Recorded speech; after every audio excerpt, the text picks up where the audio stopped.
Okay, regardless, even if this is not HD, it's still Ace Attorney regardless.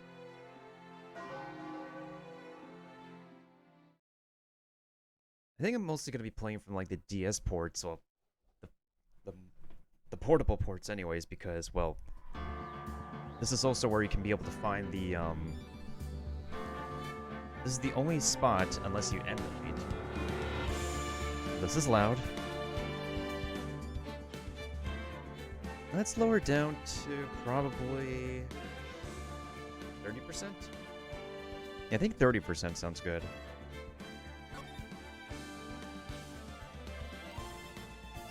Oh boy. This is going to be quite a rabbit hole to go down into.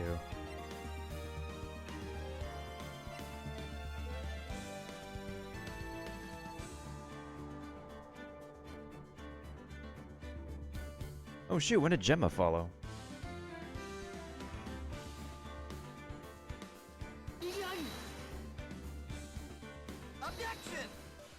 Ah, okay. One of these days, one of these days. Okay, so, here's the rundown. This series will be a highlight for this year. Wow, this is a very nostalgic series.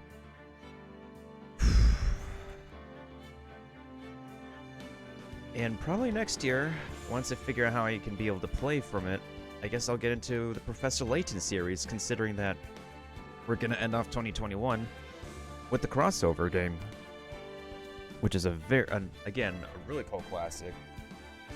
A cult classic that not a lot of people in my school would get into, and apparently my Elgato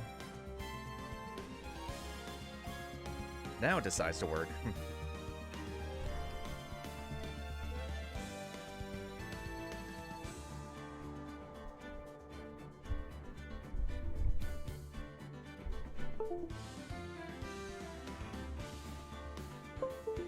Half the times I don't even know where the camera should be anymore.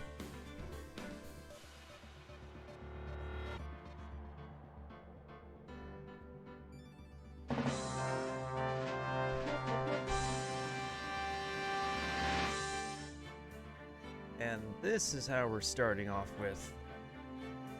This is how we're starting off with a raid.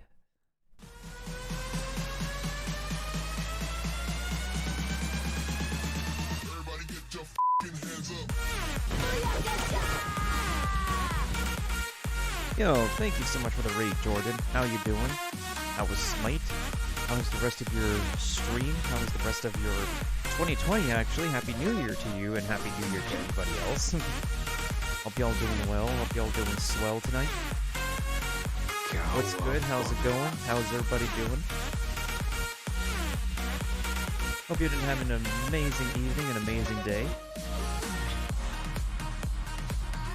Tell me all about it. How are your matches? Did you get any dubs today? Did you get any victories? Did you take home the wins? I appreciate you dropping in, though. Hope you've been doing well, fam. I hope you have been having an amazing first day of 2021. And yeah, this is how it go. This is how it be.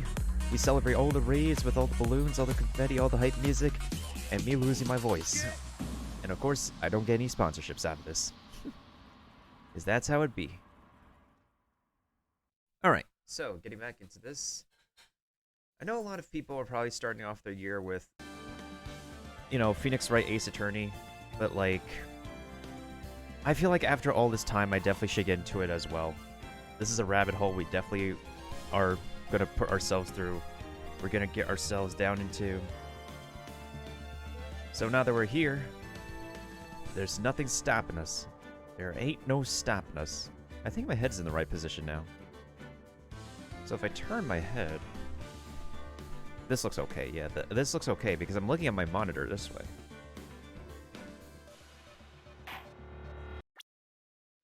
Okay, here we go. The first turnabout. The very first turnabout. Actually, to be honest, like, even from a 3DS, like, graphics standpoint, this still looks pretty good. Like, it's not HD, but it still looks pretty amazing. Yes! Yes! Ew, blood. Ketchup. Damn it. Why me? I can't get caught. Not like this. I've got to find someone to pin this on. Someone like him. I'll make it look like he did it.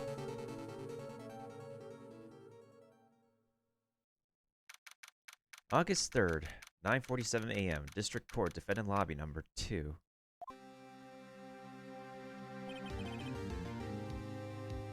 Boy, am I nervous. Wait, hold on. Do I have any settings? Oh yeah, this is not the HD version. The HD version lets you save wherever, whenever. Cindy's autopsy report says that she died at 4 to 5 p.m. in the afternoon. Cause of death was loss of blood due to blunt trauma. Anything else I can look at here? That's the attorney's badge. Alright. Yo, right. Oh, hello, Mia. Your Twitch hella died on the raid? Twitch is bugging now. Twitch is absolutely bugging.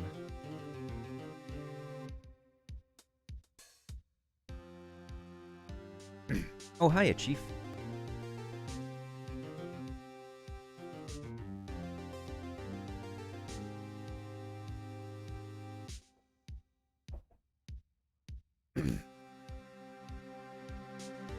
Hey, how are you doing? How's your first day of 2020? Well, I mean, 2021.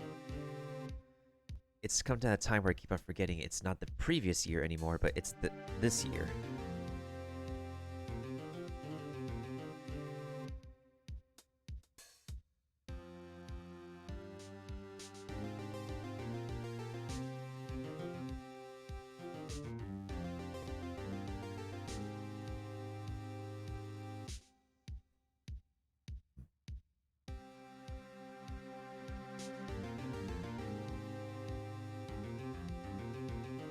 I'm surviving round 2 so far. I hope everybody survives. I hope we all survive. I hope a lot of us survive. I hope my Twitch survives, because, like, the internet around where I live has been pretty weird. But at the same time, it's Twitch itself that's bugging out. Even though they claim that their platform is working just fine, it's never working just fine all the time anymore. Anyways. Oh, hi, Chief. Whew, I'm glad I made it on time. Well, I have to say, Phoenix, I'm impressed. Not everyone takes on a murder trial right off the bat like this. I wouldn't think so. It says a lot about you, and your client as well. Arigato. Actually, it's because I owe him a favor. A favor? You mean you knew the defendant before this case? Hi. Actually, I kind of owe my current job to him. He's one of the reasons I became an attorney. Well, that's news to me. I want to help him out any way I can. I just really want to help him. I owe him that much. It's over. My life, everything, it's all over. Is that your client screaming over there? Yeah, it's him. Yes, it's oh, I'm gonna do it. I'm gonna die. It sounds like he wants to die. Yeah. Nick! Hey there, Larry. Dude, I'm so guilty. Tell them I'm guilty. Give me the death sentence. I ain't afraid to die.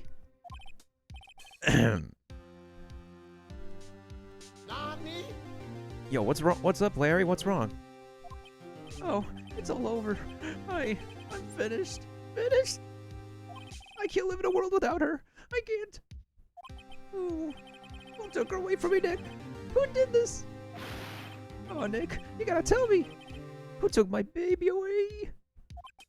The person responsible for your girlfriend's death? The newspapers say it was you. But I'm your lawyer.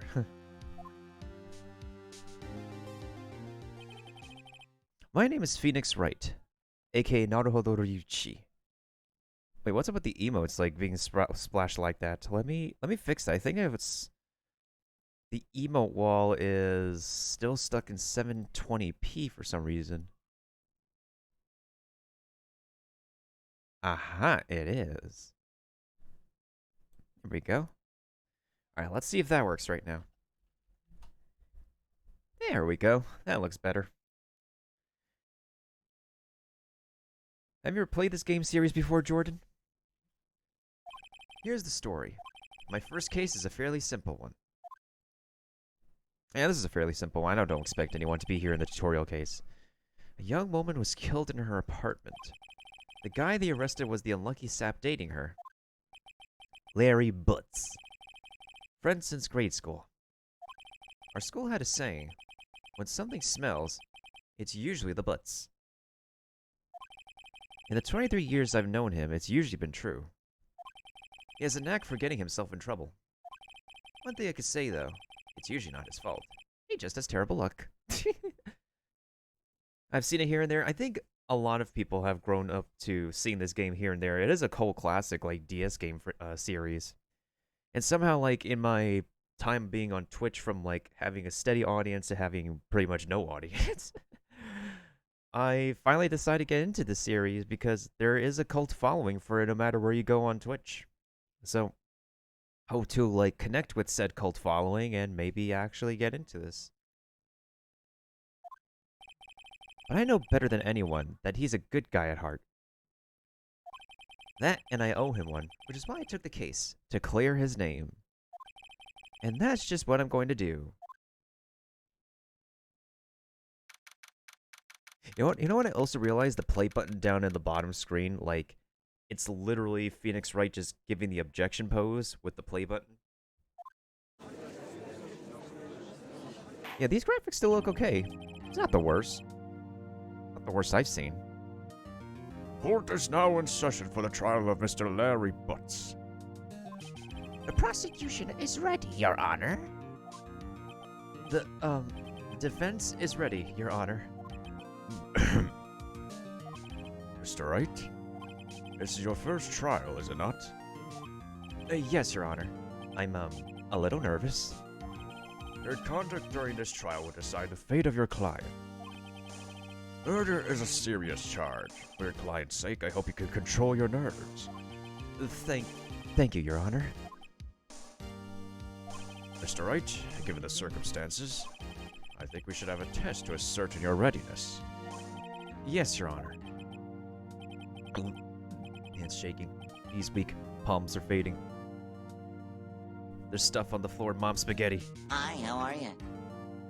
Oh, hey, Kaiser. Welcome to, case tutorial territory. The test will consist of a few simple questions. Answer them clearly and concisely.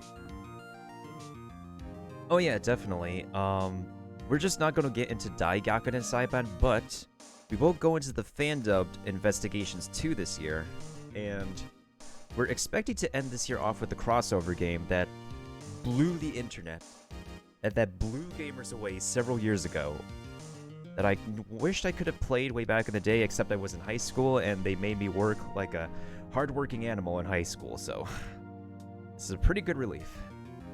And plus, we could probably do anime night with the actual anime. Please state the name of the defendant in this case. The defendant's name is Larry Butts. Well, that's Larry Butts, Your Honor. You know what? I'm still surprised that, like, even though I'm actually, like, displaying this from, like, the 2DS, these graphics still look okay. Like, my eyes are not put off by this. Like, maybe if I was doing it directly from the DS, it probably would have looked worse. Or maybe... I think these graphics, like, aged well. Like, they still hold on their own over time. Like, it doesn't matter whether you play the HD version of this, or you play the old school version like I'm doing here. They look okay. They're not the best, but they're not the worst either.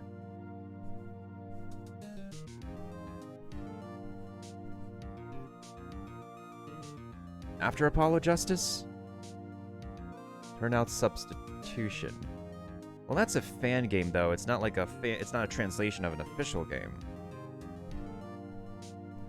Because, like, we already have, like, the other two games here. And then we're going to be doing Apollo Justice. Wait, Apollo Justice? We're going to be doing Investigations 2, and Apollo Justice. on top of Dual Destinies, which I started but didn't finish, which I might just start again just so I can have a fresh memory.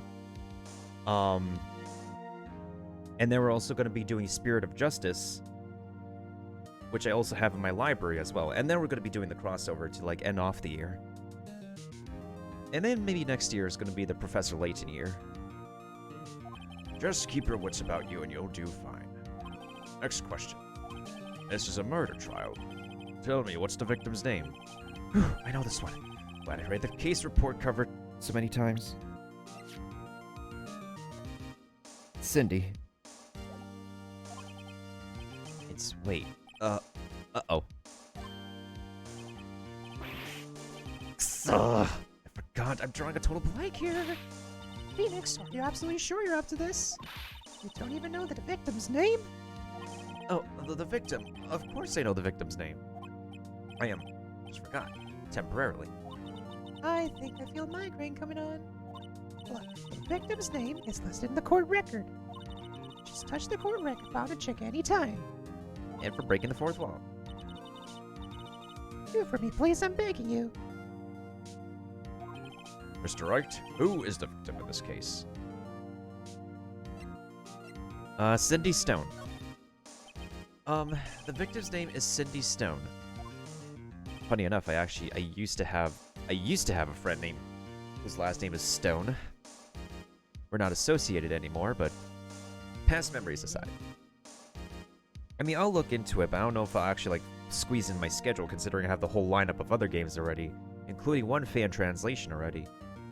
I don't know if I'll ever get into Dai Gyakuten Saiban, but I know it's like the precursor game to, like, all the previous Gyakuten Saibans.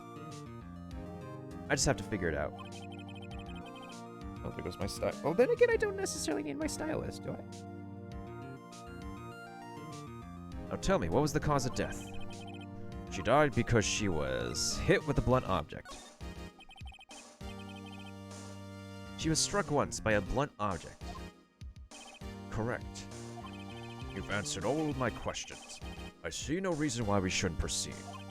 You seem much more relaxed, Mr. Wright. Good for you. Thank you, Your Honor. Because I don't feel relaxed, that's for sure. Well then, first a question for the prosecution. Mr. Payne? Yes, Your Honor?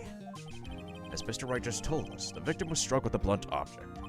Would you explain to the court just what that object was? The murder weapon was the statue of the thinker. It was found lying on the floor next to the victim. I see. The court accepts it into evidence. Right? Please be sure to pay attention to the evidence added. And evidence is the only ammunition you have. Oh yeah, I forgot this game also has 5 cases. The original Gyakuten Saiban only had 4 cases.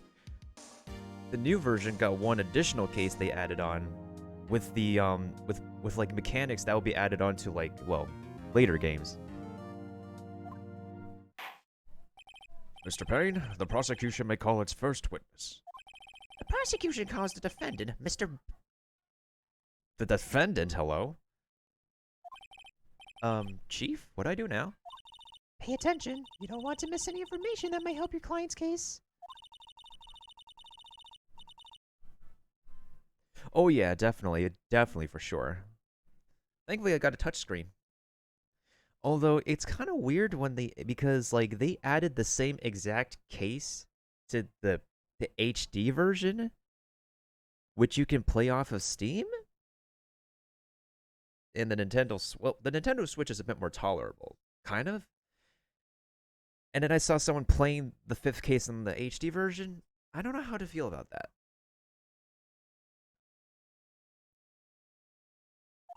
Let's just hope he doesn't say anything. Unfortunate. Well, he's Larry Butts. Uh-oh, Larry gets excited easily. This could be bad. Ahem. Mr. Butts, is it not true that the victim have recently dumped you? Hey, watch, buddy! We were great together! We were Romeo and Juliet, Cleopatra and Mark Antony, and I'm totally being overdramatic because this is like Japanese theater. Did they all die? I wasn't dumb. She wasn't just taking my phone calls. Or see me, ever. What's due anyway? Mr. Butts, what you describe is generally what we mean by dumped. In fact, she had completely abandoned you and was seeing other men. She had just returned from overseas with one of them the day before the murder. What do you mean, one of them? Lies. All of it. Lies. I don't believe a single word of it. Your Honor, the victim's passport. According to this, she was in Paris until the day before she died. That's gotta be importante. Indeed, she appears to have returned the day before the murder. Dude, no way. The victim was a model, but did not have a large income. And that's also true, Kaizu. That was also true. I remember having my Game Boy Advance and actually like wrecking it because I keep on rage quitting on Super Mario World. I literally remember actually. I was such an OG rager back in the day. I just break my handhelds. What a waste. I could have like find somebody to repair my stuff instead of buying new ones. It appears that she had several sugar daddies.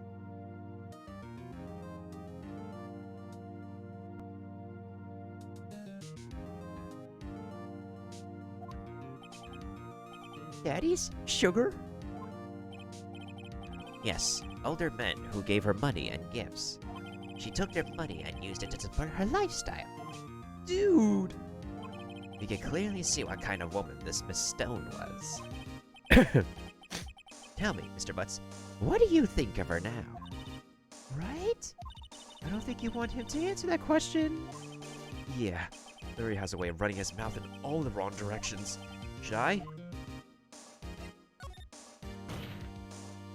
My client had no idea the victim was seeing other men. That question is irrelevant to this case. Oof.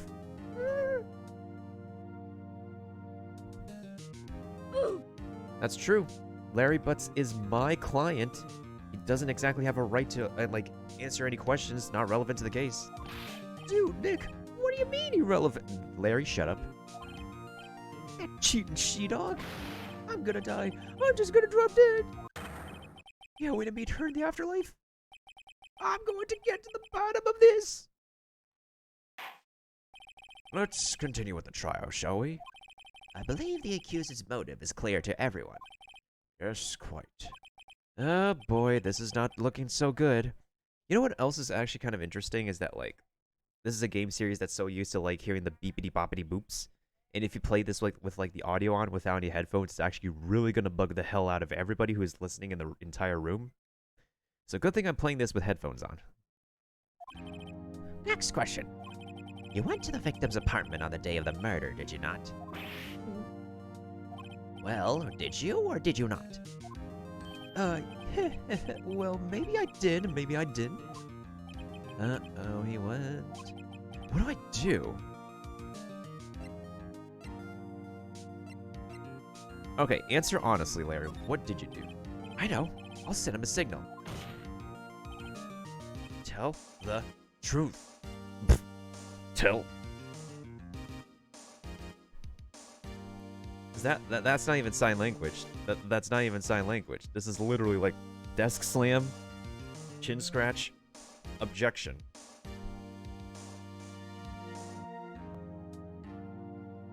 You might switch it to the wrong scene. There we go. Yeah, I was there. I went. But that doesn't mean he committed the murder, though.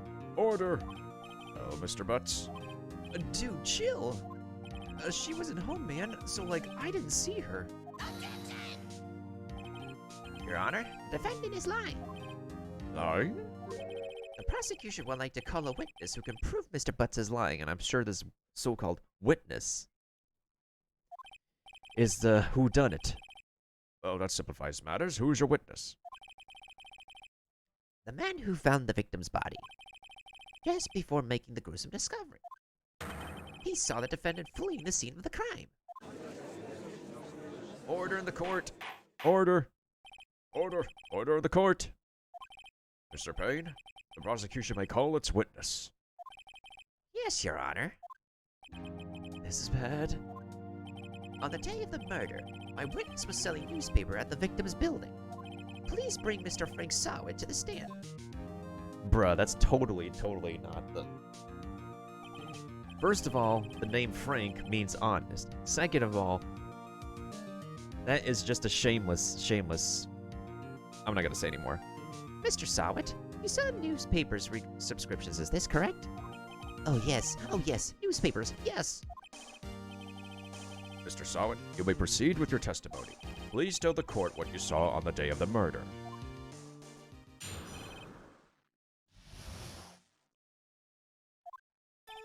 I was going door to door, selling subscriptions when I saw a man fleeing an apartment. I thought he must be in a hurry before he left the door half open behind him. Thinking it strange, I looked inside the apartment. Then I saw her lying there, a woman, not moving, dead. Shine! I quailed in fright and found myself unable to go inside. I thought to call the police immediately. However, the phone in our apartment wasn't working. I went to a nearby park and found a public phone. I remember the time exactly. It was 1 p.m. The man who ran was, without a doubt, the defendant sitting right over there.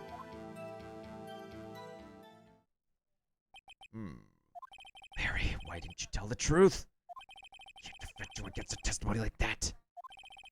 Incidentally, why wasn't the phone in the victim's apartment working? Your Honor, at the time of the murder, there was a blackout in the building. Aren't phones supposed to work during a blackout? Yes, Your Honor. However, some cordless phones do not function normally. The phone that Mr. Sawit used was one of those. Your Honor, I have a record of the blackout for your per usual. Now, Mr. Wright? Yes, Your Honor.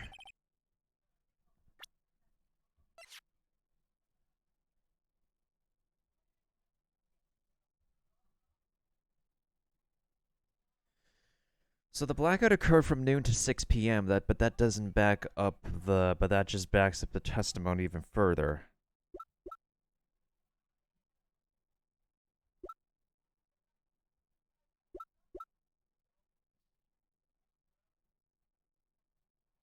However, the autopsy report says the approximate death was around 4 to 5 p.m., which does contradict with his testimony. We're using some thick brains out here. I'm a thick-brained individual. You may begin your cross-examination. Cross-examination, Your Honor? Alright, right? This is it. The real deal.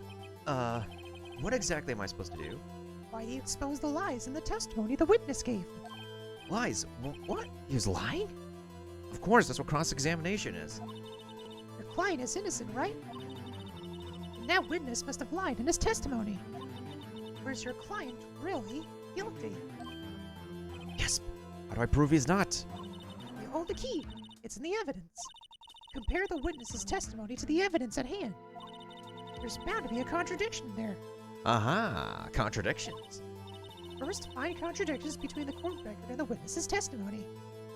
You know what also I realized about the Ace Attorney series? They just love to pad out so much of a case for all the reading in court, for all the time you probably got to spend an investigation you got to do. Like, it's not meant to... If you know what you're doing, you can speedrun the game series, but due to all this reading, all the time you probably got to spend investigating for the very first time, there's just so much padding out, so much extra dialogue. It's all for the sake of padding out. Like, oh my god. I know visual novels are like a niche gaming genre, especially in this day and age, and Telltale is up there when it comes to the standard of visual novels, but like, man, I didn't really think it would, like, it would have it, like, this much padding out that I realized it. But visual novels be like that. Like, that's how they're made. But in this day and age, not a lot of modern gamers would stick to wanting to play a visual novel game. Just because, like, it doesn't capture a lot of modern gamers' attention span. And also, it depends on said RPG, too, as well. Which is also why, like, a turn-based, like, RPG isn't exactly so, like, widespread popular in this day and age either. Then once you found the contradicting evidence, present it and rub it in the witness's face. Mia, you scared me for a second there. Jesus. Okay. Touch the court record button, point out. Yeah, I got you. All right, so. Ooh, I like that thing at the bottom of the screen. That's not something you exactly get in the HD version. Also, the exclamation points that you see over here, that is not in the HD version either. This is from the original game. I thought I must be in a hurry. Thinking it's strange, I looked inside the apartment. I found myself unable to go inside. I thought to call the police immediately. However, the phone in her apartment wasn't working. I went to a nearby park and found a public phone. Let's press this first. Hold it! Hold it! 1 p.m. Are you certain? Yes, absolutely. He seems really confident.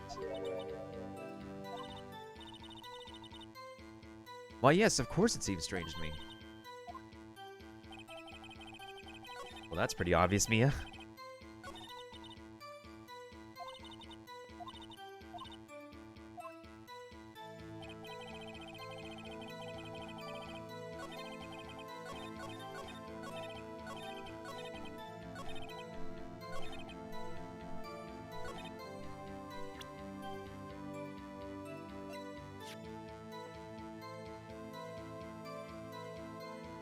Okay, so if you say the time that you remember was 1 p.m., why does it say the autopsy report says she died around 4 to 5 p.m.? Objection! Objection! You found the body at 1 p.m. You're sure about that? Are you sure about that? Yes, it was 1 p.m. for certain. Frankly, I find that hard to believe, Mr. Frank. Your statement directly contradicts the autopsy report. The autopsy noted the time of death at sometime after 4 p.m. There was no body to find at 1 p.m. How do you explain this 3-hour gap? That.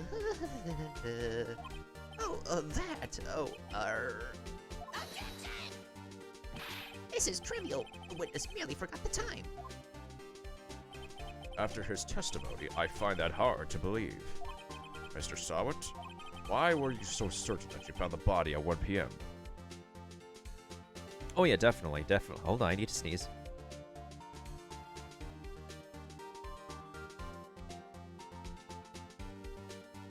I am merely allergic to witness BS. Gee, that's a really good question. Great job, right? Way to put him on the spot. That's all you have to do. Point out contradictions. Lies always beget more lies. See through one, and your whole story falls apart. Wait!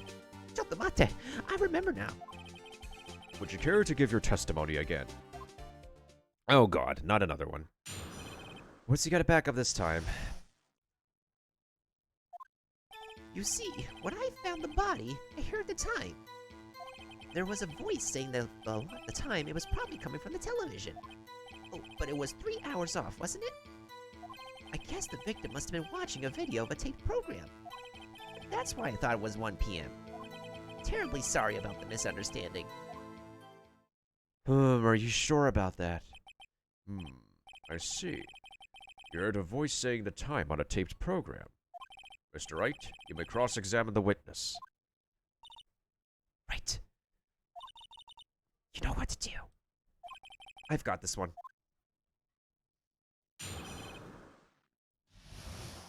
I have a thick brain, I got this. In the later cases, I have no idea, but we'll see what happens. When you found the body, you heard the time. There was a voice saying it was probably coming from the television. But it was 3 hours off, wasn't it? I guess the victim must be watching a video of a tape program.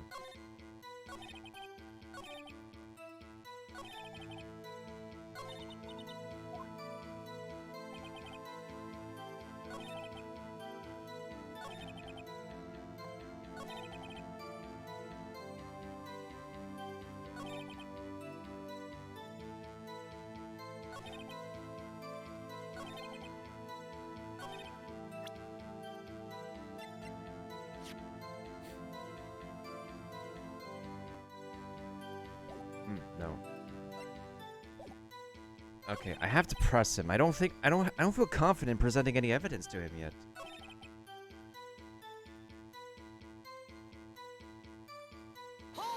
Hold it! Are you sure it was a television and not a radio? Well, no, I guess it might have been a radio. Incidentally, there was no radio on the premises. There was only one large television. Right. I can't put my finger on it, but something about this seems fishy. The witnesses testified. He heard the time. Oh, but it was 3 hours off, wasn't it?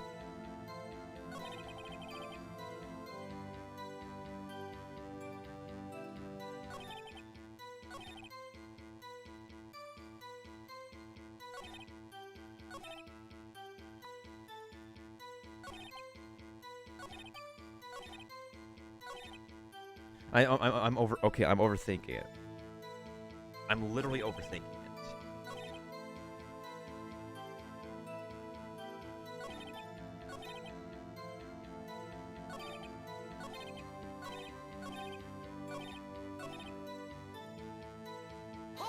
But I just want to actually press him even more. A video? Yes, that would explain why the time was wrong. True, true. Right. I think the problem lies someplace else. We've agreed that you heard the time at the scene. Okay, so...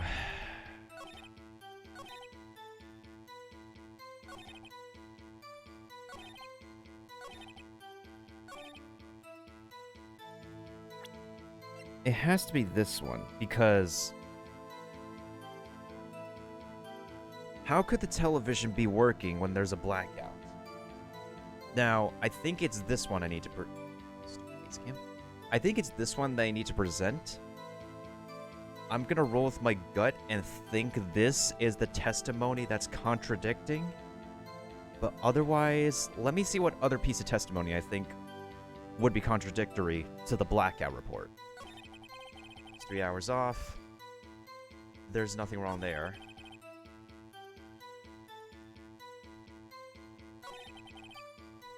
Okay, so it's either the video of a tape program? No, I'm overthinking it. Alright, let's roll with this first. So it has to be that the blackout report... Frick. The blackout report contradicts with this one. Objection! Yes! I rolled with my gut! Hold it right there. The prosecution has said there was a blackout at the time of the discovery. And this record proves it. You couldn't have heard a television or a video at all. Gah. Well, The defense has a point. Do you have an explanation for this, Mr. Sawit? no, I find it quite puzzling myself. Quite. Ah, wait, I remember now. Mr. Sawit, the court would prefer to hear an accurate testimony from the very beginning. His constant corrections are harming your credibility. And you seem rather distraught.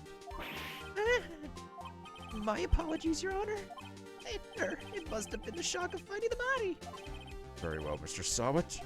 Let's hear your testimony once more, please. Gulp. We've cornered him. Actually, I didn't hear the time. I saw it. There was a table clock in the apartment, wasn't there? Yeah, the murder weapon. The killer used it to hit the victim. That must have been what I saw. Oh, shoot. You saw a clock? I guess that would explain it. The defense may cross-examine the witness. Gladly. Oh, God.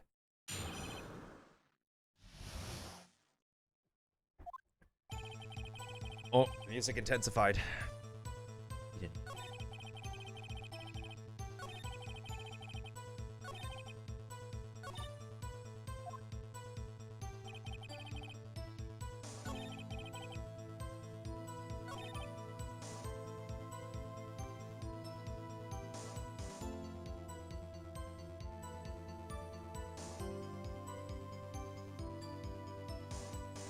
How can you assume the clock is what the murder weapon was used?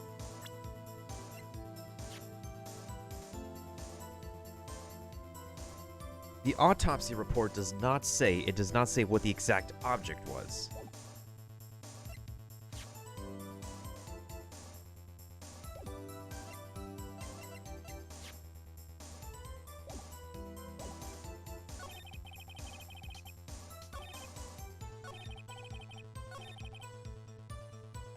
I'm gonna press him for that. The murder weapon? Yes, the table clock that was used as a weapon. That's what I just said. Did you doze off in the middle of my testimony or something?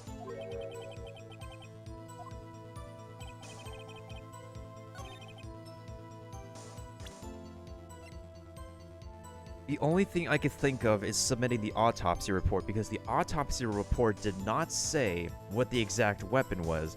It's the fact that the victim had suffered a concussion and blunt force trauma due to an object. That's the only thing I could do. Objection! Nope, that's not it.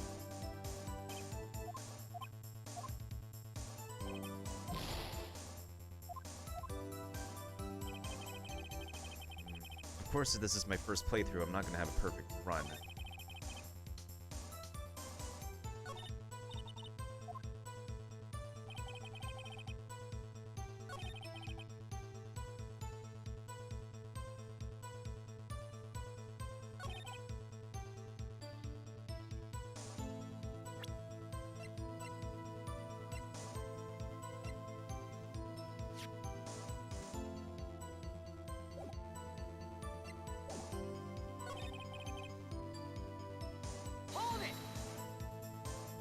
A table clock? Was there a clock at the scene? This is the first I've heard of it.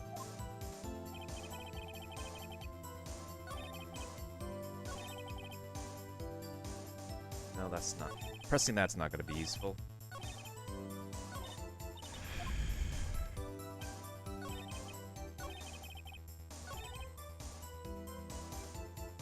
Hold it! Why didn't you tell us that in the first place? I guess it just slipped my mind. Not really sure how it happened myself. The witness says he saw the table clock. End of story.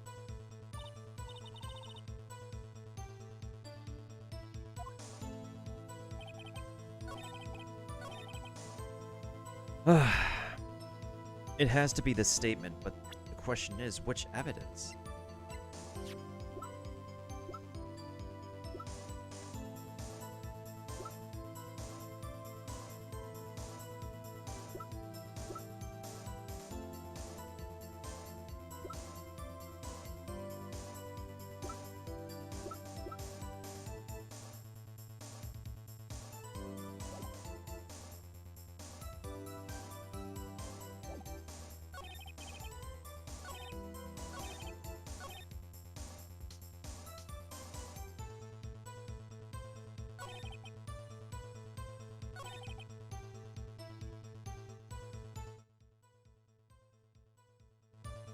Hold it!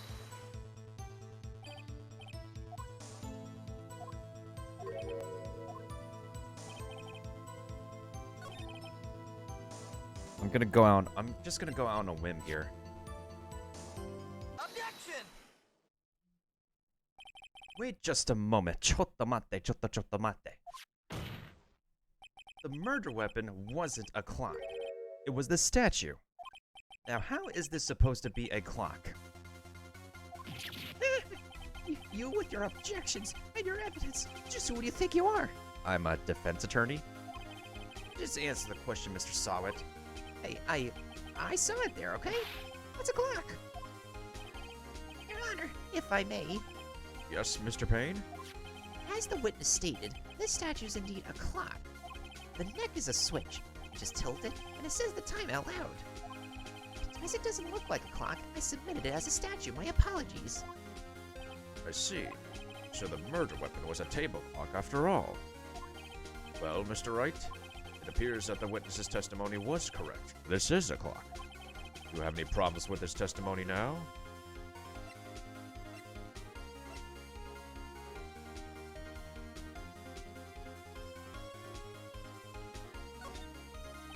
Your Honor, there is a gaping hole in the witness's testimony. The only way he could have known the weapon was a clock is to hold it in his hand. Yet the witness testified that he never entered the apartment. clearly a contradiction. Indeed. The witness knew it was a clock because he went into the apartment. You're lying. You were inside the apartment on the day of the murder. Oh, yeah? Prove it. Prove I went in there. I'll do better than that. I could prove you were the one who killed her. You struck her with the clock, and the shock of the blow triggered the clock's voice. That was the sound you heard. Order in the court. Intriguing. Please continue, Mr. Wright. Yes, Your Honor. Hi, how are you? Hey, yo, Mailbox. Welcome to our first day in Japanifornia. Mr. Sawit, the sound must have left quite an impression on you. Understandable, since the murder weapon spoke just as you hit the victim. That voice was burned into your mind. That's why you were so certain about the time. What's the meaning of this? This is all baseless conjecture. Baseless? Just look at the witness's face. Would the witness care to elaborate? Did you strike the victim with the clock? That day, I never. Look, the clock. I heard, no, I saw. Bruh. Shut up. You decide.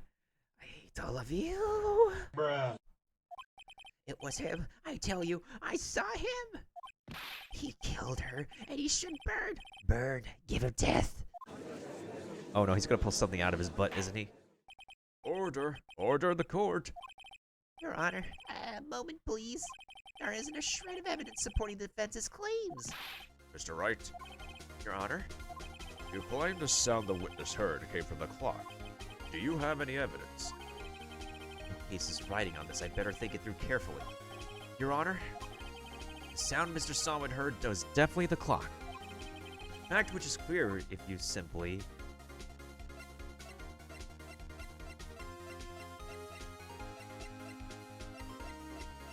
try sounding the clock. Let's sound the clock now, here in this court. Your Honor, may I have the clock? I ask the court to listen very carefully. I think it's 8:25. That certainly is a strange way to announce the time. Well, he is the thinker after all. So, we've heard the clock. What are your conclusions, Mr. Wright? Mr. Payne, can you tell me what time it is now? It's 11:25. As you can see, this clock is exactly 3 hours slow. Precisely the discrepancy between what Mr. Sawit heard and the actual time of death. So, Mr. Sawit, try to talk your way out of this one. You forgot one thing. Uh-oh. What's he talking about now? While it may seem like that clock is running 3 hours slow, it proves nothing.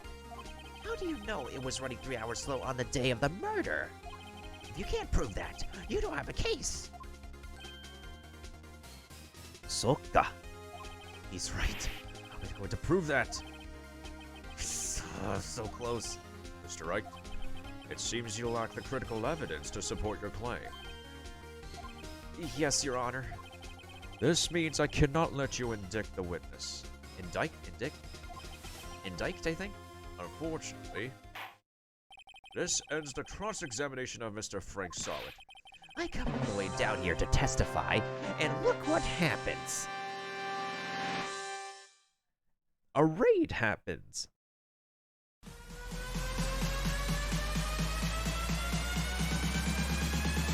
Everybody get your f***ing hands up.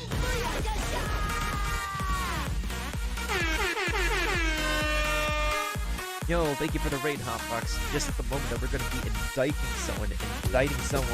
Han, JMs, welcome to the club, Seal Boy. Welcome to the Kinobi crew, everybody from Hotbox's team. We are here on Flashback Friday of the new year with a new game. Phoenix Wright Ace Attorney. We're about to prove somebody guilty. We're about to prove somebody is the murderer. We out here in court in Japanifornia, grabbing the borders after Hi, how are you? proving someone is that guilty. first, a celebration to all the raiders here, with all the balloons, all the confetti, all the hype music. Up here in Times Square, New York.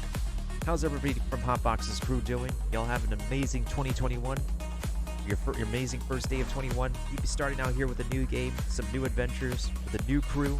And I hope y'all can join me today on our brief adventure in Japanifornia on Phoenix Wright Ace Attorney, also known as Yakuden Saiban in Japan.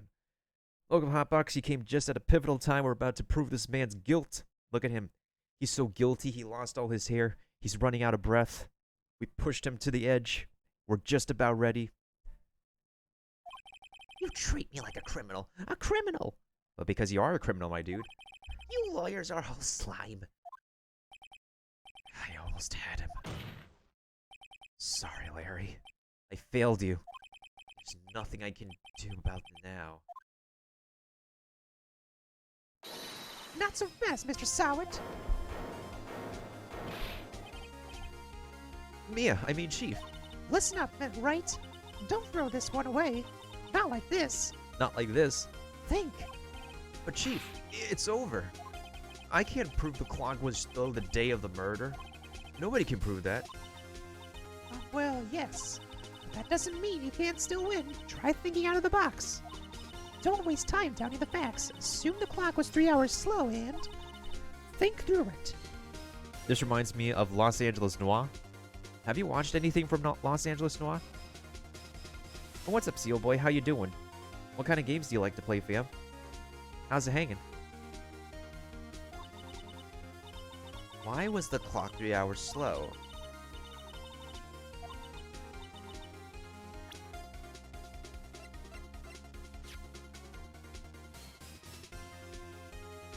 That's the only thing that can make sense.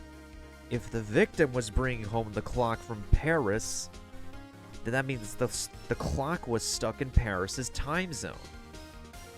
That's the only thing that could make sense. Yes.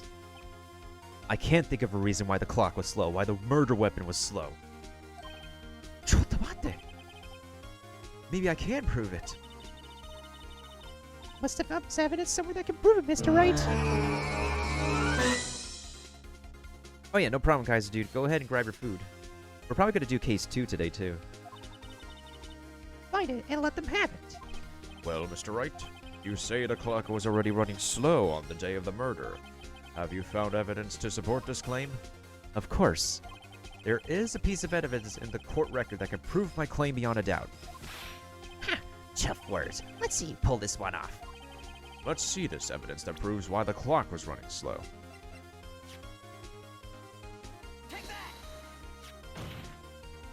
The victim had just returned home from abroad the day before the murder. As we all know, the time difference between here and Paris is 9 hours. When it's 4 p.m. here, it's 1 a.m. the next day there. The clock wasn't 3 hours slow, it was 9 hours fast. The victim hadn't reset her clock since returning home. That's why the time you heard when you struck her dead in her apartment was wrong. Sore wa chigau yo. We got you now, boy. We got you now. Booyah! Proof enough for you, Mr. Sawit. Or should I say, Mr. Did It?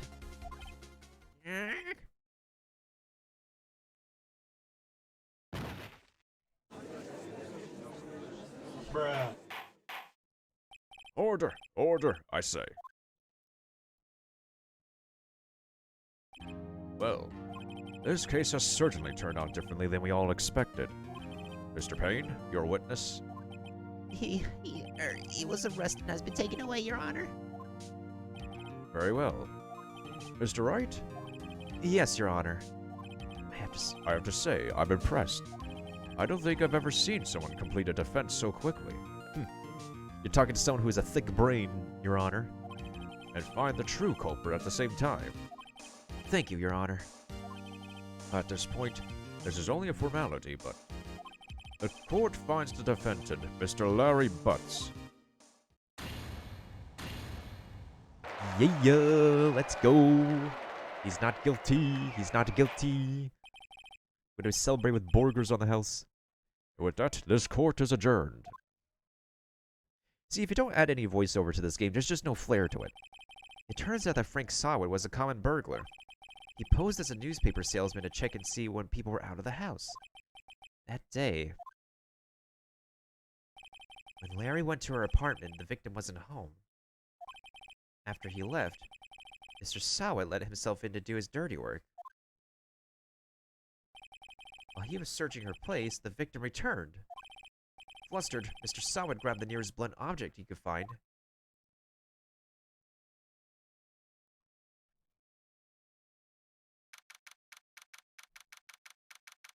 That's the only way that could have happened. That's the only way that could have explained it. Oh, I still can't believe he won. Right. Good job in there. Congratulations. Thanks, Chief. I owe it all to you. Not at all. Not at all. You fought your own battles in there. It's been a while since I've seen a trial end on such a satisfying note. I've never seen the Chief looking this happy. If she's this glad, imagine how Larry must feel. My life is over. Larry, you're supposed to be happy. What's wrong now? Oh, Nick. Don't worry about me. I'll be dead and gone soon. Good. Wait, no. Wait, I mean, bad. Larry, you're innocent. The case is closed.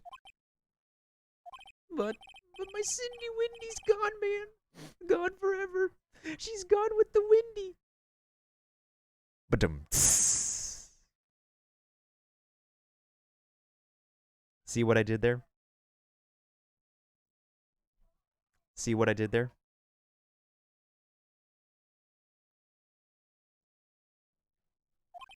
Larry, she was... Nah, never mind.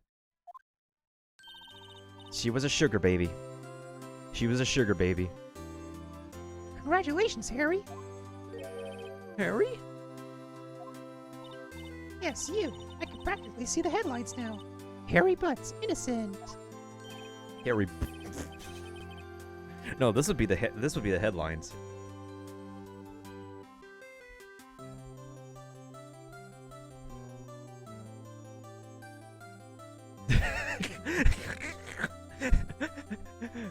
Hotbox and I literally thinking the same thing, Pogs. Yeah, thanks. I really owe you one. I won't forget this ever. Let's celebrate. Dinner, movie, my treat. Oh, no. No, I couldn't. Hey, I was the one who got you off the hook. Oh, hey. Here, take this. It's a present. A present? For me? Wait, wasn't this the evidence that... Actually, I made this clock for her. I made one for her and one for me. Really? You? You made this? Well, thank you. I'll keep it as a memento. Yo, Nick. Can you believe it? I was so into that chick. And she would just play me for a fool. Don't that make you feel like you just want to cry? Larry... Are you so sure? Excuse me? I think she thought quite a lot of you, in her own way. You don't gotta sympathize with me, so it's okay. Oh, I'm not just sympathizing, really. Isn't that right, Mr. Wright? Shaggy Rogers. Word. He kind of does give that Shaggy Rogers vibe, though. I won't lie. Something that proves how she felt about him? Maybe. Oh, yeah, right. Duh. It has to be the statue. Check this out, Larry. Proof positive that you weren't just some chump to her. Huh? What about that clock? This is the clock you made for her, Larry. And she took it with her when she traveled. Whatever. She probably just needed a clock, that's all. You think so? It's a pretty heavy clock to take traveling. Well, make of it what you will. Hey, Nick. I'm glad I asked you to be my lawyer. Really, I am. Thanks. Oh, so the way I say lawyer, see? This is one of the words that will get the accent to come out, like the diphthong. That's what they say in, like, vocalizations. Diphthongs. If it's not just about, like, a certain accent. So, people on the East Coast, it's like the holy trinity of the East Coast is Boston, New York, and New Jersey. New Jersey. I would say New Jersey, but there are other people who would say New Jersey. That's the Italians working their diphthongs on you. So when I say coffee, yeah, see how it naturally comes out of me that way. Instead of other people saying coffee, I say coffee. People around here say coffee, and when people say liar, I say lawyer. It's all part of the law, not the law. So, like, when you're performing and they want you to do a particular accent that's not your own, and you're from the East Coast, and you're stuck with these diphthongs because you're growing up with that, like, you have to, like, adjust yourself so hard. It's, like, the same thing with animation studios, dubbing studios from, like, old anime back in the day when they have Canadian people, Canadian performers, like, dubbing for English anime. So, instead of saying... what is it? Instead of saying a boot, they have to get used to saying about. Kind of that way. Or like if you get somebody like a performer from the South who are like who are talking in like the southern diphthong, the southern slang, you have to get used to them like talking in like, let's say like a northeastern tone, or like a tone like mine from where we are from in like New York. Hope that made him feel a little bit better. Just so you guys know, like, how is it that we have like tones around here, have certain accents? It's just a New York thing. It's just the Italians and the Irish. The Irish can also contribute to different dialects too and stuff. Right? As for the South, actually, it has more origins regarding the British people. Some of the stuff that you hear, the accents that you hear in the South, is usually from like British people. I hope you see the importance of evidence now. Also, hopefully you realize things change depending on how you look at them. People, too. We never really know if our clients are guilty or innocent. All we can do is believe in them. Speaking of which, have any of you grown up around people who speak with different accents? I'm kind of curious. And in order to believe in them, you have to believe in yourself. Right? Listen, learn, grow strong. Never let go of what you believe in. Never. I'm gonna add that as a quote from Mia. Learn, grow. That's motivating words.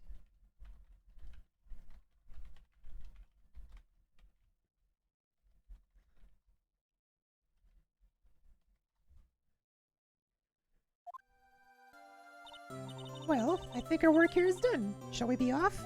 Yeah, I guess so. Say, how about dinner? Or me? On me. Oh, I read the on as or. What the frick? We'll drink a toast to innocent butts.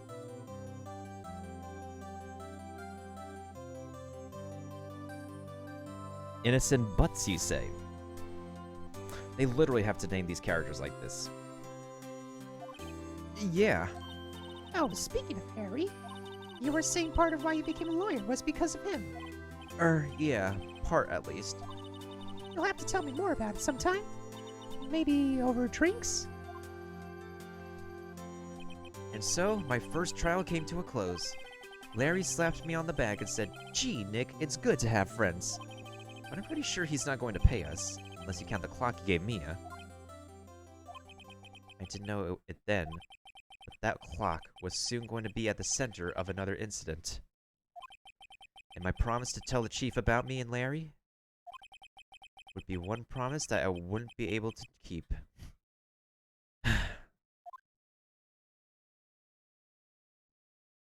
And that was only day 1 in Japanifornia. Bum bum bum bum bum, turnabout sisters. Turnabout sisters, da da, this is the theme. Ba da da bum bum bum bum bum bum bum bum. Da da da da dum da da da da da da da. You're gonna hear this song a lot in this case right here.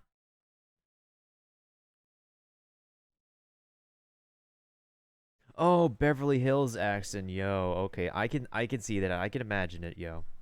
All right, here we go. Episode 2. Let's see if we could get this one done today. Bring, bring, bring. Beep. Hello, this is Maya. Hey, Maya, it's me. Mia, what's up? Oh, it's the Turnabout Sisters theme. Mia, you haven't called in a while. Sorry, I've been so busy. How have you been? Well, lonely. It's all your fault. Nah, I'm just teasing. I've been great. I'm finally getting used to having my own place. That's good to hear. Actually, I'm calling because I have a favor to ask. I know. You want me to hold evidence for you? Sharp as always. There's a lot of buzz about this upcoming trial. I just don't feel safe keeping the evidence here. I gotcha. So what is it this time? It's a clock. A clock? Yeah, it's made to look like that statue, the Thinker, and it tells you the time.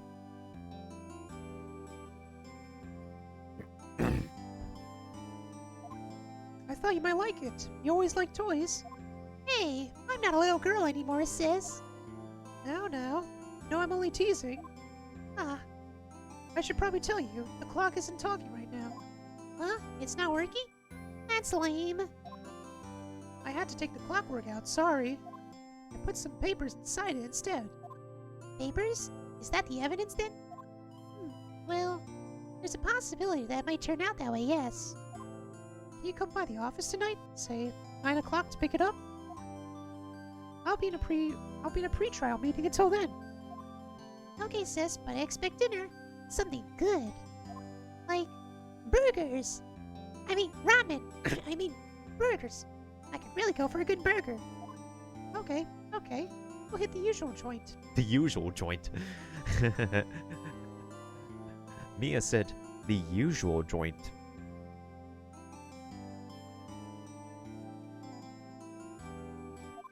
Alright, it's a deal. Okay, sis. See you soon. Yep, I'll be waiting, Maya. Conversation recorded September 5th, 9:27 a.m. September 5th, 8:57 p.m. Fay Incorporation. Fay & Co? Fay Incorporation? Law office. You guys hear me say it again? Law. I say law instead of law. That's the accent. I'm stuck with it. Now, Miss Fay, I'll take what's mine, the papers. I'm sorry, but I can't give you what I don't have. Miss Fay, you are a poor liar. Why, I see it right over there. That must be the Thinker that swallowed those papers. How could you know? Oh, you're not cogniferous of my background? Gathering information is my business, you see. I should have been more careful. Oh, my dear Miss Fay, I am so very sorry. I am afraid I must ask you for one more thing. Your eternal silence. Farewell, Miss Fay.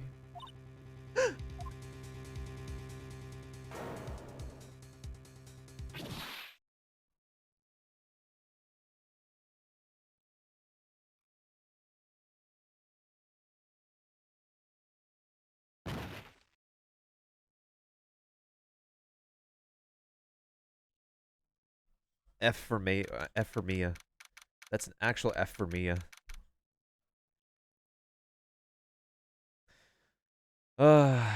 Major F. Well, pfft. We lost our senpai. Now what are we gonna do? Do we become the senpai now? Uh-oh, I am late. Huh? That's strange. Guess the chief left without me. She said her sister was coming over, so we should all go out for dinner. What's that smell? Blood? Mia! Maybe she's in her office.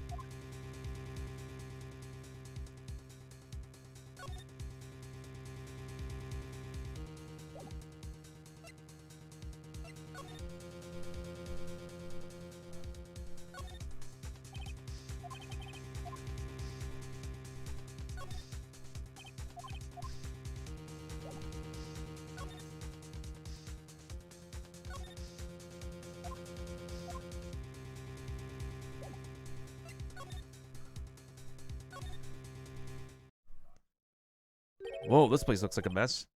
That smell. Blood. Sis. Someone's there. Chief? Chief? Chief! Chief, no!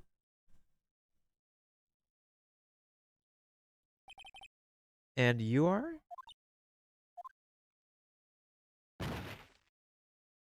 Master Chief Yoinketh. The strange girl dropped out cold. I left her lying in the office sofa. I went back to the chief where she lay under the window.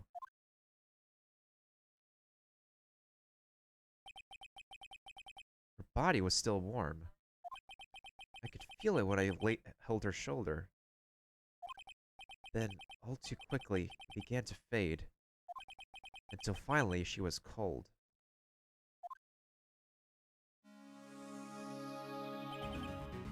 Chief.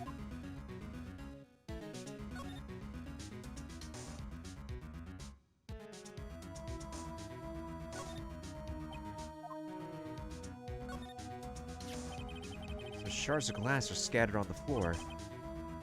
Seem to be remains of a glass light stand. The chief's chair, simple functional design, feels pretty good to sit in too.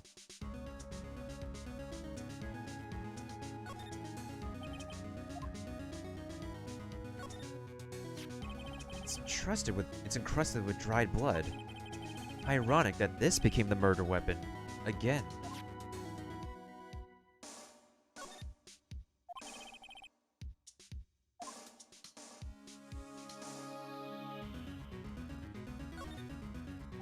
Chief. It's hard seeing her like this, but if there are any clues here, she was struck on the head with a blunt object. She probably died instantly.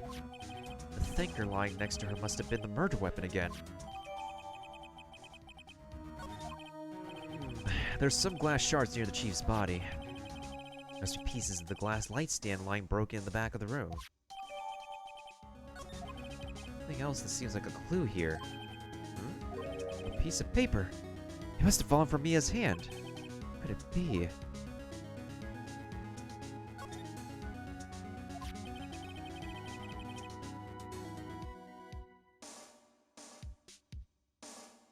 A word that's written in blood. Maya? Did Mia write this? Or it could be a case of, like, you know, the murderer actually using the victim's blood and finger. Or no, using the victim's blood to write that while wearing gloves, because you could see that the murderer was wearing gloves in the beginning. This piece of paper is a receipt from a department store, dated yesterday. I think it's enough snooping around for now. I better call the police. What's the Japanese word for police? K something?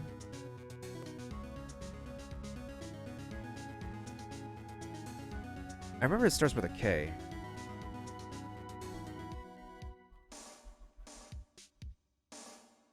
Keisatsu. Yeah, Keisatsu.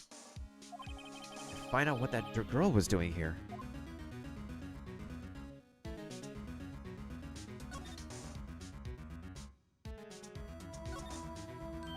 Right. I better call the police. That's funny. A few of the screws on the receiver are missing. Looks like someone was halfway through taking it apart. Police? Please, come quick. Someone scream. Police, come quick! Someone screamed from outside the window? She's staring right at me. She's holding a phone in her hand.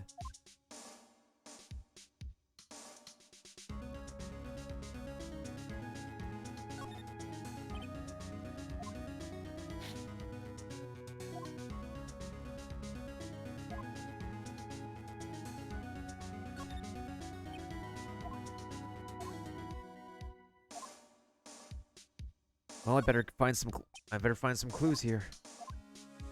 Find some clues before the police yoink me.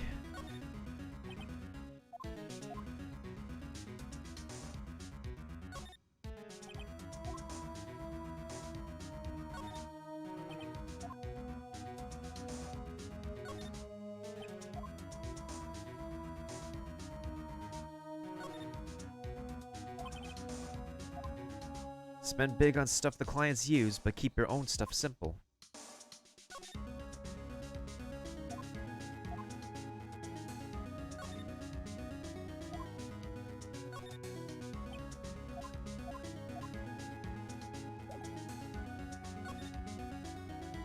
Alright, we should move to the lobby. That girl just now. Where'd she go? I put her right there on that sofa. Uh-oh. Oh, she didn't run on me. Yoips! Don't scare me like that. No.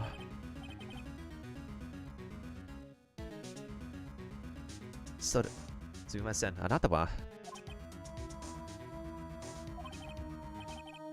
It's okay, I work here. Maya. Maya Fey. Maya? Faye? Maya? I was writing this girl's name. I should show her the receipt. Never thought there'd be a use for evidence like this outside the courtroom.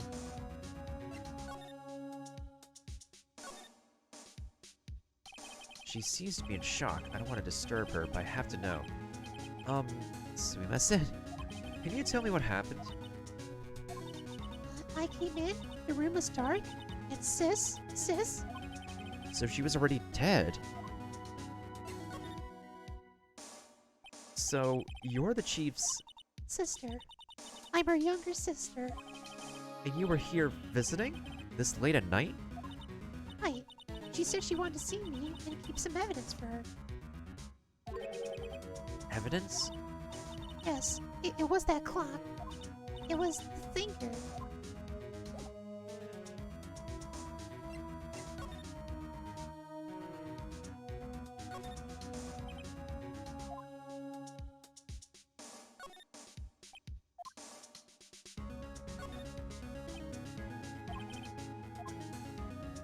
That's right. Right knows not to touch the doorknob, or he'd be suspect. Or he'd be sus.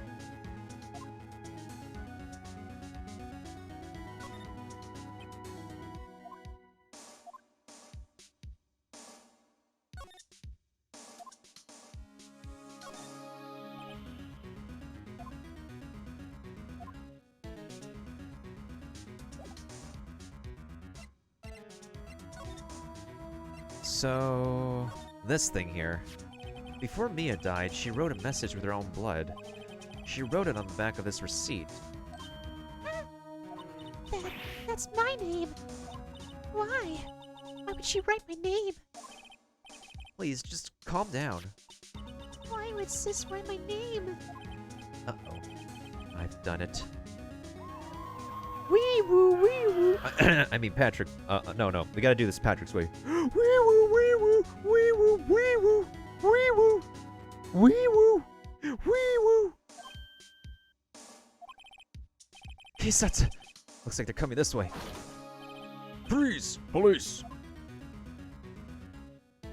Hey, what's up, Gumshoe? Alright, I'm Detective Dick Gumshoe, see? Gumshoe? What an odd name. This name is actually Richard Gumshoe. We received a report from the building across the way, see? Had a person saying they saw a murder. Must have been that woman I saw. Anyway, I don't want either of you moving 1 inch, okay? Great. Just great. Maya, wait. She wouldn't have. Nah. Ooh! Whoa, doesn't this dude mean to say... Excuse me. This word Maya here mean anything to you? That's my name. What? The victim drew this note in her own blood, see? With her dying breath, she wrote down the killer's name. The killer? I'm not. Case closed. You're coming down to the precinct, ma'am. What? I'm sure Maya meant to say... Nani? Well, that was quick. Mia's younger sister Maya was arrested on the spot. I was taken in for questioning and didn't get out until the next morning. My eyes were heavy, but I couldn't sleep. I sat around waiting for visiting hours to begin at the detention center. I had to talk to Maya as soon as possible.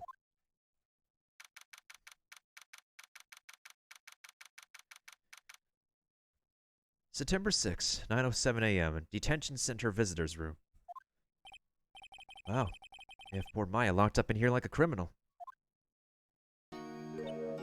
Oh, it's you, the lawyer. Good morning. Hello. Oh, hiyo. She looks so tired.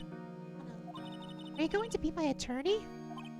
Well, that's what I wanted to talk to you about. Sorry, not a chance. Okay, it's up to you. I better give it to her straight. It's up to you. To me? Yes, I don't think this is something I should decide. After all, you're the one in trouble here. You're never going to believe me, are they? Even you, when you found me in the office, you looked at me like I had done it. Did I look at her like that? No. Go. I never thought. It's okay. 大丈夫。わかりました。And I've also heard about you. Heard? Heard what about me? I was talking to my sis on the phone the other day. Today was my junior partner's first time in court. Oh, really? How'd that go? It was quite the scene. Honestly, I was on edge the whole time. It's been a while. So he crashed and burned? He's a genius. Of course we're a genius. We got the thick brains out here. One of those strike fears of the hearts of evil types. The only thing he's lacking is experience. Huh, sounds like it was fun. Well, I know who to go to if I ever get into trouble now. I don't know, Maya. I think you might want to wait even 3 more years. 3 more years? Give me 1 day and we got this. That is, unless you want to be found guilty. Oh, the dark irony. That's what she said.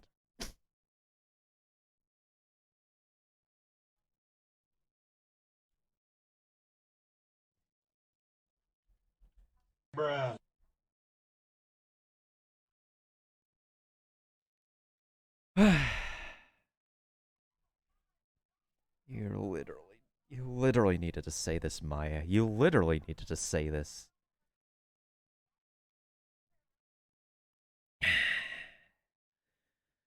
We're adding this as a quote, why not?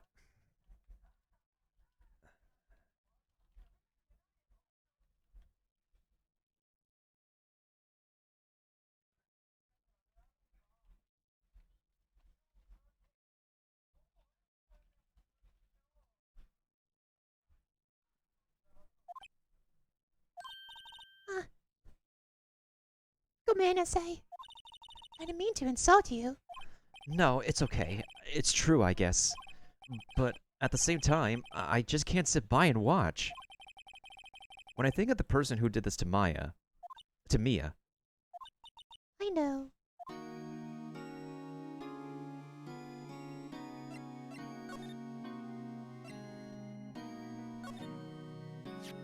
I wanted to ask you about this thing. Poor sis. Better not ask her about this now. Remember that receipt? You mean the one with my name on it? Any idea why she... Absolutely none. Do you trust me? I trust you, as Beto would say. Why? Don't you think I did it too? No, I don't. It's just a hunch, but...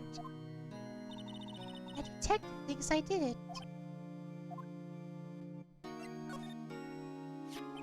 This is lying next to the chief's body. I saw that too. They said they thought those were pieces of a broken light stand. Yeah, that seems about right. Though I'd never heard of a glass light stand before this. What if I show her my badge?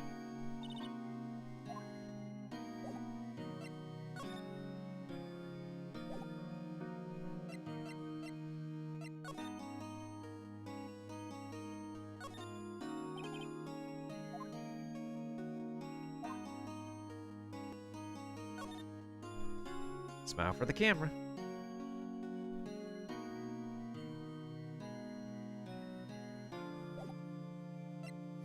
Alright, let's see what we can find out from Maya.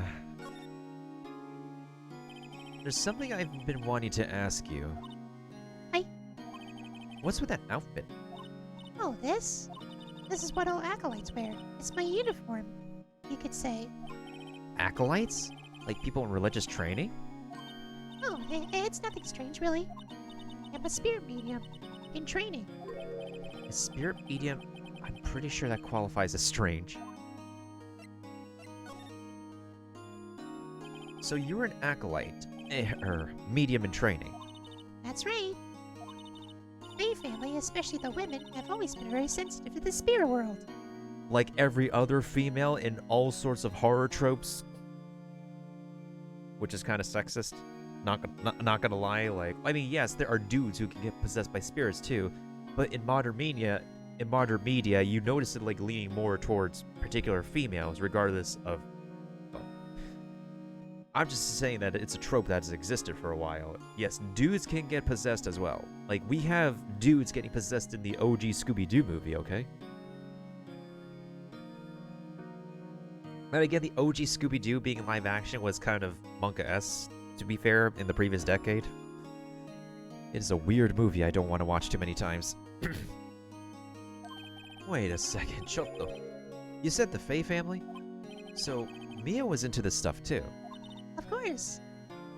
She left the mountain to follow her career, she said. Her powers were first class, too. No idea. Wait, Honey, so you're a real honest-to-goodness spirit medium? With ESP and all that? in training. Well, can't you contact Mia's spirit then? We could just ask her who killed her. I'm sorry. I'm still in training. I couldn't do something on that level. I thought that would be too easy. Could you tell me about the day of the murder? Let's see. That morning, I got a call from my sister. Also, if you're watching from the screen, you may not notice it, but if you're, like, playing it firsthand, there's eyebrows here. You could probably just tell her eyes are over here, but when you're, like, playing it firsthand, you finally notice that there's eyebrows on her hair. I think it's probably because the color scheme and the gradients they use on the pixels aren't, like, you know, exaggerated enough, which is why. Until the HD version probably make the eyebrows a bit more apparent. She wanted me to hold on to a piece of evidence for an upcoming trial. Evidence? That clock shaped like a finger. The one Larry made. How could that have been made evidence in a case? Right. She said something about that. I remember. Do you want to hear it in her own voice? Her own voice? I'm pretty sure a conversation's on the cell phone. You recorded it. Yeah, I forgot how to delete those things. So, you say you have a conversation with your sister on your cell phone. Let's hear it. Right. Oh, I just remembered that detective took my cell phone. Oh man, Alright, of course I'm gonna have to get it for him as evidence. Next time I see Detective Gunshoe, I'll ask him for it. I'll write you a note so you don't forget, okay? Sure, thanks.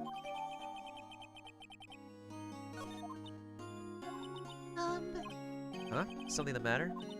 I was wondering, could I ask you a favor? What's the favor? My nose is itchy. This is the address of a famous lawyer. My sister gave me this a long time ago. She said if I was ever in trouble, I should call him. And, well, I'm in trouble. Do you think you'd go ask him to represent me? Sure, why not? I'll go ask. Thank you so much. Arigatou gozaimasu. I have no one else to turn to. But me later. Say, what about your parents? They died, didn't they? They died. They absolutely died. I see. Don't worry. Leave it to me. Okay. Wakata. Thank you. The trial's tomorrow at 10 o'clock. What? Tomorrow? Tomorrow. What if this guy refuses? They told me that if I don't find one, the state will pick an attorney to defend me. When will that happen? They're giving me until 4 o'clock this afternoon. Visiting hours are almost up. I better hurry. Hayaku. Hi. I'll be back.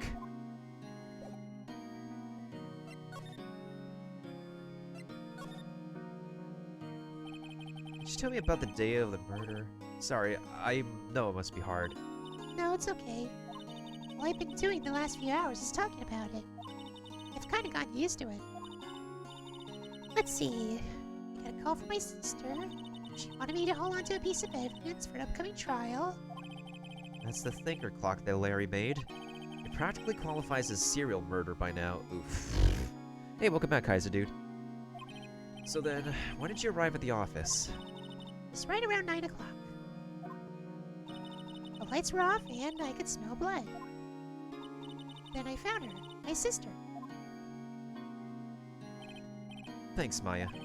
That's all I need to hear for now. Alright, so what do we have so far? We have the Thinker again, ironically. We have glass shards. We have a receipt. We have Maya's memo. Which I probably gotta present to Detective Gumshoe or something, I don't know. Okay, let's head back to the... Let's head to Gross... Wait, hold on. Is there anything I need to do at the law offices first? September 6th, Fay & Co. law offices. The office is filled with police officers. They're all busily searching for clues. Hey, you there. This is a crime scene, pal. No trespassing. Sorry. Don't I know you from somewhere? Wait, you're that Butts guy, aren't you? No, Phoenix Wright. Okay, what a mistake. I mean, Naruhodo Ryuichi. I mean... Guess I got the wrong name, pal. Sorry about that. That Butts guy, he was a killer, and you're no killer, right? He was proven innocent, my dude. Right, and you were... Detective Gumshoe. Gumshoe, wasn't it? Richard Gumshoe? Right, at your service. Hang on, that's Detective Gumshoe to you, pal. Anyway, get the name right. And don't go calling me Dick. Hey, Dick, get over here. Yes, sir. Be right there. You're her lawyer, right, pal? If you've got business here, you better do it quick. Whew. He thinks I'm Maya's lawyer. Anyway.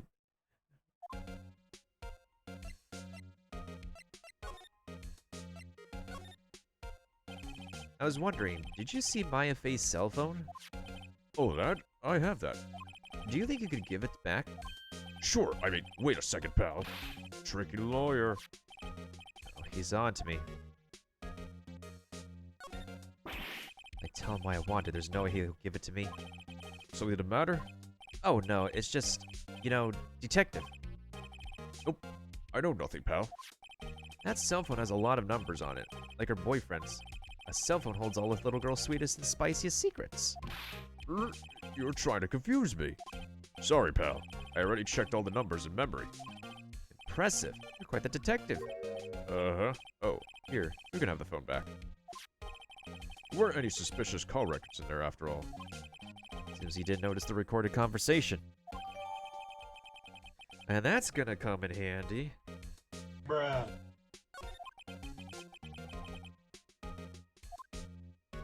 Alright, that's out of the way.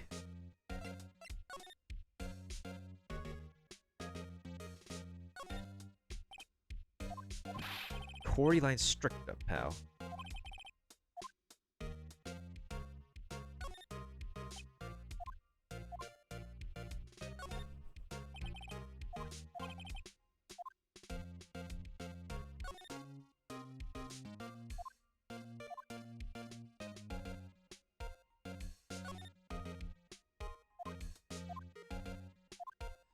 Alright, now to talk to Detective Richard Shue. Dick Shue. I mean, never mind. Dipstick Shue, I mean.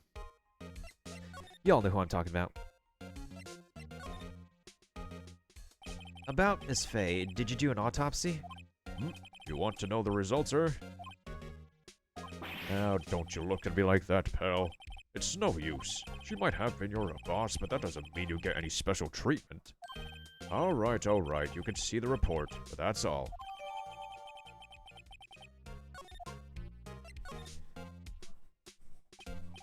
About Maya.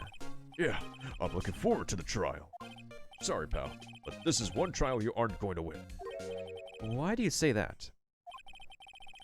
The city's put Prosecutor Edgeworth on the prosecution. Edgeworth. Oh, Edgy Boy is coming to town. I'm sure you know what that means. You being a lawyer and all. I guess I've asked all the questions I need to. You all done, pal? Yes. Arigato. I'll be heading out now. Oh, one more thing I want to mention to you. I don't suppose you're planning on talking to that witness. Anyway, you better not. No influencing the witness with your lawyerly ways, pal. Come to think of it, I had completely forgotten about her. The witness? Yeah, Miss April May.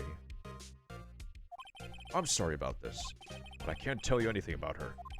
Well, you just told me her name. Miss May, huh? So you've sent her home already, then? You're trying your lawyerly tricks on me now. She's not going to go outside her room until the trial. So, she's still in the hotel across the way. I guess I should know better than to try to get a detective to leak information. You got that right, pal. Time to pay a visit to Miss May. But first, let's talk about Edgeworth.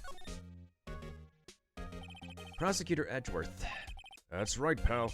Mr. Miles Edgeworth himself. Wait, you do know him, don't you? Of course I do. I know him. He's a feared prosecutor. He doesn't feel pain. He doesn't feel remorse. He won't stop until he gets his guilty verdict. Oh, don't talk about him that way. You make him barely sound human. You're putting him on a pedestal. So I'm afraid this pretty much decides the case.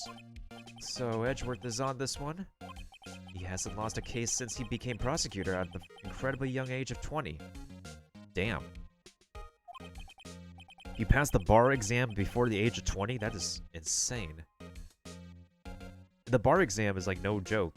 It's no joke, just like the MCAT for medical school. There are rumors of back alley deals and forged evidence.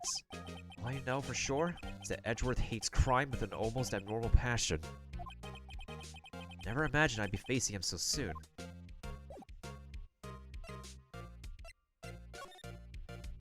Alright. Actually, let's go to Grossberg first. See if he can represent Maya. According to the receptionist, the big boss is out. She couldn't say when he'd be back. Must be hard to keep track of everything when you're a famous lawyer. Not to mention, run an office like this. I guess I'll just have to come back later.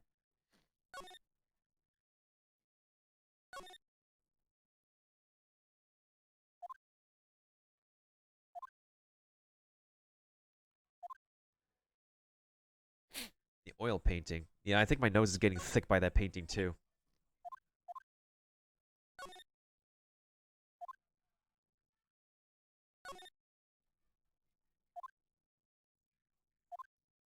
Maybe those books are for show or inherited.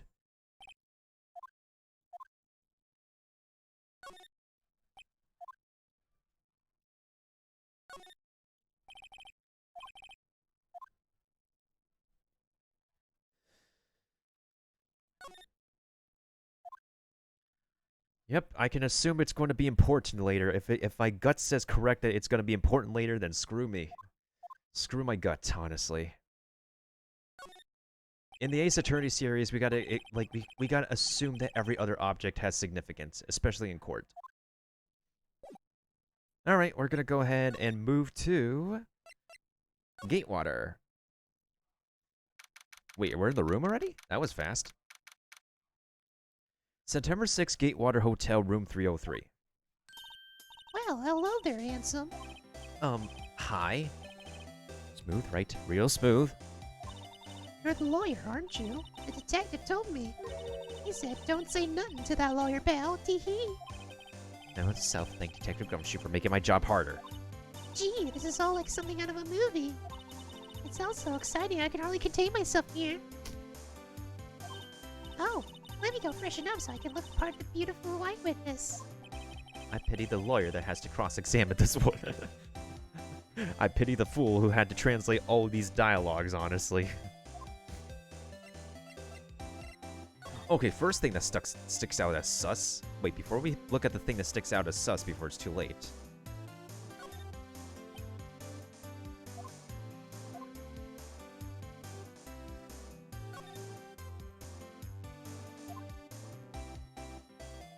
You're gonna be hearing this music a lot in a lot of cases, folks. Like, a lot of cases.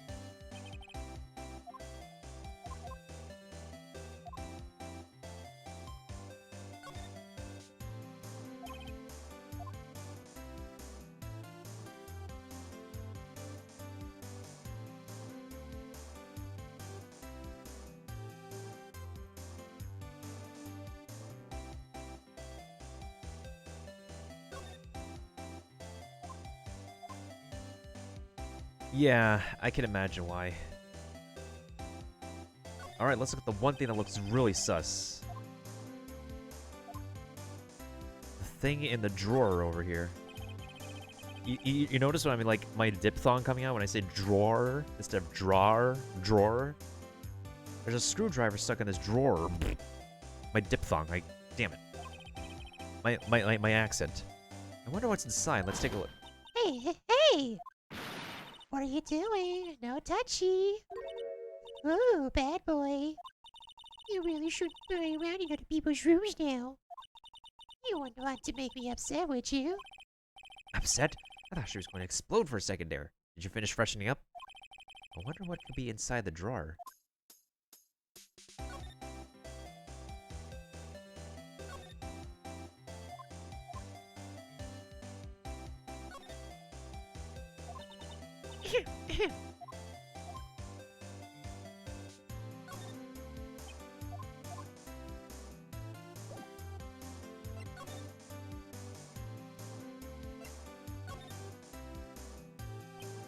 Could you just... Who exactly are you?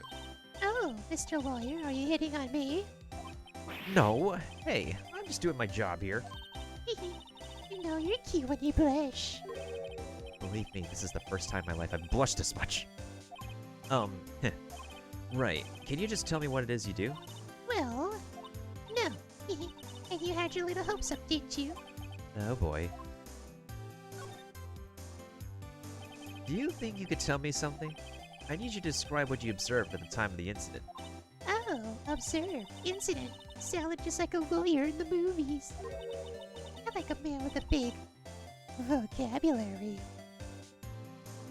I'm pretty sure she meant to say something more than a big vocabulary. Like, if you notice, like, the dialogue, it literally paused in the ellipses before she said vocabulary. Y'all know what's up.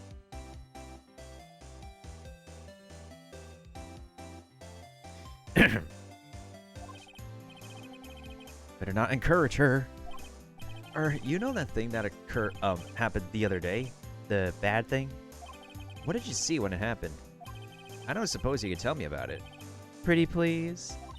Let me see, well, dream on. If you want to know, you'll just have to come to court tomorrow, Mr. Lawyer. Oh boy. I see there are 2 glasses on the table. Is someone staying here with you? Oh, what amazing powers of observation. Must be one of those famous detectives, like on television. Oh no, not me. I'm just a lawyer.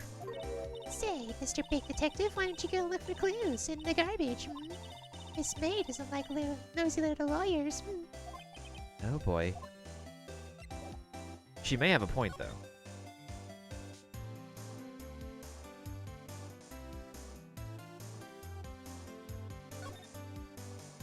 Wait, is there even a garbage can in here?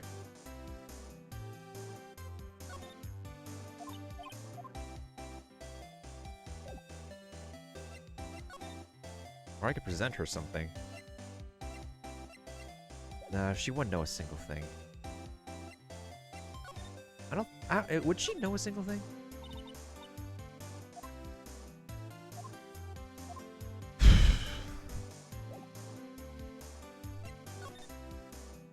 Yeah, there's nothing else she could say. This is useless. This is obviously not helping me.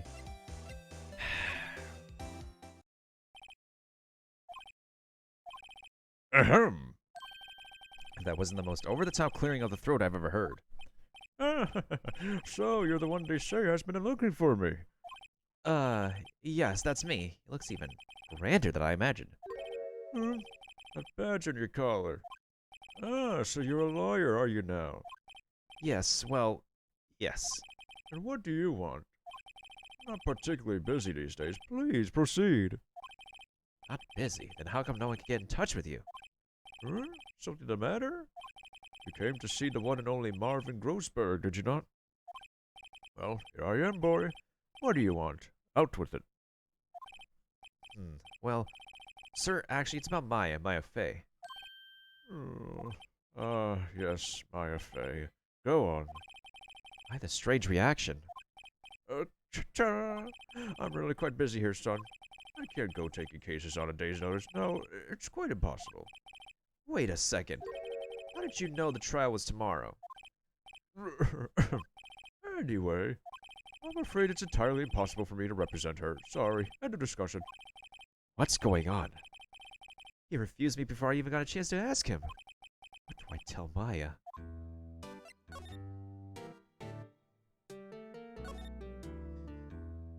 How could you just refuse like that? Please tell me why you won't take the case. Well, see, it's just, I'm busy, you see. But the client is Mia Fey's sister. Um, Mia trusted you. She knew her sister would be in good hands. yes, of course I know that. However, I'm sorry, but I must refuse. Sorry, goodbye. Creep. Fine. I don't have time to argue with you anyway. I'll go look elsewhere. Huh? Did you say something? I think not, I said. What do you mean? I'm terribly, terribly sorry. I'm afraid that no lawyer worth their salt will take on this particular case. Terribly sorry, my boy. Why?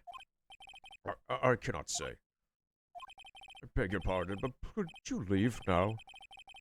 I've done nothing more to discuss with you. What's going on here? How did you know Mia Fey?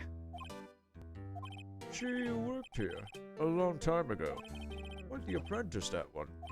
Learned my techniques in the blink of an eye. She left one day quite suddenly. She had a mission, you see. A mission? You couldn't see in her eyes. She followed it with a burning passion. Never looked back. That one. That's quite a painting. You noticed. It's my pride and joy. Impressive, isn't it? Well, isn't it? The color of the sky, the hue of the sea, the weave of the straw hat. It's worth at least 3 mil. I have no intention of parting with it, of course. No, I won't sell it. Not even to you. Wasn't interested. It's not for sale. I'm not buying. Jeez.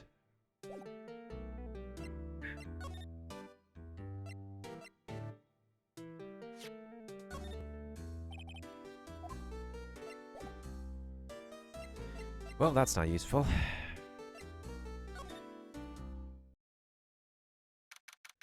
September 6th, 3:42 p.m. It's time for Maya to decide her lawyer.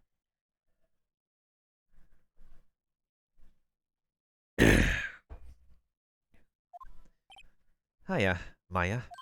Oh, you're back. Did you find a lawyer? Well, what do I tell her? Well, see, just be honest. I really don't think you should use that guy. He didn't seem healthy. He was all skin and bones. What really happened? He flat out refused. You mean he refused to help? Er- I see. I've been abandoned then.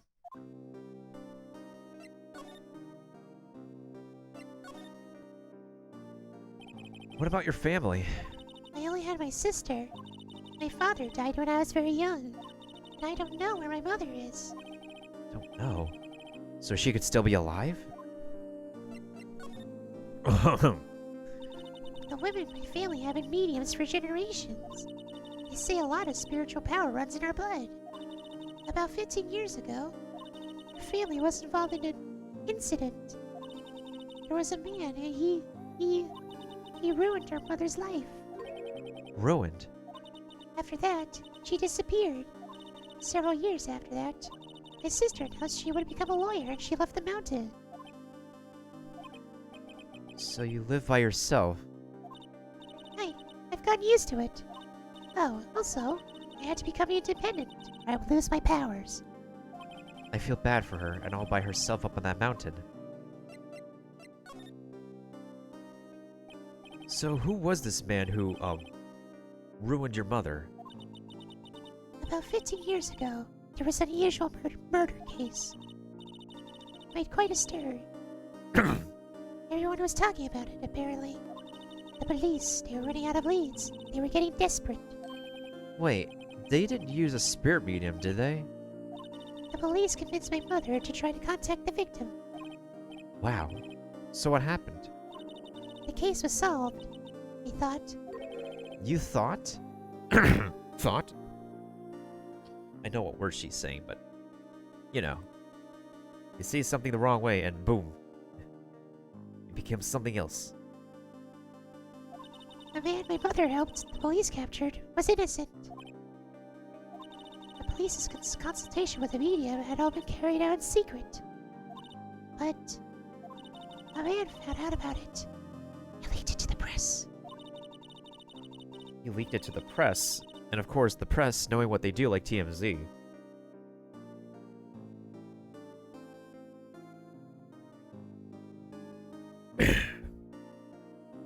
He told all the papers that my mom was a fraud.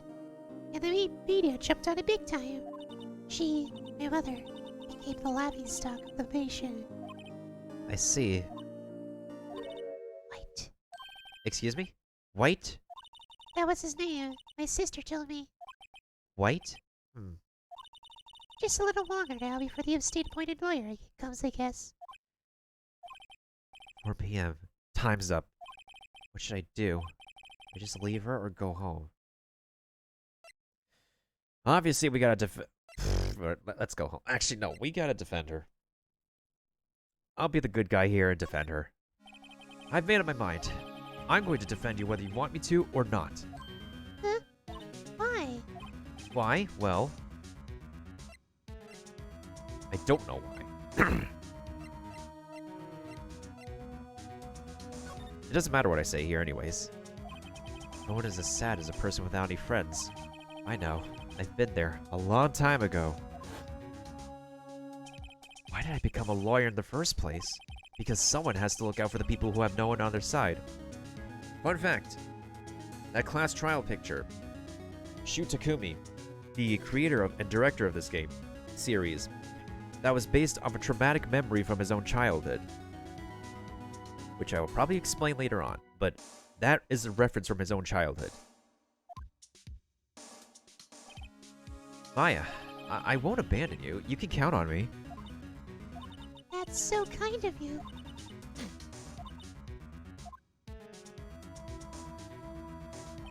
Well, let's fight this one and get you out of here. Right, thank you. Ooh, she smiled at last. She looks like an entirely different person. But she's not a spirit medium yet. One last question. You are innocent, right? And I trust you. So you trust me too, okay? It's a deal. So what next? There's something that's been bugging me. Just what was inside that strange woman's drawer? It was when I tried to look into the drawer that she got all defensive. There has to be something in there.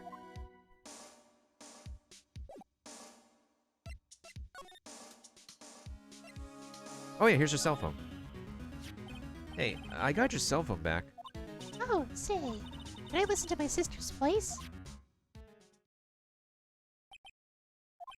Maya's eyes closed. She listened to every word with such intensity. Before long, tears began to roll down her cheeks. Thank you.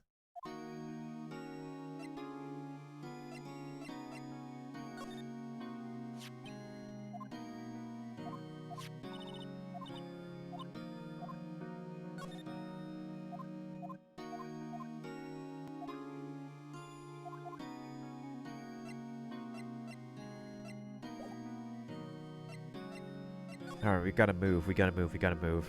We could probably head back to the hotel. Good afternoon, sir. Excuse me, you are? Ah, I beg your pardon, sir. I'm the bellboy of this establishment at your service, sir. Oh, right. I've just come up to deliver room service, sir. Do you know where Miss May might be? Ah, I believe our guest Miss May is out currently using their facilities.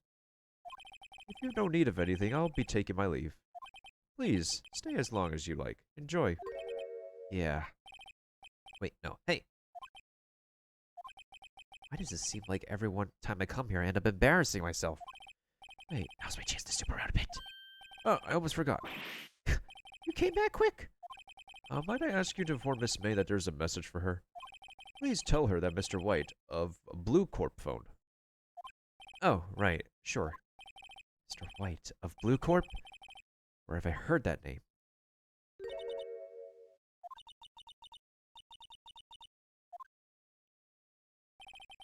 White was the name of the guy who ruined me and Maya's mother. Could it be a coincidence?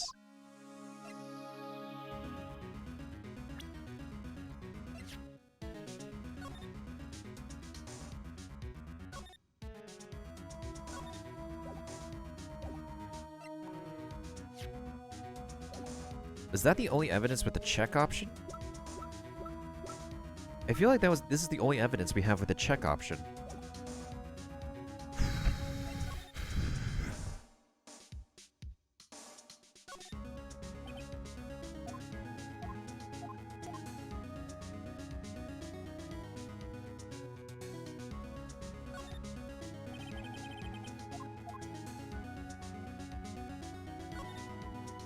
There's a screwdriver sticking out of that half-open drawer. Now's my chance to see what's inside. What do we have here? A wiretap? What would a woman like her be doing with a thing like this? Aha! There's definitely something suspicious about this Miss May. Why would she have something like this in her hotel room? There's a story behind all this. I know it. Alright. I'll be using this bit of evidence in tomorrow's trial, that's for sure. For Maya's sake. Get to this woman's butt. Wait, I mean...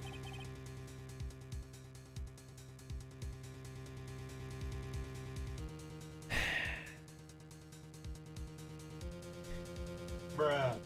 That's very true, Kaiser dude. That's very true. Damn it, dialogue. Oh, bellboy, still there? Uh-oh. Time to scram. Look forward to tangoing with you tomorrow, Miss May. In court.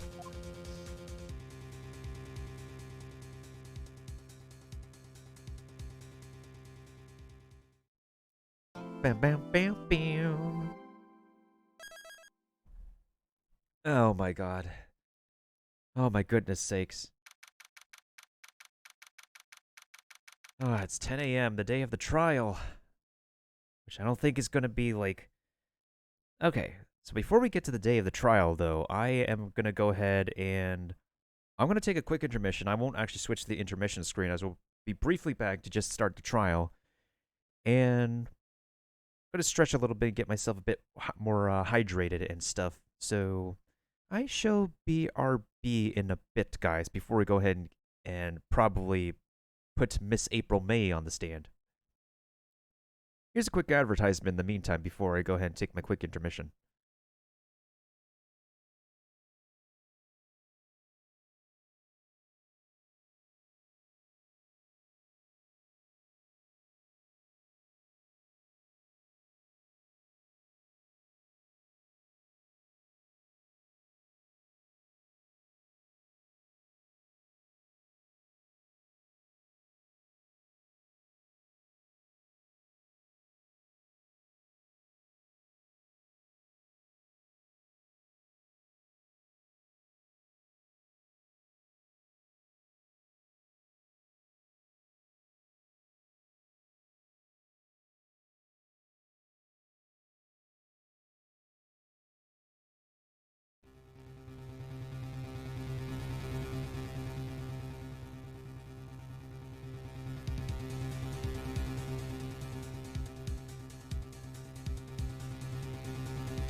Okay, I'm refreshed. I've returned.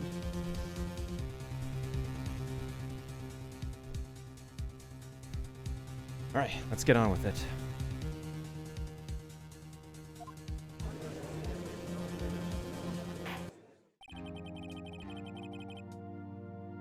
Court is now in session for the trial of Ms. Maya Fey.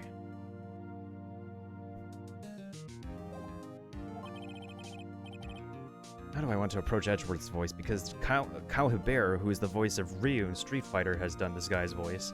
And they have a dude, another dude from the Professor Layton side who's done his voice. The prosecution is ready, Your Honor. The defense is ready, Your Honor. Miles Edgeworth. I'd better not show any signs of weakness today, or he'll be on me in an instant. Mr. Edgeworth, please give the court your opening statement. Thank you, Your Honor. The defendant, Miss Fey, was at the scene of the crime. The prosecution has evidence she committed this murder. And we have a witness who saw her do it. The prosecution sees no reason to doubt the facts of this case, Your Honor. I see. Thank you, Mr. Edgeworth. Let's begin, then. If we may call our first witness, Your Honor. The prosecution calls the chief officer at the scene, Detective Gumshoe. Witness, please state your name and profession to the court. Sir. My name's Dick Gumshoe, sir. I'm the detective in charge of homicides down at the precinct, sir. Detective Gumshoe, please describe for us the details of this murder. Very well, sir. Let me use this floor map of the office to explain, sir. It's kind of funny how the desk is literally shaped like an L, interestingly. I actually made the correct shape on on here.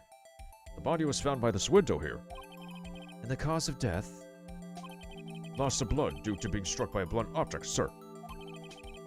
The murder weapon was a statue of the thinker, found next to the body, sir. It was heavy enough to be a deadly weapon, even in a girl's hand, sir. The court accepts the statue as evidence. You're still calling it a statue. Now, detective. Yes, sir. You immediately arrested Miss Maya Fey, who was found at the scene, correct? Can you tell me why?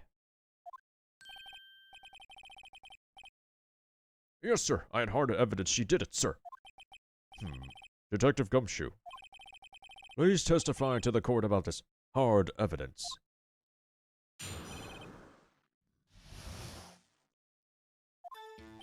As soon as the phone call came in, I rushed to the scene.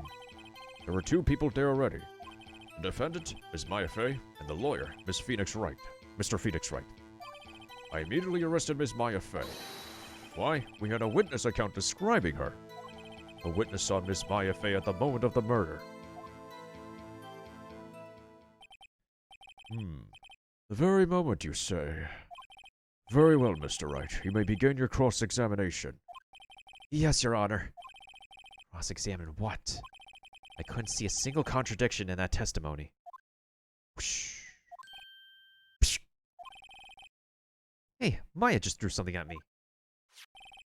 What's this? My sister couldn't find any contradiction in a witness's testimony. She would bluff it and press the witness on every detail. The witness always slips up and says something wrong. It worked lots of times. I should have expected Maya would know some of her sister's tricks. Alright, let's give this a try. Something the matter? No, Your Honor. I'd like to begin my cross-examination.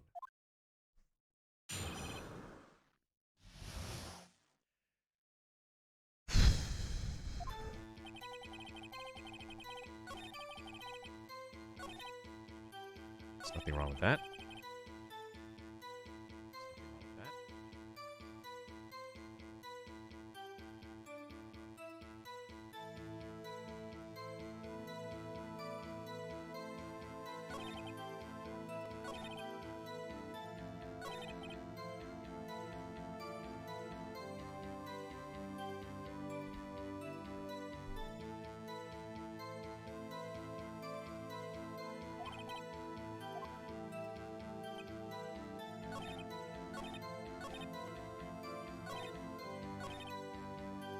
I'm gonna press him on this.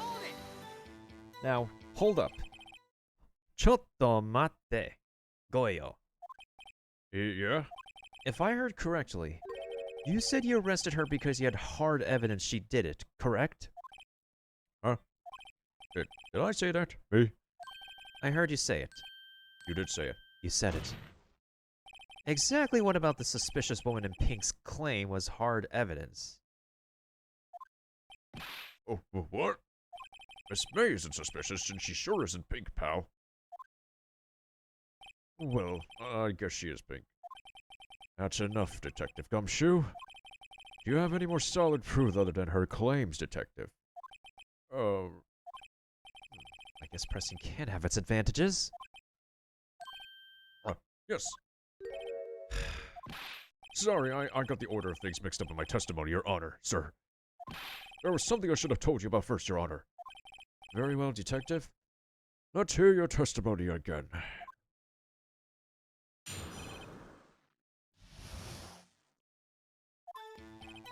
After securing the suspect, I examined the scene of the crime with my own eyes.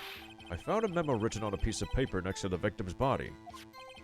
On it, the word Maya is written clearly in blood.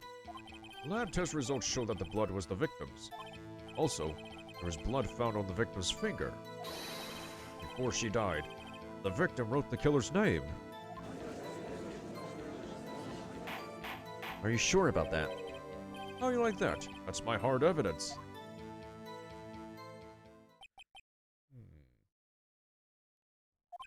Before we begin cross-examination, I have a question for you, Detective. Your Honor, why did you testify this vital piece of evidence the first time? I know. I'm real embarrassed I forgot about it, Your Honor, sir.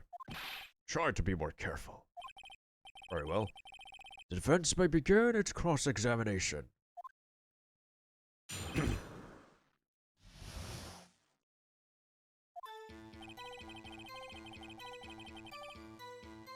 Nose is itchy.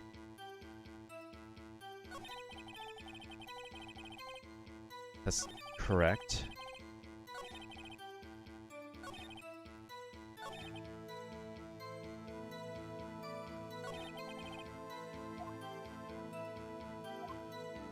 Let's keep on pressing.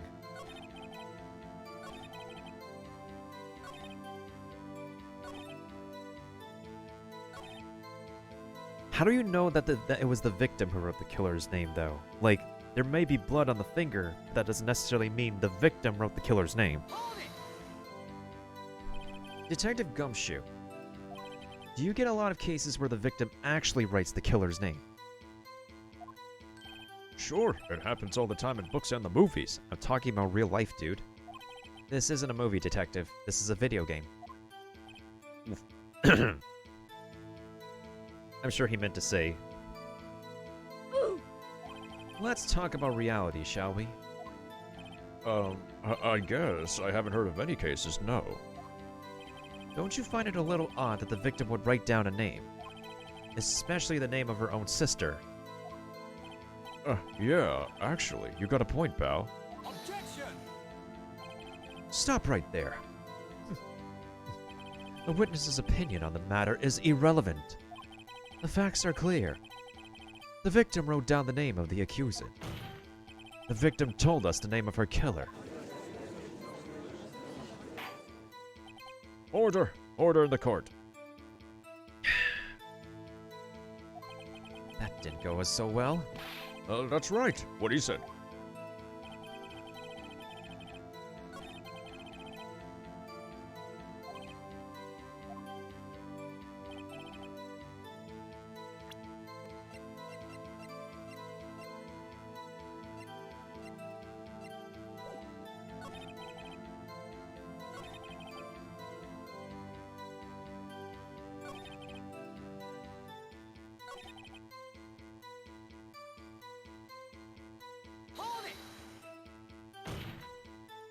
Do you have any proof it was Mia who wrote that? Of course I do, pal. You sounded pretty confident. This might not be good. Yeah.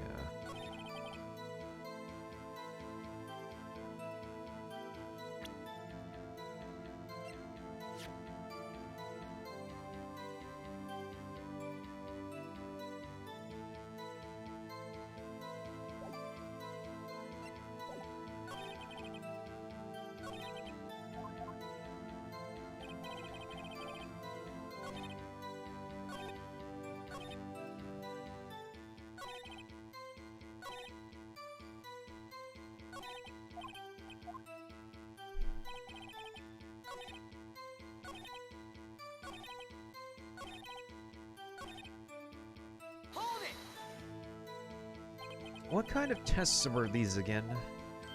Huh? What kind? Well, I hear they take the, little bits in the blood. They are the hemoglobins. Or my hemoglobin globin. I refuse to testify on this matter, pal. I'm no expert on blood tests. Yes, that was quite clear. You may continue with your testimony. Thanks, pal. I beg your order, sir. Detective Gumshoe, Yeah? I look forward to your next evaluation. As should you. Oh, That was a mess. right. Where was I?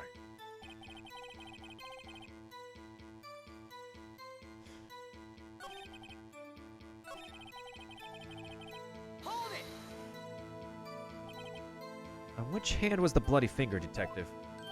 A right hand. She was right-handed. Nice try.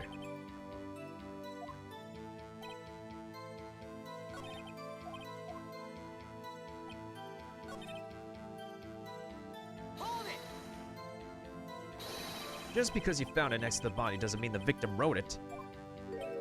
Oh, then who did write it, smarty pants? Who? The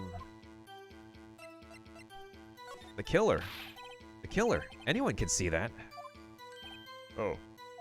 You're sure saying the killer wrote her own name? Buddy, please.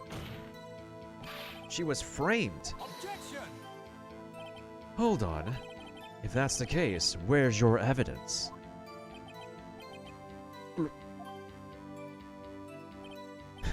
I guess that was a bit of a tall order for you. Those without evidence shouldn't open their mouths, Mr. Wright. Yeah, pal. Oh, boy. Well, Detective, tell us what was written on that memo you found.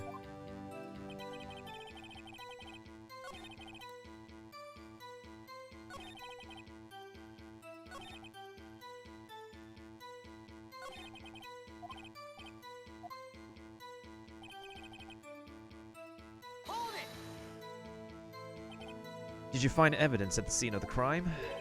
Oh, no, don't jump the gun on me, pal. Just listen, I'm getting to the good part. Already said that.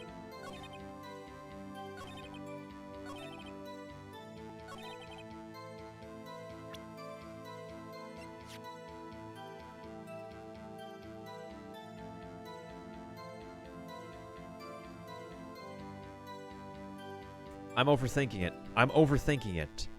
If the death was instantaneous, then how could the victim have wrote the killer's name?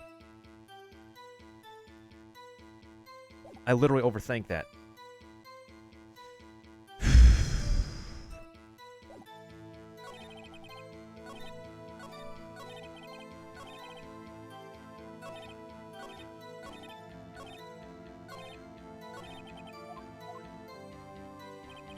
Well, I get the effect. I think there's actually minimum wage for pay that can't be lower than that. Ah.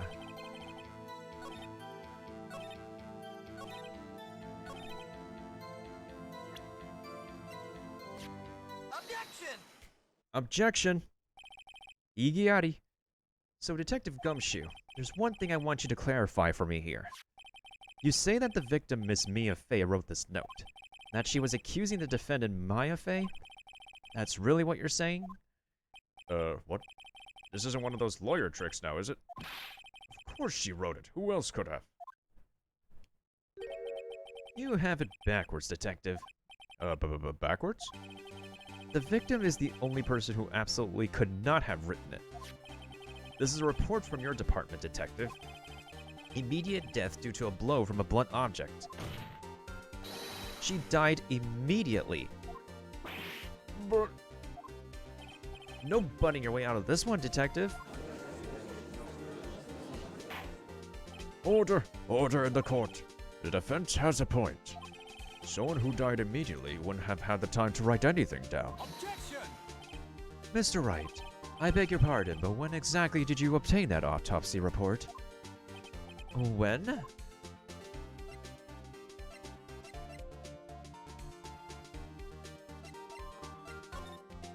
It was the day after the murder.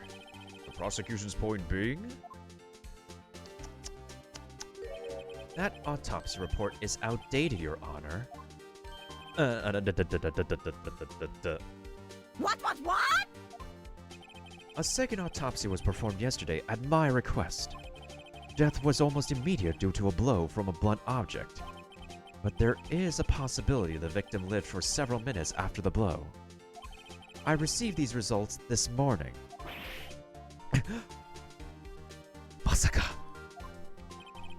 Your Honor, it's quite easy to imagine that the victim did have time to write Maya. That is all. I see. Damn you, Edgeworth! Should have known you'd have something up your sleeve. Why, Mr. Wright? You look shocked. Something you want to say? The detective's a sham. Detective Gumshoe, You're a sham. How could you give me a faulty report? I thought... Detective Gumshoe, uh, I'm disappointed in you handing him the wrong report like that. Hey, Edgeworth's got camaraderie. I'm sorry, sir. You are at fault, Detective. This isn't going to look good on your evaluation next month. But... Your Honor, I submit this report to the court. Understood. The court accepts the evidence. Well, we finally got an updated report.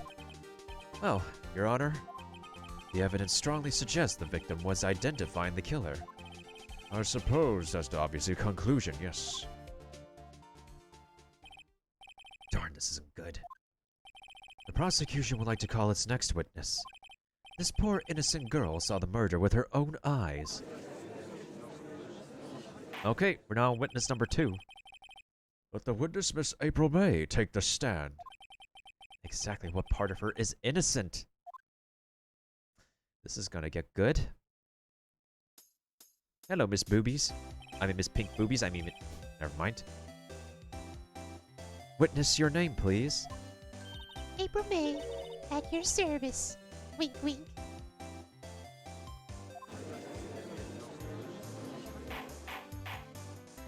Order. An introduction should not require any reaction from the crowd. The witness will refrain from wanton winking. Oh, yes, Your Honor. This is not good. She's already captured the heart of every man in this courtroom. And all the LGBTQ-friendly attracted people, too. I mean, to be fair, Mia did have cleavage, too, so... Tell us, where were you on the night of September 5th, when the murder occurred? Gee, I was like, in my hotel room. I checked it right after lunch. And this hotel is directly across from the Fay and Corporation Law offices. That's right, big boy. Please testify to the court about what you saw.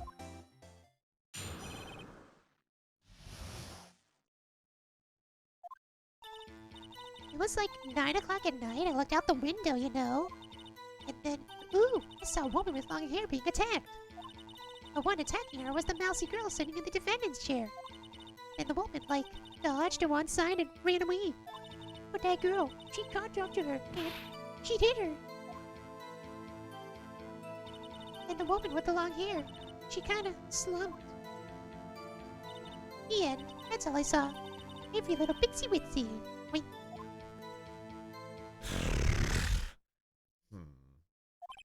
Well, Your Honor, I see. It is a remarkably solid testimony. I don't see a need to trouble the witness any... wait, Your Honor. Yes, Mr. Wright? What about my cross-examination? I thought the witness's testimony just now was quite... Continuing. Mr. Wright, I understand you are Miss Mia Fey's understudy, were you not? You must know her techniques well. Her cowardly way of finding tiny faults in perfectly good testimonies. Hey, how dare you? Well, Mr. Wright, will you cross-examine the witness? Of course I'm doing it. I'll gladly proceed with the cross-examination. Gladly. It's only because I have a feeling Edgeworth doesn't want me to. She has to have some weakness. Very well. You may now begin your cross-examination. Alright, let's take a look at her testimony. 9 o'clock yesterday, looked out the window. saw a woman being attacked. It was a mousy girl. And the woman like dodged to one side and ran away. That girl, she caught up to her and she hit her. Alright, so we gotta press her. We can't present any evidence if we still have to press.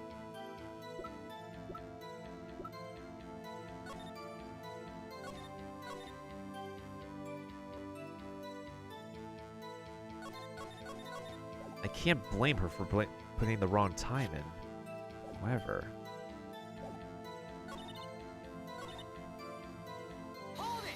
How can you tell it was Maya? How do you know she was the defendant? Well, you know, she had a girlish physique. Women know these things. Sexist? Maybe. I just know, okay? There was only one person at the scene of the crime with the short, girlish figure. The testimony is bulletproof, Your Honor. Hold on a minute. That testimony stinks! What? Miss May, I'm willing to bet that... You're lying. Are you telling the truth? Did you really see the defendant? That's very true. That was the previous decade. Mr. Wright, what's the meaning of this? Yes, what is the meaning? Somebody tell me because I'm clueless. About this, I mean. Okay. If you had really witnessed my client, Maya Fey, you would have noticed her clothes before noticing her physique.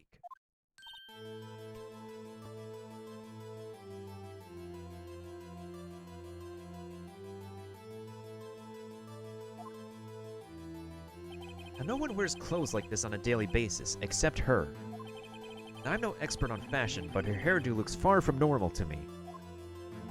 However, the witness's testimony mentions neither of these things.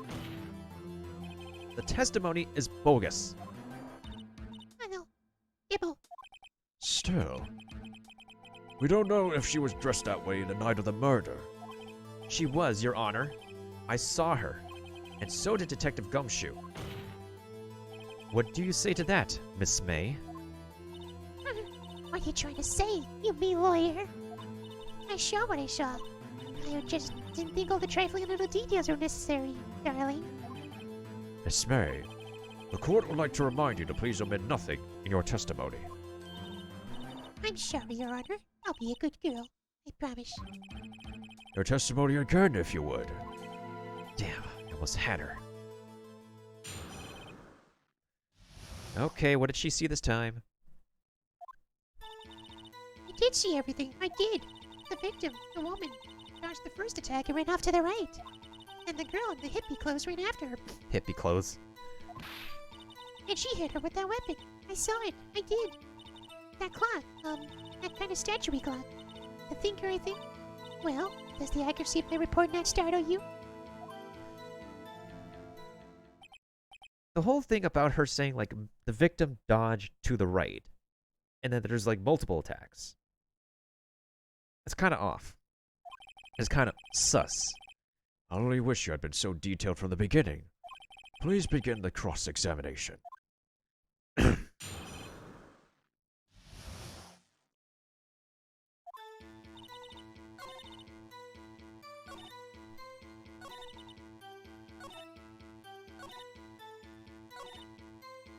It would be obvious to see that the weapon would be the thinker.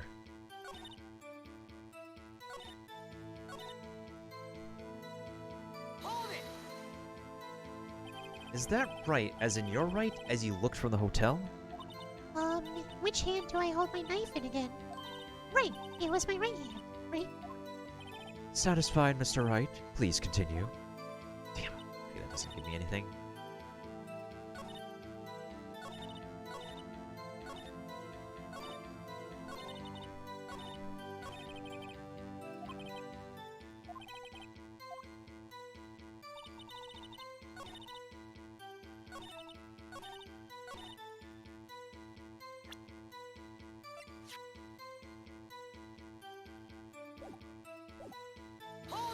Hold it! A clock? Did this come up in another testimony recently? Well, don't you look so sour, Mr. Lawyer. You can't win them all. No, but I have a feeling I'm onto something now.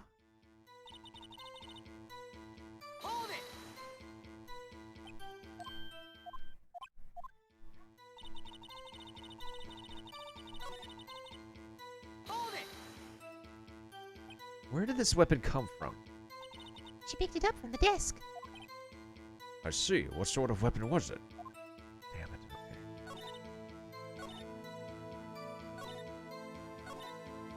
Okay.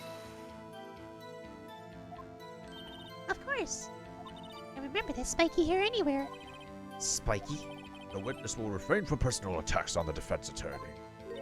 Oh, we're sure you're bad, girl. I'm sorry. Very well. Continue.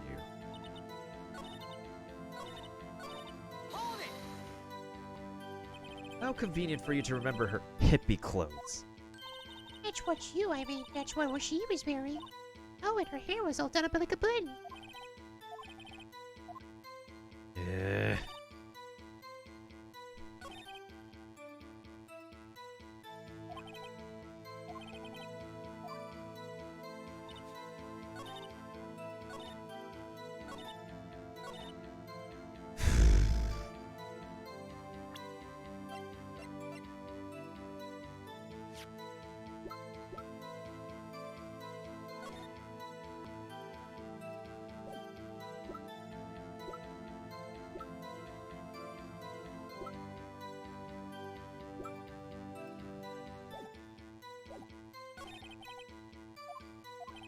I don't know if I'm overthinking it this time, but the thing is, though, she saw the murder happening. She claims the victim dodged. I find this part sus, but we can't exactly... If we press on, we're not going to get anything out of this.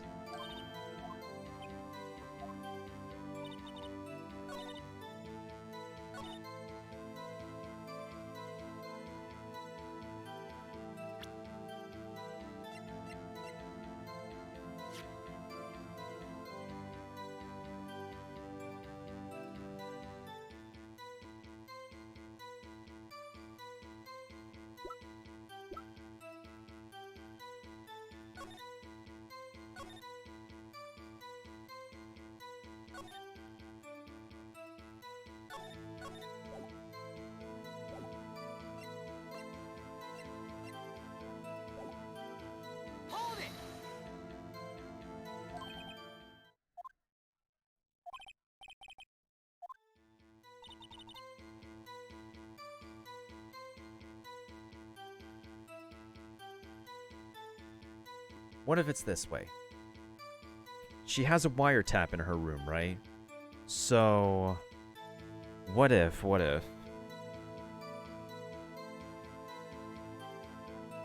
If she did not have the wiretap in her hotel room, she would not have known that the statue, the thinker, was a clock to begin with because the phone was wiretapped. It has to be the case. The only way she could have known the statue is also a clock is if she heard the information at the time. Let me present the cell phone, see what that does. Objection! Nope, that doesn't do anything.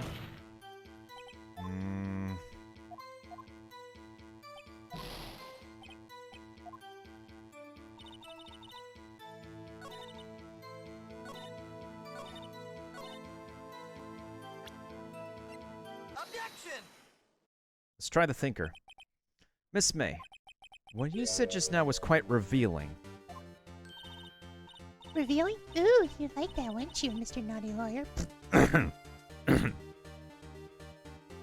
Anywho, you just said that this statue of the thinker was a clock.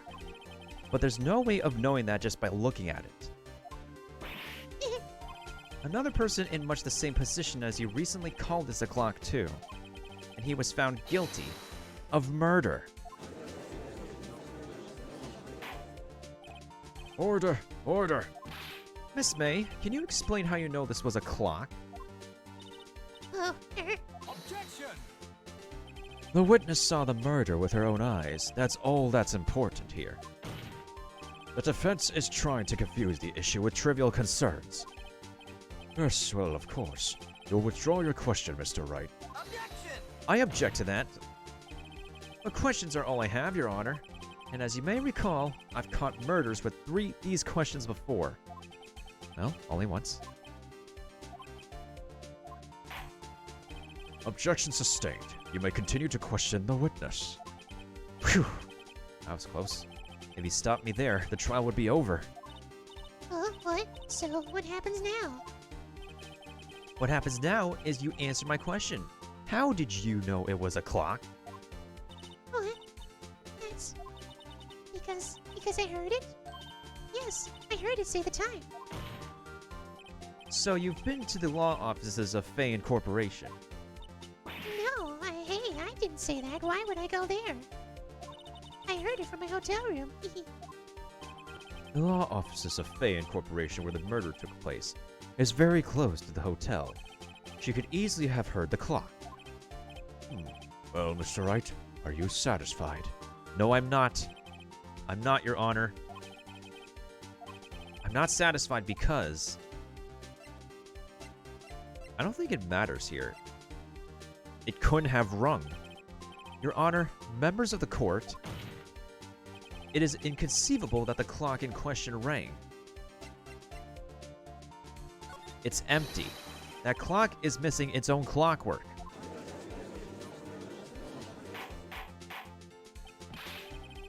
How could you possibly? Just take a look right now. Oh, See anything interesting, Your Honor? it is as the defense says. This clock is missing its clockwork. It's quite empty. Mr. Wright, would you care to explain to the court the meaning of this? It is as you can see. The clock was empty. It couldn't have rung.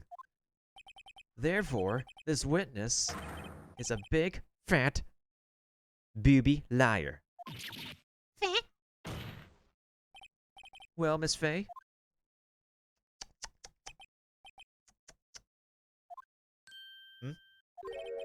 Quite a show you put on for us, Mr. Wright. He knew the clock was empty. Somehow, he knew. I'm afraid you've forgotten one thing, however. Indeed, the clock is empty, as you say. It can't ring. However, we must ask, when was the clockwork removed? If it was after the witness heard the clock, then there is no contradiction. That's true. That is a possibility. The clock might have been emptied after she heard it. And that is exactly what happened, Your Honor. Well, Mr. Wright, can you prove when the clockwork was removed? I can. Oh, impossible, of course. I have proof. Huh? Nani? Wasn't it you who told me proof is everything? Well, I was listening. And now I'll show you the proof you like so much. The evidence that proves that the clock was removed is...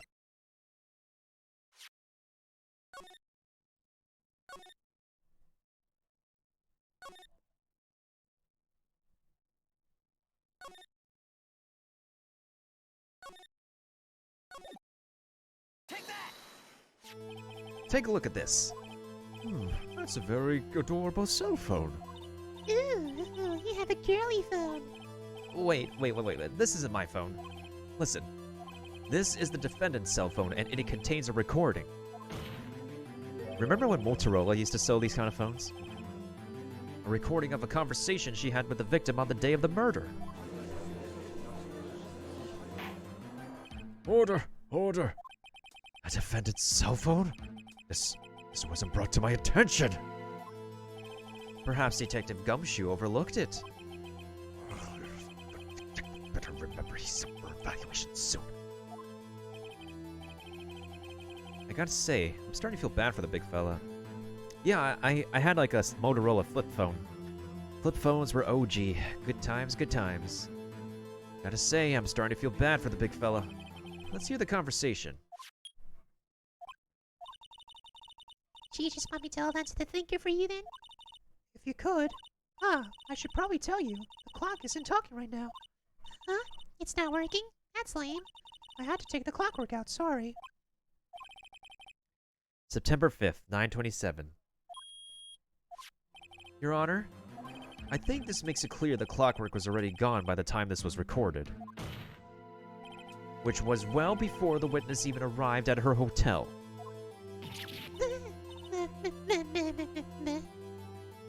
can literally see her. You can literally see her eye flinching. That's a very tiny detail. Well, Miss May, would you care to explain this to the court? Just how did you know that weapon was a clock? Well, isn't it obvious? I saw that clock before. What store was that again? I go to so many. Oops, I forgot. So the witness had seen it before. That would make sense. Does the defense have any objections, Mr. Wright? Yes, because that's an exclusive clock made by Larry Butts. The witness claims she has seen it before, but this directly contradicts a piece of evidence already submitted to this court. Well then, let's see it. Perhaps produce this evidence that will prove the witness has not seen the clock before. It's simple. This clock was never in any store, ever. What? A friend of mine made that clock. Only 2 exist in the world, and the one that isn't here is in police custody. Hey, Masaka, everything is sold in stores. Miss May, I think it's high time you went shopping for a better excuse.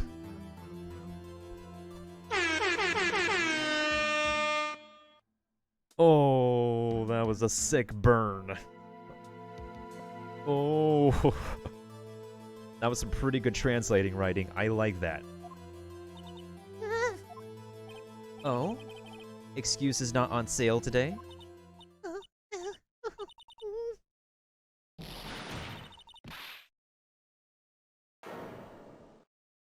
Oh boy, there goes the boobies unleashed. What's it to you, porcupine head? That stupid clock doesn't matter, okay? She did it, and she should die for it. Die, sine!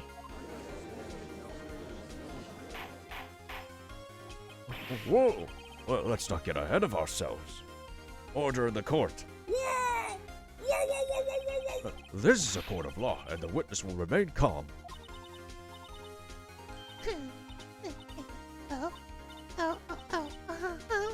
Silly me. Did I, lose it? I guess I did. Scary. Miss May, let me ask. Tell me, how did you know the weapon was a clock? Oh my god, her face is completely different. She's a different character now. Oh dear. Does the defense have an opinion on this behavior? Okay, this is it. Yes, Your Honor. Allow me to explain how I see the truth of this matter. Oh yeah, JoJo characters before JoJo's Bizarre Adventure became a thing. You knew the weapon was a clock because you heard about it. The witness had never held a clock in her hand. However, she had heard that it was a clock. She heard? That is correct, Your Honor. There is no other way she could have known the thinker was a clock. And I could show you the proof. Oh, this is interesting. Let's see it then. Show me evidence proving that the witness had heard the murder weapon was a clock. Have a look at this, Your Honor. I found this in Miss May's room. It does, yeah, her second design looked very JoJo-esque for sure. She's just missing a stand. Mr. Wright, please explain to the court what this is. Miss April May, you were tapping the victim, Miss Mia Fey's phone, were you not? Oh. Your Honor, this is irrelevant. I'm not entirely sure that it is. Objection overruled. It troubles me that our witness was in possession of a wiretap. This is outrageous. Does the defense truly claim that the witness was tapping her phone? Absolutely. Even if that was the case, which it's not, you still have to prove one thing. Did the victim ever say that the weapon was a clock on the phone? Can you prove that? I think not. Oh yeah? I think I can. It's simple. Nani?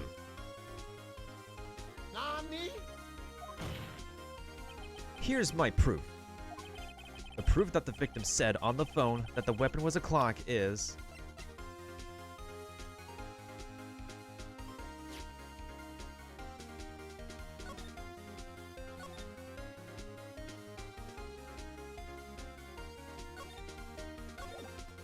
It's gotta be the cell phone again. I don't lose any lives here in any case.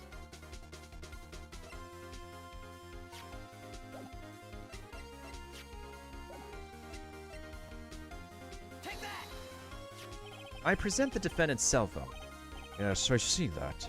Listen once more to the conversation between the defendant and the victim, so we don't know what... Edgeworth, what was your outburst about? We literally heard it on the phone.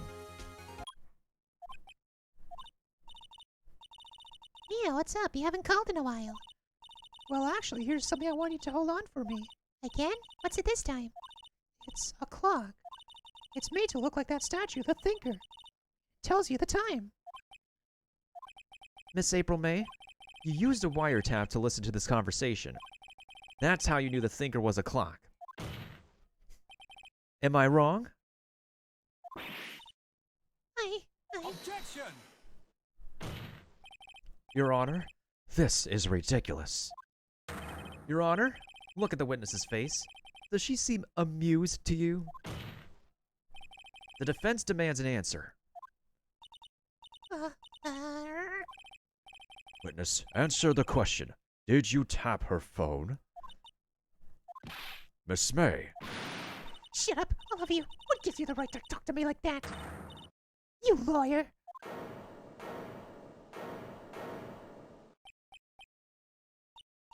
It's no fair. All of you ganging up on me like that. Oh, so I'm the bad girl. Is that it? Is that it?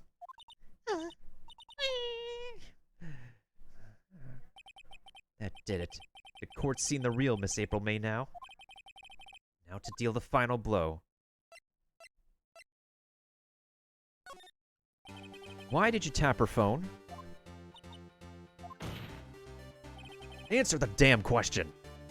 Answer the question, witness. Do I have to? Isn't this a murder trial? Isn't tippity-tappity irrelevant? She's saying exactly what Edgeworth wants her to say. Miss May, you were tapping the victim's phone. I hardly call that irrelevant. While this court does not condone the defense's tone of voice, he has a point. Well, Miss May, do you have an explanation for the court? Can you prove you had nothing to do with this murder, even though you tapped her phone? I'd like to see her pull that off. Mr. Lawyer, I saw that evil grin. You were probably thinking, I'd like to see her pull that off, weren't you? Damn, she's good. Well, you're not the first man who's done that. Of course I can, and I will. You can't be serious, no way. Wait, I say, wait. Oh, and I assure you I'm serious, Mr. Lawyer. Okay, so the killing happened around 9 o'clock at night. Why, that's just when I was getting room service from that sweet bellboy. Room service? Iced coffee, I believe it was.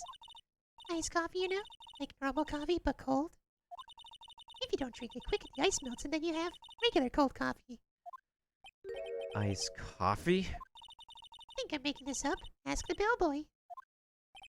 Ergo, the witness was not on the scene of at the time of the murder.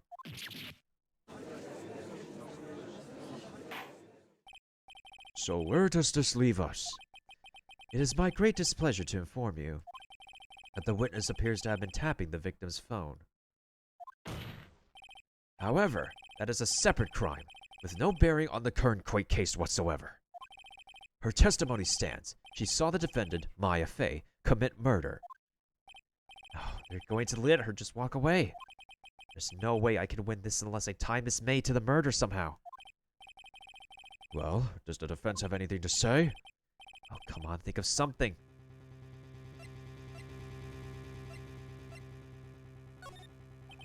The defense would like to call the hotel bellboy as a witness. There's something suspicious here, and I'm going to get to the bottom of it. I think you've shrunken quite low enough already. Objection! I object to calling the bellboy. Why? What's your reason? Because I hold that the wiretapping had nothing to do with the killing. However, if you agree to one condition, I'll consent to calling this witness. Condition? If Miss April May's alibi is not called into question after you examine the bellboy, then you will recognize that Miss April May was not the killer. Thus, she is innocent. Thereby, you must also accept the verdict of guilty for Miss Maya Fey. That is my condition. I'd better find something suspicious in that bellboy's testimony. Otherwise, Maya will be the declared guilty on spot. What should I do?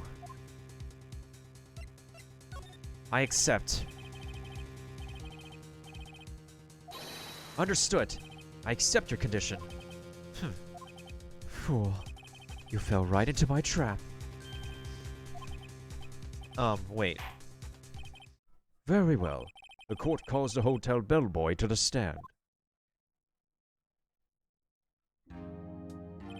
I believe we're ready for the witness to testify. He certainly does look like a bellboy. And he still has stuff in his hands. Yes, sir.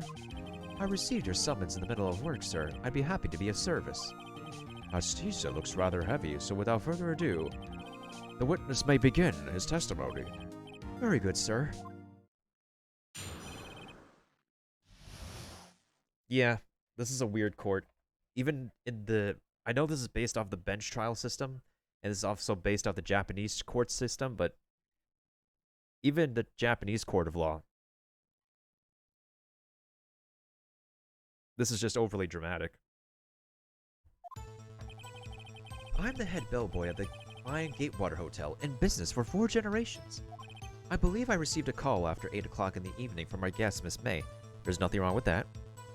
She asked for an iced coffee to be brought to her at 9 o'clock on the dot, sir. I brought it to her at precisely the requested time, of course. And I delivered the iced coffee to our guest, Miss May herself. I see. The defense may begin its cross-examination. Right. I'm ready. I hope this is it. If I can't prove Miss May was involved with the murder now, Maya will be finished.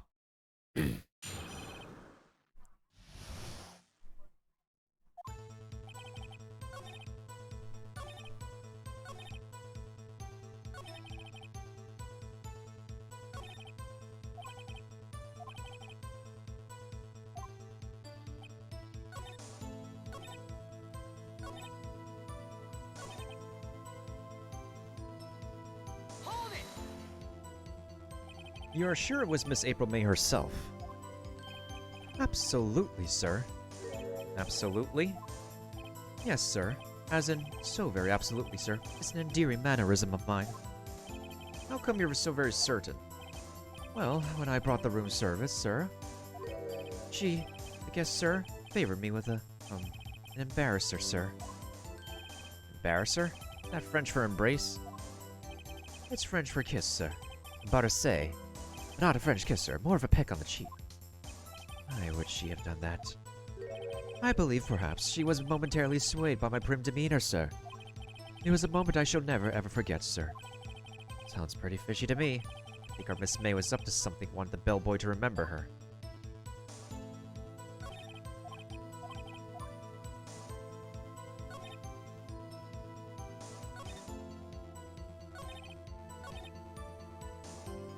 Hold it! 9 o'clock on the dot, you say? Yes, I confirmed that detail several times. She was watching a program on the TV and wished to drink after she finished, sir. 9 o'clock. Time of the murder. It's no good. There's nothing there. Is that it? Finally, you understand. This bellboy has absolutely no reason to lie. Now, if you have any decency, you will end this rather tedious cross-examination here. It was a bit tedious. The witness may leave the stand. Can't let this happen, can I? Wait, chot mate. Mate goyo. Yes? Does defense have something to add? One last question. Let me ask one last question. Objection! Your Honor, I must object. This charade of justice has gone on long enough. Now, Mr. Edgeworth. All right, Mr. Wright, I'll give you one more question, that's all.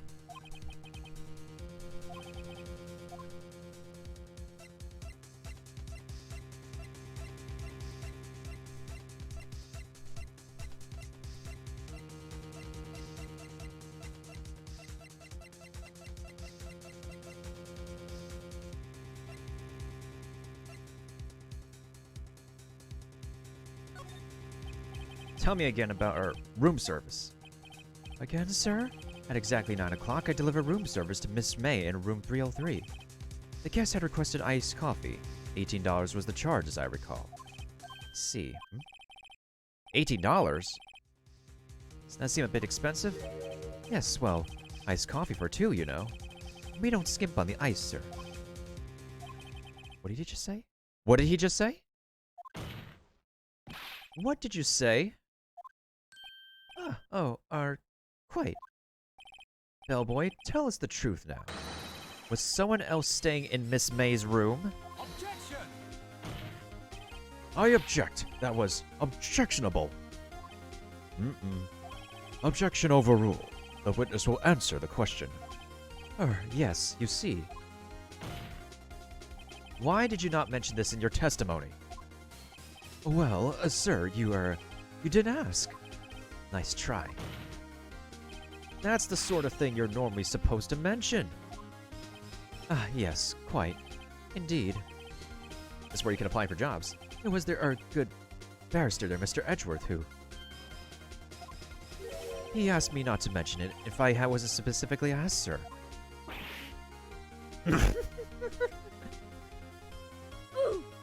Come on, Edgeworth. You fool. Well, that's one neat little detail that was added. I've done it. I've won. Miss April May checked into a twin room with the man. Correct? Yes, sir. Then, when you brought the room service, you didn't see that man in the room? That's right, sir. Your Honor, we have just learned of another person involved who may have been the murderer. In light of this new fact, I hold that it's impossible to judge the defendant. Wouldn't you agree, Mr. Edgeworth? And who, Mr. Wright? Who is this other person? Simple. It was... the man with Miss May. The man who checked in with Miss May.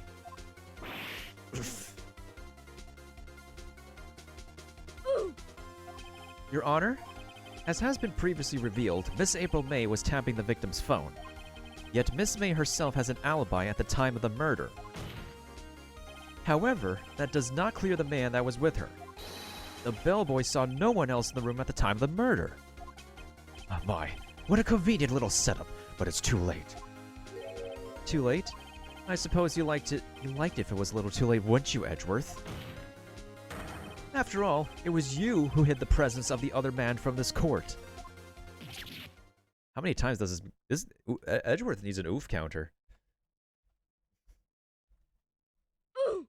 Edgeworth is going to be held liable for something. Upstart. Amateur. These accusations are ludicrous. Enough. The court acknowledges the defense's argument. I expect the prosecution and defense to look into this matter fully. Am I understood? Yes.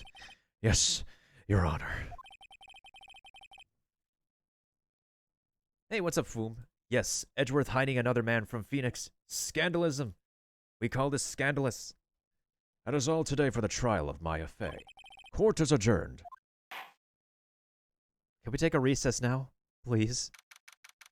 September 7th, 2:24 p.m. District Court, Defendant Lobby. At least we're done with April. I forgot to say hi. No, it's all good, Foom. It's all good. I appreciate you lurking regardless. Okay. We need to find this man. The man who we saw in the beginning. Get him freaking guilty and be done with the second case. Mr. Wright, you were amazing in there, Sugoi. Really? I think I might be your newest fan. Oh, I was just doing my job, you know. Then again, that other attorney was pretty cool too. Huh? The face of his, with his white eyes wide and trembling lips. It sent shivers up my spine. If you say so. So, what happens with me? Do I get to go home now? Well... No, I don't think so. Not yet. Oh, I see. But I got a great lead in today's trial. A lead? That man with Miss May, he's the key. Oh, I get it. Volga. What happened to Miss May after that anyway? I heard they arrested her. I guess she's learning her charms won't work everywhere. She's probably at the detention center right now. I might have to go down there later. Anyway, this case is far from closed. Yes, sir. I'm going to find out more about this man. Do you think he was the one who... Maybe so. Sis... Don't worry, I'll find him by tomorrow, I promise. I'm counting on you. I asked for a full record of April May's testimony. I thought it might come in handy during the trial tomorrow. But now that I have it, I'm not so sure. Most of her testimony was all lies. In fact, there's only one part that hasn't been stricken from the record. I don't know how much good this will do me at all now. Anyway, time to hit the pavement and do some investigating. Maya doesn't belong in that detention center, and it's up to me to set her free. Da da da da da. I like the mental picture of people hanging out and it jumps out of nowhere with a Phoenix Edward joke. Dude, you're gonna get me there because, like, this series really hits it home for a lot of gamers. Oh my god, we're almost in the clear with this case. Almost in the clear. Okay. Alright, before I continue with the detention center, I'm gonna go ahead and take another intermission. And I shall be right back after this bathroom break, after I get hydrated. We have to put the blame on this man. And after that, we should be good for tonight. And let me go ahead and play a quick commercial for you guys in the meantime while I go ahead to the restroom and take my break real quick. And I'll definitely see you guys after I return, after a quick minute or so. In the meantime, I'll go ahead and play some chill Turnabout Sisters music in the meantime.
Alright, let's get back into this.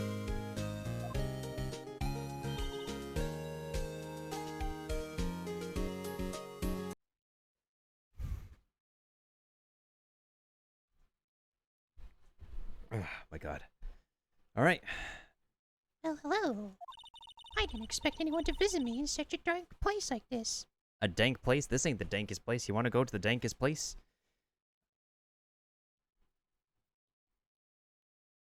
I'll show you where the dankest place is. Oh, hi, 2D Avatar.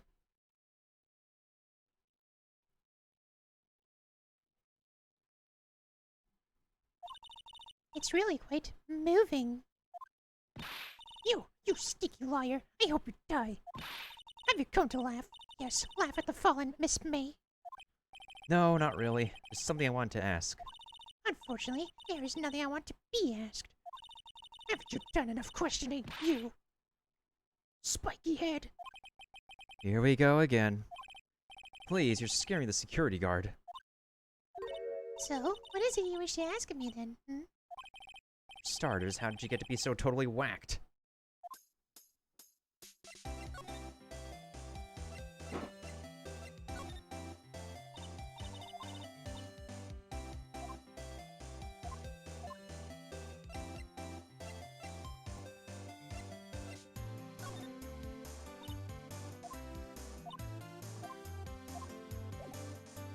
Okay, that's obviously not gonna work.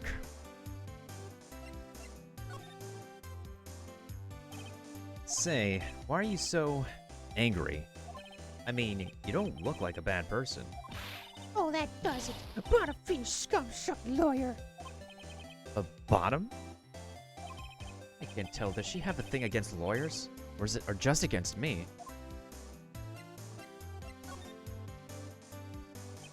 Why did you place a wiretap on Mia's phone?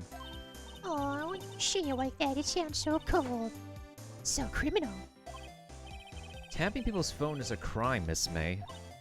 Oh, and I suppose you learned that in lawyer school, hmm? Creep. This woman is impossible to talk to. About the man who stayed with you in your hotel room. Can you tell me about him? Where is he? Come on. No way, Jose. It's Phoenix. I mean, Naruhodo. I mean...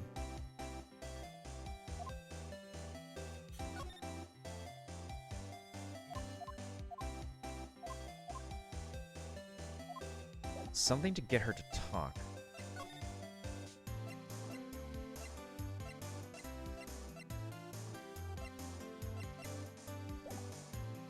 I don't think I have something at the moment, so let's go ahead and go to...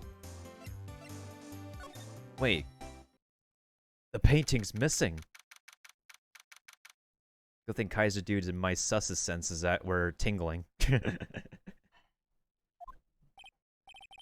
Huh, looks like Grossberg is out today again. Maybe he's avoiding me for some reason.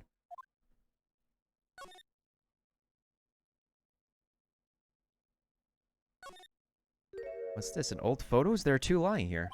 Something's been written in pencil on the backs.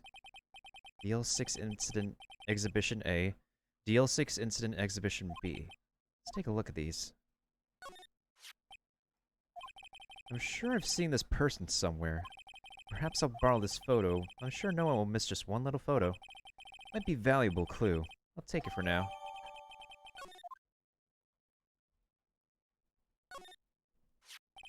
The photo lies on the desk. Maybe I should switch it with the one I took. I think I'll swap them.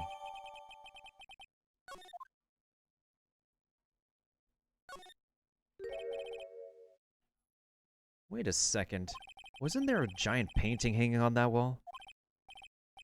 Yeah, it was a painting of... Fisherman.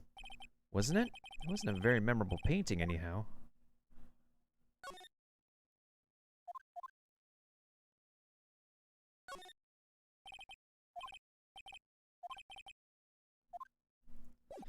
Well, looks like we've got a picture and stuff we can use, but before we go back to the detention center... September 7th, Gatewater Hotel, room 303. Ah, welcome, sir. Quite the performance today, if I dare so say so myself. Oh, thanks. Sorry for putting you on the spot like that. No, no, not at all, sir. Your efforts today can only help the Gatewaters rep, as they say. Huh? Rep? Yes, our reputation won't swell as the hotel where the murderer used a wiretap. We could charge a premium for the room, of course. It'll be great for business, sir. Whoa, whoa, whoa. Miss May hasn't been charged with murder. I, too, will become famous. The bellboy who brought the murderer iced coffee. Why do I feel like we're both stuck in the same bad dream? So, you're our honored guest. Please let me know if there's anything I could bring you.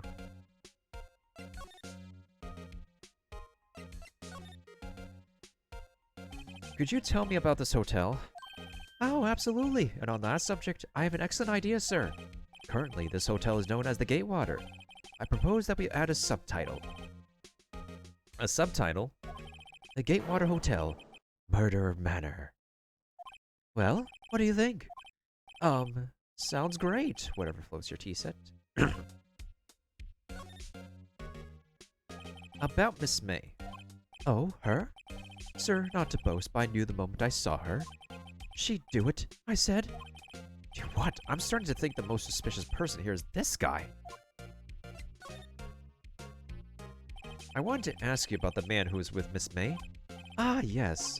He struck me as a real lady killer, if you'll pardon the expression. I knew it from the moment I saw him, sir. He and I are of the same ilk. We both carry the scent of danger. There we are in total agreement, Mr. Psycho Bellboy. If you had a photo of that man, I'm quite sure I could identify him. Why, I do. I certainly do have a photo. Here you go. Take a look at this photo. That's him, detective. I'm the lawyer. Oh, I know that. I just wanted to say detective once. You know how it is. No, I don't. Without a doubt, that is the man who checked in with Miss April May. How about I write an affidavit swearing that that's him? An affidavit? This guy's way too excited about this. Well, sure. Why not? Yes! I've always wanted to write an affidavit, sir. From henceforth, I will be known as the bellboy who swore the affidavit. Just hurry up and write it. Not even Miss May can play dumb to this. I think we got what we needed here, not like we need to examine anything else, honestly. There's still a screwdriver stuck in that drawer. Ah, please leave that as it is, sir. That's the drawer of terror, hiding place of the murderer's wiretap. It's set to become one of the most popular attractions here. This guy's serious.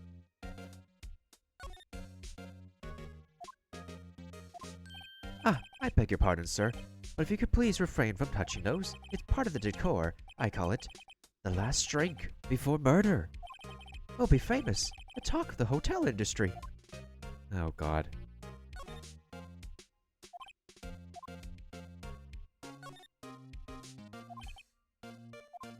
Ah, yes. We plan to install a telescope in that window, of course. Just $5 will earn you 3 minutes of a view to kill. Just kidding, sir. Oh, ho, ho, ho.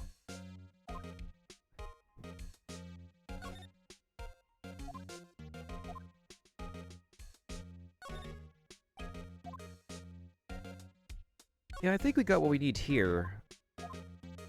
So let's go ahead and move on over to... I think I'm swimming today. I'm really swimming.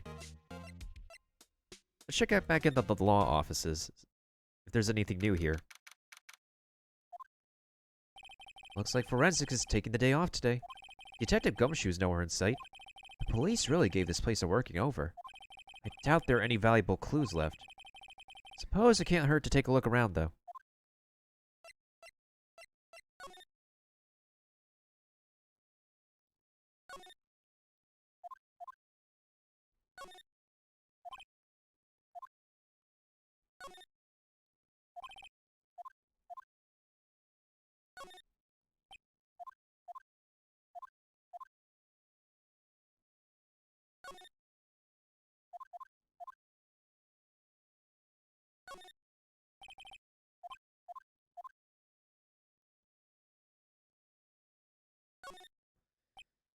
Okay, I don't really have anything else to check here, so let's just go back to the detention center and press Miss Fake Face.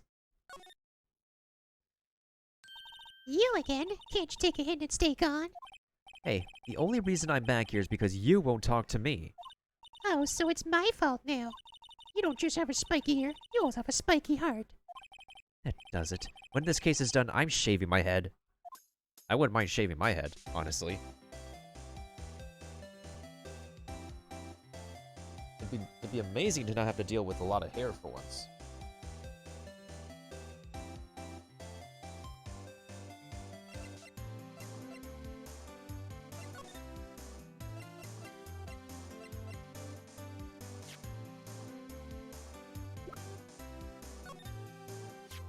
Have a look at this. Look, I've said several times, I'm not telling you. Where did you... Aha! A reaction! This is him, isn't it? What? Who? When? Why? It is him. This is the man who stayed in your hotel room the night of the murder. No, that's not right. Nice try, Miss Cooperative. Do you have proof that was him? Hmm? Yeah, proof. Show me proof. I'm so close. Could you have a look at this? What's that? The bellboy's affidavit. Affidavit. It tells us everything he saw, such as the man you checked in with, who was most definitely this guy. Now I'm getting somewhere. I'm gonna push her. This is it. All or nothing. Time to do a little bluff. No use playing dumb, if indeed that's an act. If you don't talk, I'm taking this info to the press. What? Even though he should have been witness to murder, your little friend was missing. I'm sure the press would have a field day with his reputation. Oh, fine, I'll talk. You win, lawyer. Yes! Man, that felt good. It's great to be alive. Why are you pumping your fists in the air? Now, tell me about the man you were with. And man, he's my boss. Red White, the president of the information gathering conglomerate Blue Corp. Oh, like red, white, and blue. Oh. It's an affidavit. I know, right? Information gathering? Well, I suppose you could call it a detective agency. Hmm. So this is the man that was with you the night of the murder. I'm scared to talk. I don't want to end up like her. It's okay. I'll just ask Mr. White himself. You tell me where Blue Corp is located. Mr. Red White. At last. Finally, a lead on this guy. If April May couldn't have done it, that leaves him. Time to take action.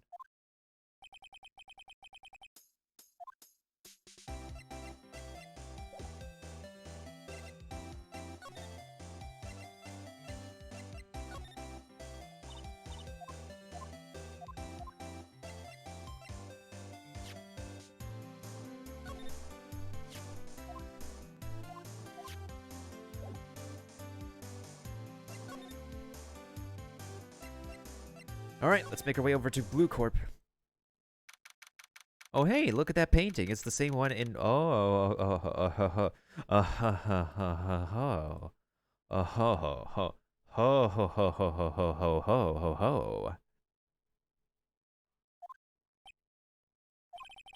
What's with the surreal decor?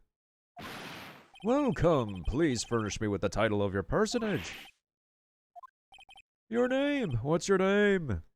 What's your name? It's your name. What's your name? I was just inquiring, asking the title that you go by. Wright. Phoenix Wright. Inquirably. Mr. Wright, is it? Right, let's see. Splendiferous. Perhaps I have intimidated you with my gigantic vocabulary. What is this guy's problem? I'm Red White, CEO of Blue Corp. You know, corporate expansion official. My business dealings bring me into contact with the elite of the elite. So I'm afraid I am not used to conversing with the wordily challenged. What a fruitcake. Is that supposed to be an insult? Let me guess. You are an attorney fresh out of law school, are you not? That's the only explanation for why would you come to meet me like this. I have a feeling I might do this voice later for a particular character later in this game. What does he mean by that? No matter. So, what business does a mighty lawyer have with such a man as myself?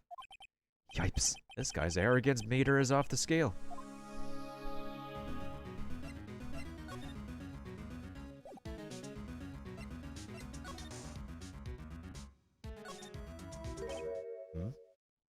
Haven't I seen this somewhere?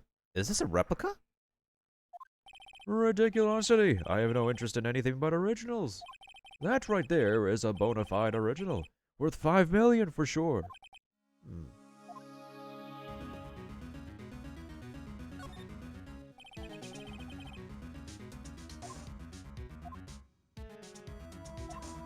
Truly a work of art, but probably too beauticious for you to appreciate, correct? I think it's a little too beauticious for just about anyone to appreciate. Judges Special Runner-Up Best Participation. Judges Cooperation Reward. Special Good Try Prize. The words judges and special kind of stand out.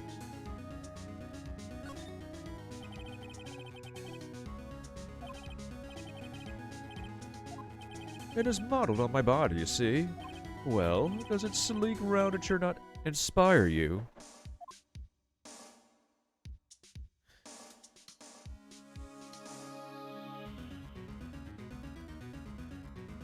Let's see here. I already looked at this.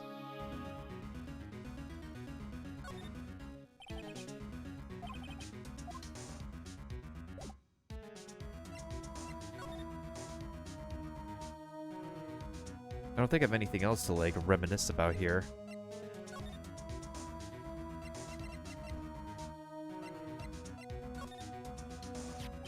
About this picture. Gorgeous! That's a picture of me. Ah, I see it was taken in the prime of my youth, about 10 years ago, I'd guess. The hotel bellboy says he saw this man on the night of the murder. On closer inspection, he does look a lot like me, but I'm afraid this is someone else. Nope, that's definitely not me. He's far too young.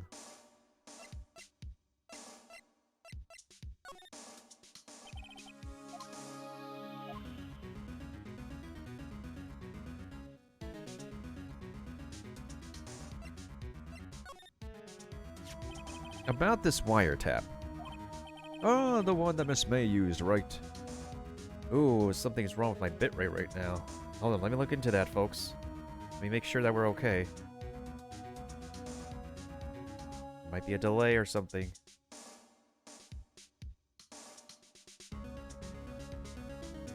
Alright, so what should be on the screen right now is the words, the one that Miss Faye used, right?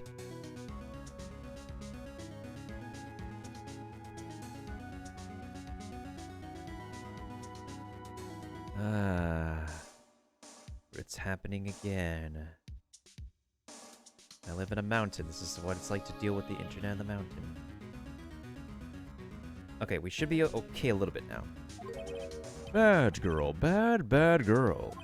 So she testified that she placed the wiretap at your request. How pathetic. I guess she's trying to pass the buck. Bad girl. Sorry I can't help you. I know nothing. I'm going to need hard evidence to get anything out of this guy.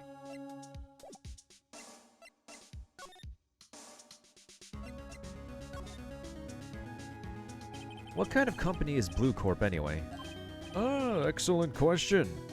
We buy and sell various kinds of information.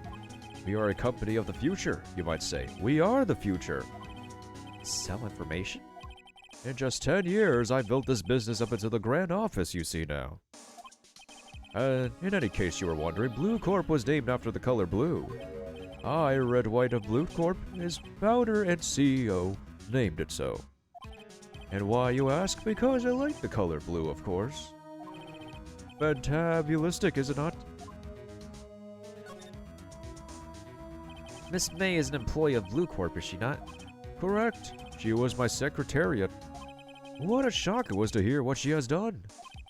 What she has done? You mean the wiretap? Indeed. She is paid to answer phones. Tapping them is not in her job description. She does gather information for us as part of her duties. But I assure you, we do not condone illegal methods. It is ineffable that she would do this. It sounds like he's trying to turn Miss May into a scapegoat. On the night of the murder, were you in April May's hotel room? Who can say? I seldom pay attention to mundane details such as time and place. My motto is, don't worry, be happy. That could be any motto. Still, Mr. White, the hotel bellboy has stated on the record that he does remember you very clearly. No matter, the bellboy can say what he pleases. I still won't talk to you. If you want me to speak, put me on the witness stand. Although I doubt you'd be capable of doing that. He raises a good question, actually. Why didn't the prosecution call him as a witness? He should have seen the same thing as Miss April May. Oh, ho, ho, ho, ho. The police, the courts. To me, they are mere toys, playthings for my amusement.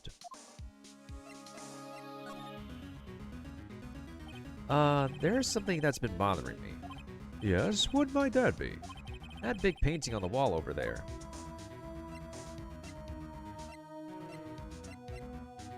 When did you get it? Say, when did you get that painting? No idea. I forgot. I've seen that painting before, yesterday in fact. Why do I find that painting here today? Mr. Wrong, was it? Right. It appears you do not fully grasp your position here. I ask again, who are you? Huh? A lawyer? No, my feeble friend. A mere lawyer. Worth nothing. Zilch, zippo, nada. Just like that sorry excuse for an attorney, Grodyburger. What? Oof. Punched me. Well, Mr. Lawyer, what will you do, eh? Charge me with assault? Charge away, I welcome it, for it is you who will be found guilty. What? Hey, heed my exposition. The police, the courts, they all do my bidding. So you say. I wonder, is that kind of control really possible? I don't expect you to understand. It is a world beyond your compensation. You came here from Grodyburgers, I presume? Mr. Grossberger's, yes. You must ask him, why is it that this painting of his hangs here? Perhaps then he will tell you? Perhaps he will explain how a man can live purely for personal profit. Go now, skedaddle. There is nothing more to discuss. I'd like to skedaddle, but this dude annoys me. It's like I have a personal vendetta with him now.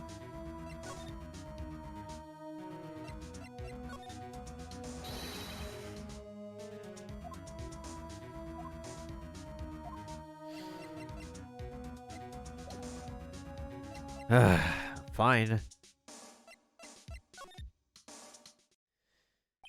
Alright, Mr. Grossberg, you have some explaining to do.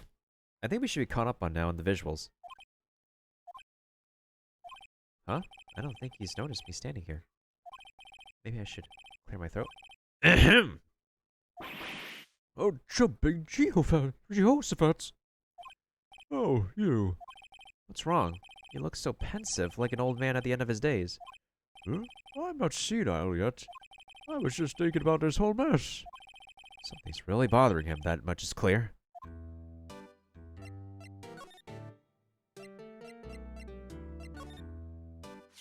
Sorry, sir, I borrowed this. Ah, so was you, my boy. Who is this man? It's a long story. I'll be needing that back now. Doesn't want to talk about it for some reason. Better give him back this photograph.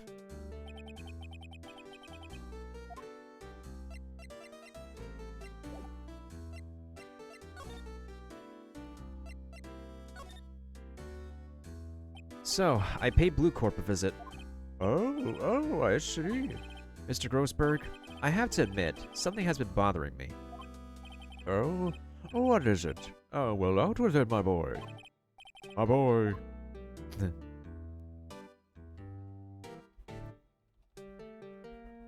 Boy. That's the kind of voice I expect this dude to have. You see, it's just... that big painting. Mr. Grossberg, sir, there was a giant painting hanging right there the other day, was there not? The one you said you had no intention of parting with? Well, I saw it today. It was in the CEO's office at Blue Corp, Red White's office. So, you noticed. I suppose I should have guessed you would.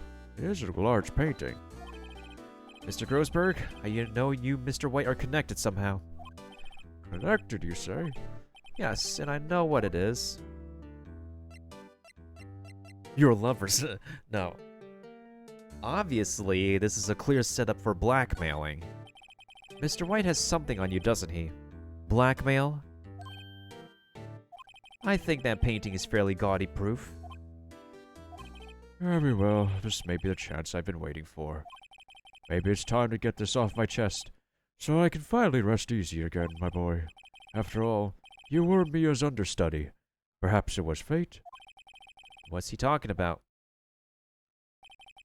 Red White is a man who makes his living through intimidation. Blue Corp is a company that excels in finding people's weaknesses, I'm afraid. I've been paying them for 15 years now. 15 years? All because of the Deal 6 incident, as you may have guessed. Name on the back of these photographs. As you suspected, I could not stand the defense of Maya because of this. White would have destroyed me if I did. So that's the connection. It is hard for me to tell you this, my boy. Arresting Red White will be nigh on impossible. And our frame rates are back.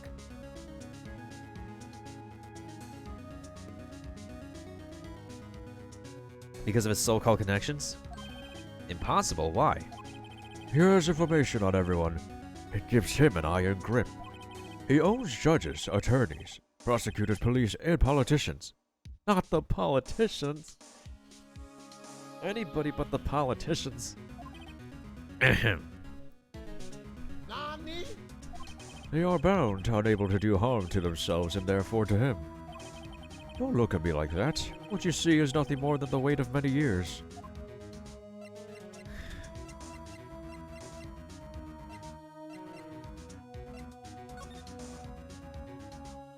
But why were you blackmailed over this, Mr. Grossberg?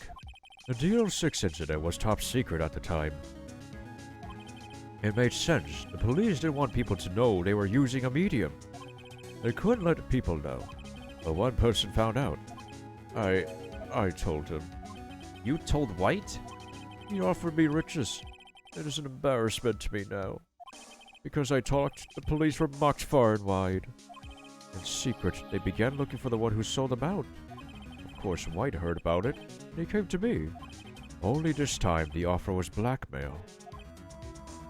I see. White controls the law of this country as he sees fit. Yet if you would still challenge him, have a close look at Mia's office.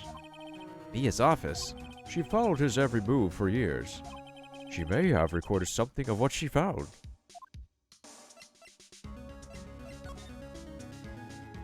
So you came to see the trial? Yes, I did. Something was bothering me all night. You see, couldn't get a wink of sleep. Really? What was that? Well, you see, it's just Mia's sister, that poor girl. My boy, I owe you my thanks, truly. I don't know what I would have done if things had gone poorly for the girl. I asked before, but why did you refuse a request for defense? I think I have a right to know. All right, Mr. Wright. No, I'm sorry. It's just I need more time to think about it, my boy. He does seem troubled about something. So about the Deal 6 incident. What is it? Deal 6 is nothing more than the sort and code the police gave the case. It was 15 years ago now. I received a request from a medium, a spirit medium. Her name was Misty Fey. Faye. Indeed, she was Mia's mother. She had been investigating a murder at the bequest of the police. And so, unfortunately, she failed. As a result, the police called her a fraud. This is what Maya was talking about the other day. I'd guess the same thing. I did all I could for her. In the end, cleared all her of wrongdoing. That murder case, however, remains unsolved to this day. That case is the DLC, the DL6 incident. Which I believe is a case we'll be revisiting. We'll be visiting on our own.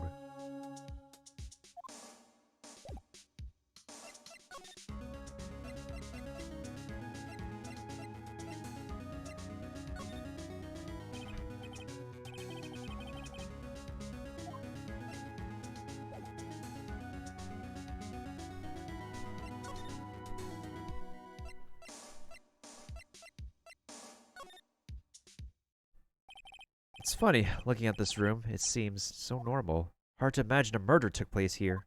Mr. Grossberg said there would be clues. We should have another look.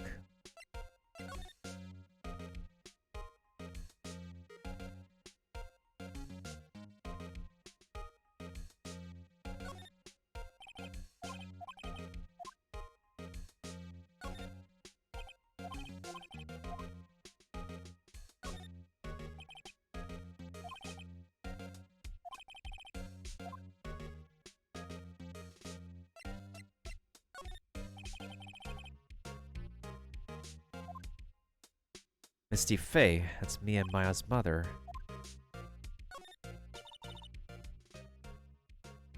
Leaving only those words my mother vanished. I was determined to find the ones who had made my mother blame herself in this way. Using the power that runs in my family, I held an audience with the dead. The name of two men surfaced. One was Marvin Grossberg, a lawyer who sold my mother's information for riches. The other was the man who sold that info to the press.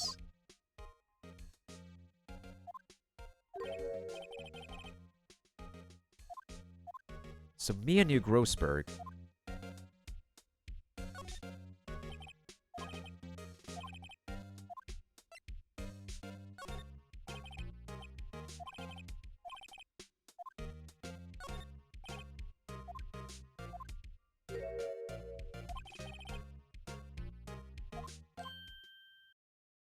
There's writing on most of these in pencil. White? I get it. Mia thought he was involved in these suicide cases. White drove them all to use these newspaper clippings. Let's find the most disturbing one. Oh, this dude has a plan up his sleeve.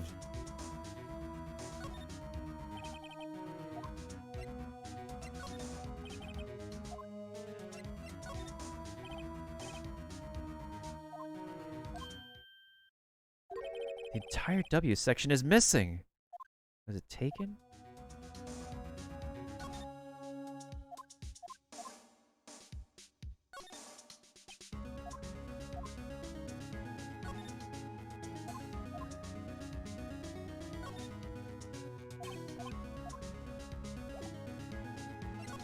Well, we found something out of here. Apparently Miss May isn't questioning. Oh, nothing to see here.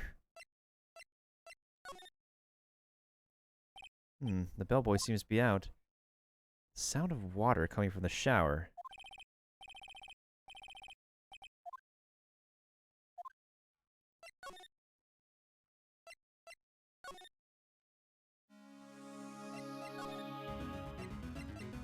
Is there anything you can say about these? I found this in Mia's files. So, she was investigating Red White, as I expected.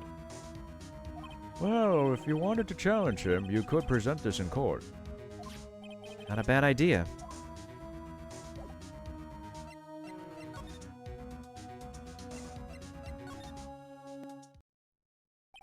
Well, aren't you persistent? Sorry, but there's something I have to ask you. Mr. Lawyer, I really hate having to repeat myself, but it seems the message has not yet penetrated your thick skull. Stop bothering me. If you tried my patience further, I fear a nasty accident may occur. Do I make myself clear? Transparent?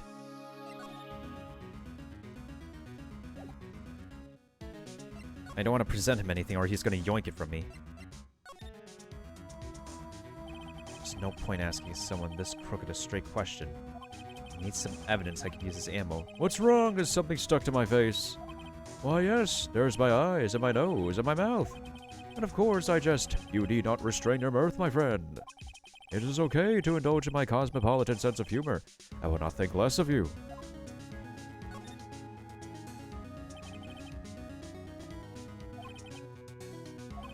What's the matter? You seem distressed.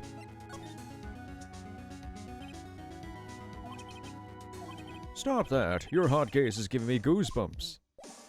Ah, damn it. Okay. I gotta show him stuff.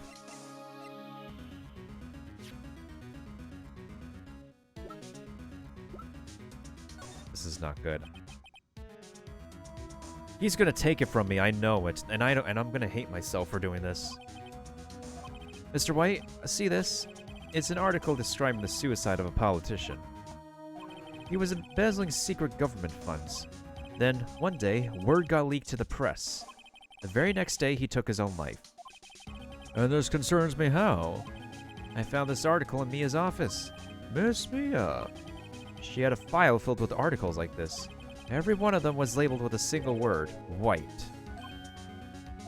Mr. White, I know what you did to this politician. You blackmailed him. You were blackmailing him. Blackmail? Not just him either. You were threatening and coercing hundreds of others.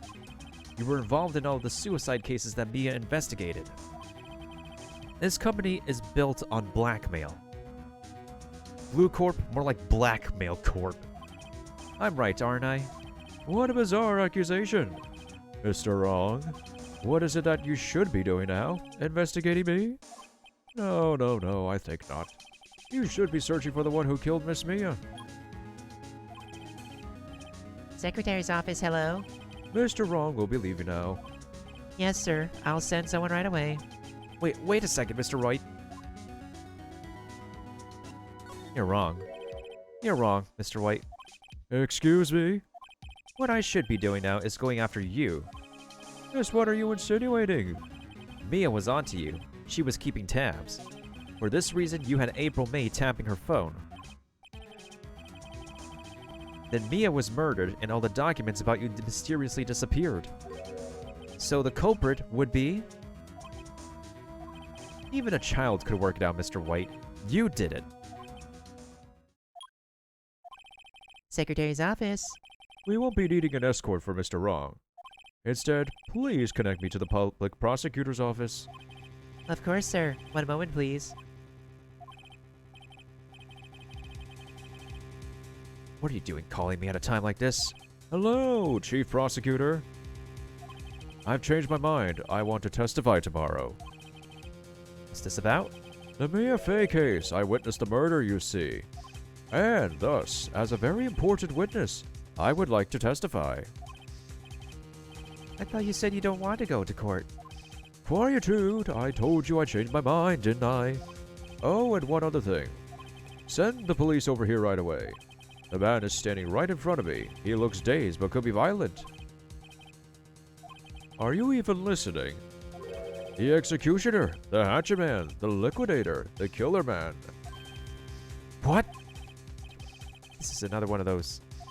Chief Prosecutor, I do not believe you are in a position to freely offer your opinions to me, correct? I'm telling you to send the police now.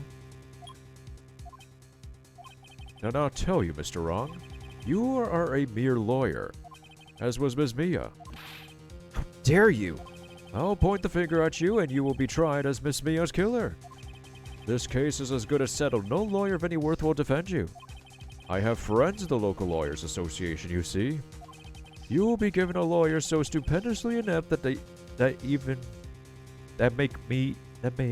make even you look competent. I feel faint. Detective Gumshoe, reporting, sir. Butts, Harry Butts. Right, actually. Phoenix Wright. My friend's name is Larry. Oh, right. Sorry, pal. Butts was that murder, right? Detective Gumshoe, I present to you the man who killed Miss Mia Fey. What? Nani? Take this despicable human being into custody. Farewell, Mr. Wrong. September 8th, 3:37 p.m. Detention Center, Visitors Room. I can't believe it's only been a day since the first trial. My trial begins tomorrow. White's going to set a trap for me. And the prosecution will be on it too, of course. Edgeworth included. An attorney was assigned to me by the state yesterday. I refused. I had an idea. I'm going to defend myself. Right. Mr. Ray. Oh, Maya. Oh, great. They let you out of detention. Just now, yes. It's all thanks to you. Now I'm afraid we've switched places. What? You mean you? I explained what had happened to Maya. I don't believe it. How many people does that man need to destroy before he's satisfied? His sister, and now you. This has gone too far.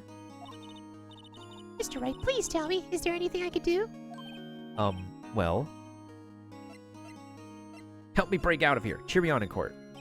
Well, you could cheer me up. You could cheer for me in court. Cheer for you? You mean like a cheerleader? Huh? Yeah, like that. Alright, leave it to me. Huh? I'd better go get a uniform and some pom-poms. Wait. What? I'm kidding. It was a joke. No way. No, really. I was kidding. But thanks. It's good to know you're on my side. And there really isn't anything you can do for me anyway. But I can't just sit here and do nothing. I've got to give that man a piece of my mind. Just a piece? Okay. Then, come to the trial tomorrow. Okay, I'll be there. I'll show them a thing or two.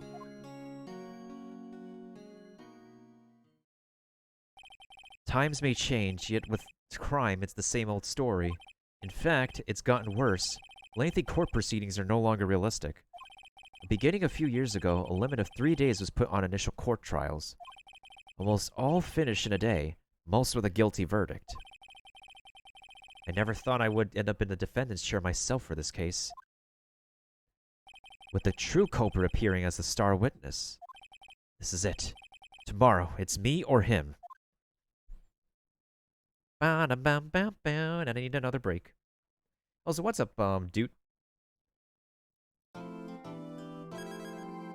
I still have 4 lives, though. I still have 4 lives. September 9th, 9:52 p.m.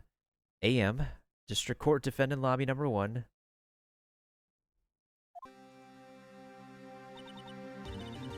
Well, I guess this is it. I'm actually going to let this music play for a quick second while I go ahead and take another intermission before I prepare for what will be our next trial. Probably the last one for tonight before I switch games.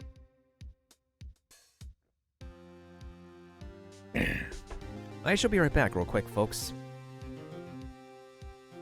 Time for another advertisement in the meantime, and hopefully that can prevent any more ads from showing up.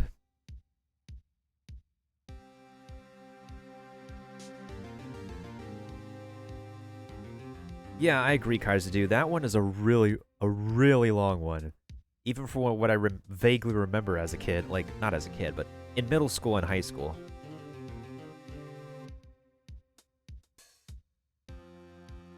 Anyways, I'll be right back real quick.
Okay, I've returned. Give me a second here.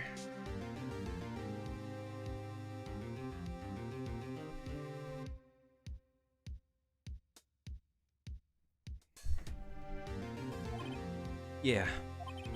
One way or another, this case gets decided today. Tonight.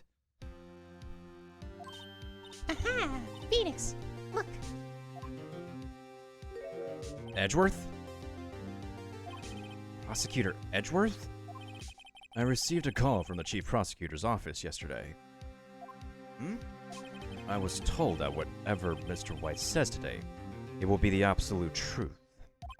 no matter how you try to attack his testimony, if I raise an objection, I have it on good faith that the judge will listen to me. Does the White have the judge in his pocket too? So you're saying I'm going to be guilty? End of story? I will do anything to get my verdict, Mr. Wright. Anything. Why? Why? How can you torment an innocent person like this? Innocent? How can we know that? The guilty will always lie, to avoid being found out. There's no way to tell who is guilty and who is innocent. All that I can hope to do is get every defendant declared guilty. So I make that my policy. Edgeworth. You've changed. Hmm? Phoenix, you know him? Don't expect any special treatment, Phoenix Wright. Phoenix? Well, court will be starting soon. What? Oh wait! Your defense attorney isn't even here yet. They're not... I'll be defending myself, as I said before. And Maya goes on with a... Nani? Okay. Ikzo. Let's do this.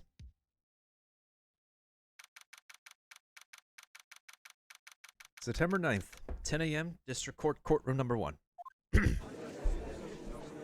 Hey, there's Maya. Court is now in session for the trial of Mr. Phoenix Wright. The prosecution is ready, Your Honor. The defense is ready to defend himself, Your Honor. Mr. Wright, are you sure you're up to doing this? Yes, Your Honor. I will be defending myself. Understood, Wakata. Very well, Mr. Edgeworth. Your opening statement, if you please. As the details of the event are already quite clear to the court, Today we will hear the testimony of a witness to the defendant's crime. I see. The prosecution may call its witness. that went far too smoothly. Why did the judge ask Edgeworth why his witness didn't testify before? It's like he already knows why. If anyone's going to raise an objection about this, I suppose it's me. Mr. Edgeworth, you own an explanation to the court. Why did this witness testify in the trial against Miss Maya Fey? I'm ever so sorry. Mr. White is a busy man, and besides, at the time, I thought that Ms. May's opinion was all that would be needed. Again, my sincerest apologies to the court. Excellent, Edgeworth. I appreciate your demeanor. Great, he gets to show off and I get nowhere. I like to call Mr. Red White to the stand. Alright, this is it. This is it.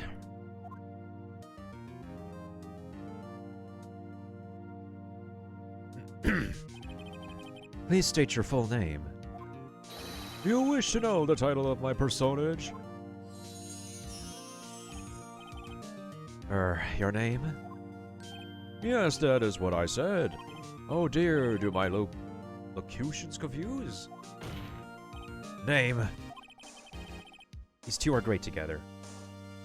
Bling! My name is Red White, but my friends call me Blanco Nino. Blanco Nino. Because I am the CEO, or use a more common term, the president of Blue Corp. did you know the victim is Mia Fey? That would be a negatory. No, I did not. You were at the Gatewater Hotel the night of the murder? Correct? And you witnessed the murder from there? Ahem. Why tell you what you already know? Very well, Mr. White. You may begin your testimony. I can't rip this guy's testimony apart. I'm done for. Why do I always feel like it's the end of the world and I'm the last man standing? Oh ho ho! I hope you have made your peace with God, Mr. Lawyer. Or whoever you worship. Let him have it, Phoenix.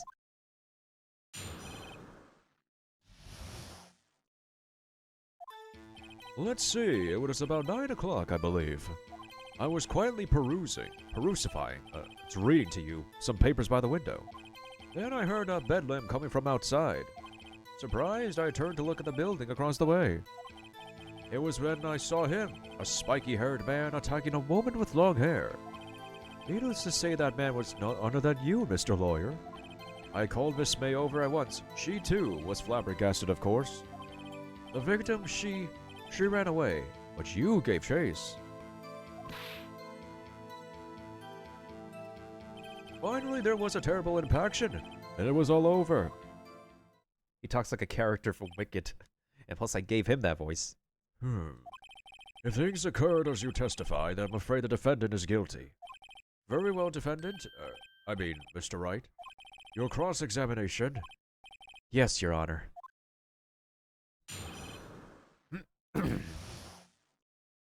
I am so used to how Phoenix looks in Dual Destinies versus the cut in here. Oh shoot, my lives reset. Perfect.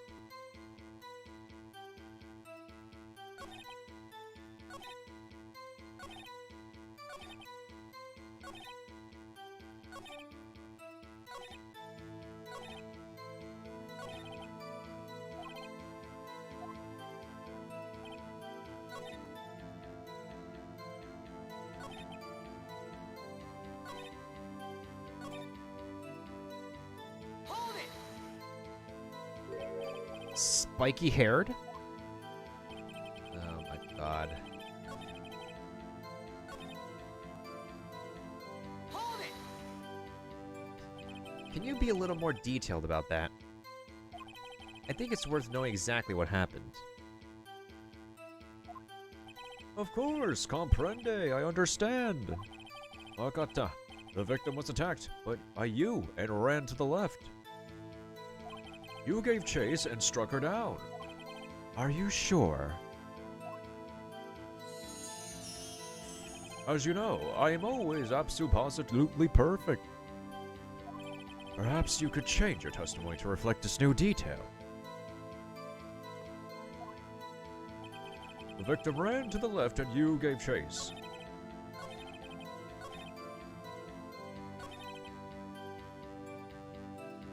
That sounds kind of off.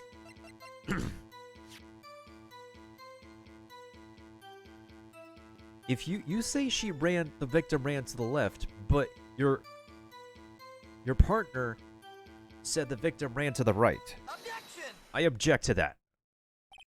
Wait right there. Choto. Mr. White, you've dug your own grave. What is this? You said the victim ran to the left, but that directly contradicts Miss May's testimony from the previous day. She clearly stated that the victim ran to the right. I'm pointing to, yeah. I'm pointing to my right, yeah. Yeah, this is correct. Yeah, this is left, this is right. Yeah, this is right. Oh, it is simple. You have misheard her. I think not. Look at the floor plans. The killer was here, and the victim here. If the victim ran to the left, as you claim she did, she would have been running directly away from the door. She would have been running into a dead end. Don't you find that odd? Very strange. I did see her run to the left, I did. Phoenix, look at his face. I don't think he's lying about this one. True. Maybe he really did see the victim run left. So he did witness the killing? Second. Mr. Wright, Yes, Your Honor. Miss Fay, Miss May says right. Mr. White says left. Can you explain this contradiction to the court?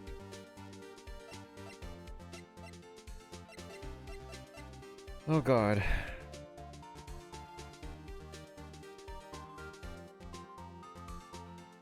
Okay, this one doesn't cost me a life, but I need to think. I need to think.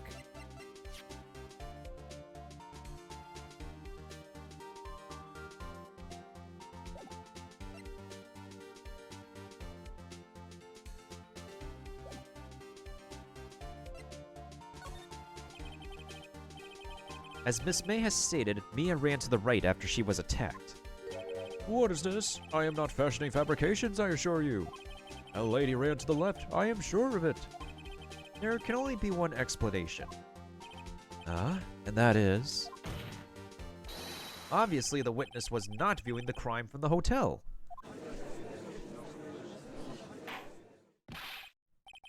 Mr. Wright, what do you mean?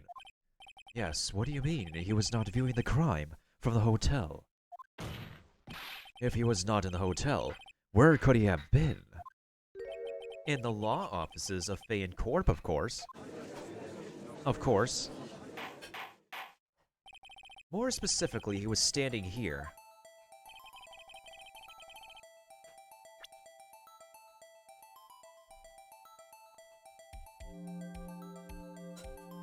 Take that! This is where he was. Look, when the victim ran for the door, if he was watching from this point, to him it would appear that she ran to the left. Please, this is no time for jokes and ill taste. That is where the killer was standing. He flubbed up though. Order! I will have order! Anyone disturbing the order of this courtroom will be held in contempt. Mr. Wright, what are you suggesting? Rapscallion. Objection! The postulations of the defense are a distortion of the truth, Your Honor. Indeed, they do seem a bit far-fetched. Oh, you provide us with so much entertainment, Mr. Lawyer. But now, he is laughing? The hilarity of the moment made me remember something. It appears I have been unclear, and for this I do apologize. Mr. Your Honor, might I be allowed to testify once more? Very well. Let's hear your revised testimony. Good luck. You can't fix a broken testimony, buddy.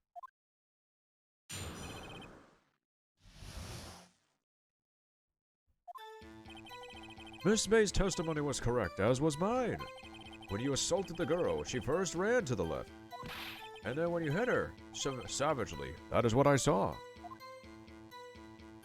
Next, with the last of her strength, she ran to the right. You chased her and delivered the final blow.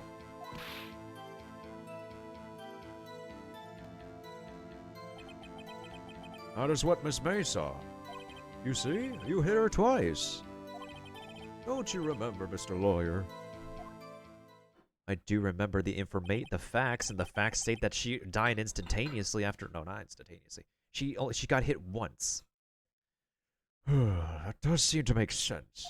Will you be cross-examining the witness's testimony? You bet I will. I mean, yes, Your Honor. All right, let's take it apart.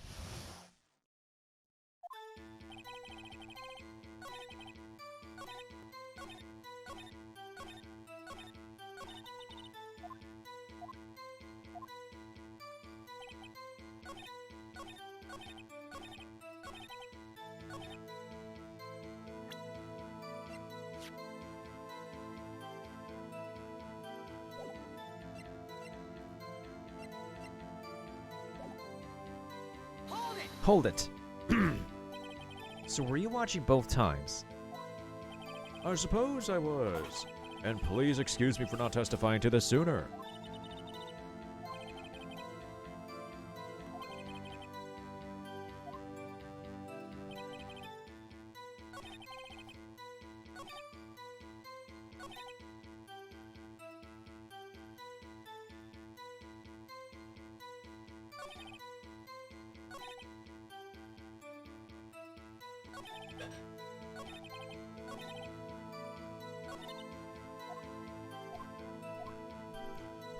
I need to look at this carefully.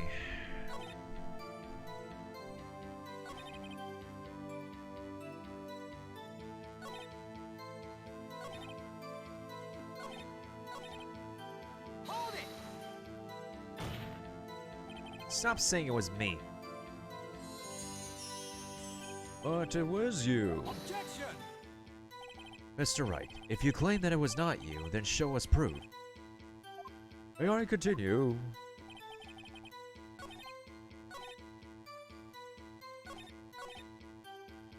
Hold it! So each of you saw different parts. Absolutely. That's right, of course. Where did he pick up that annoying phrase? Anyway, moving along.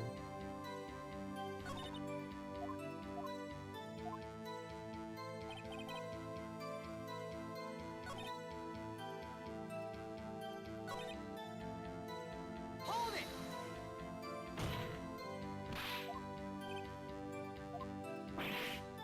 Objection!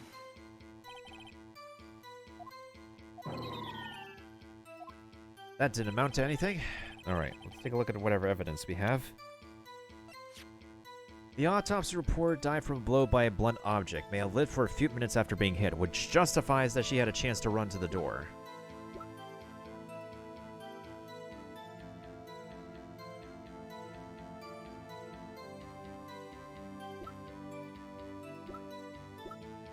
Wait a minute. Wait a minute.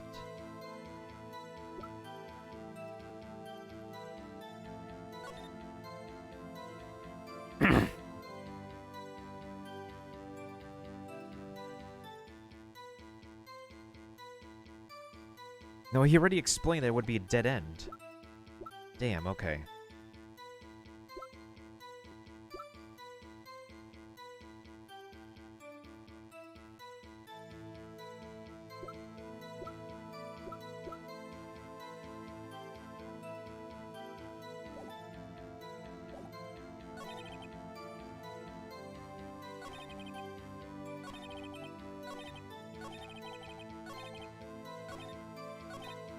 Hold it!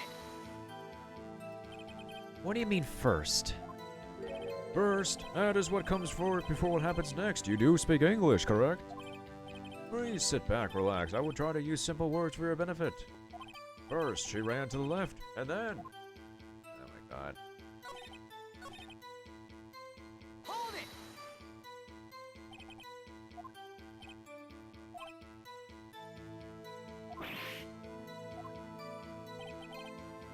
You're a Japan American. You're a Japanifornian.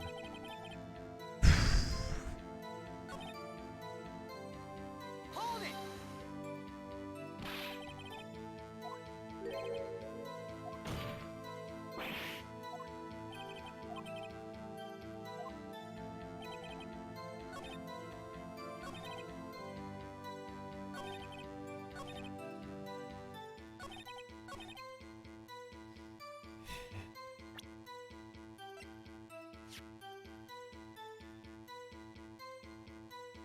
The only thing I could think of is presenting the autopsy report because, like, the autopsy report says a blow, not multiple blows. Objection! There we go. My gut says correctly. Mr. White, the victim died from a single blow. What do you have to say to that? Now's my chance to hit him where it counts.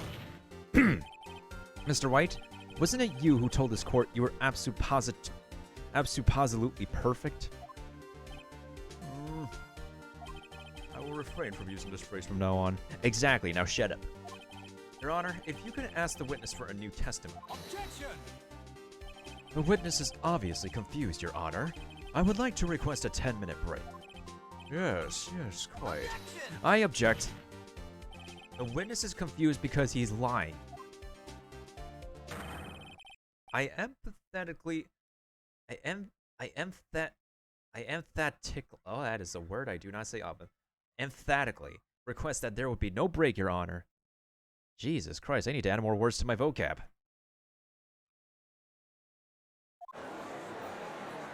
Yeah, We want justice! Don't let him get away! Very well. If the witness would care to revise his testimony. The crowd's on my side. No slipping out of this now, White. Mr. White? Okay.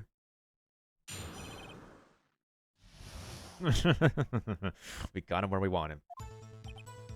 Well, see, I looked at the other window when I heard that thing fall. Then the next moment, I saw Miss Mia run to the left. The killer you attacked her, but she dodged. And then she turned and ran for the door. Then you did her in with a single blow. Thwap. Ooh, this dude's sweating. Thwap indeed. Very well. You may begin the cross-examination. Mr. Your Honor, my stomach, you see, it is hurting. Deal with it. Dun. Bum, bum, bum. This is almost over, and I agree with that.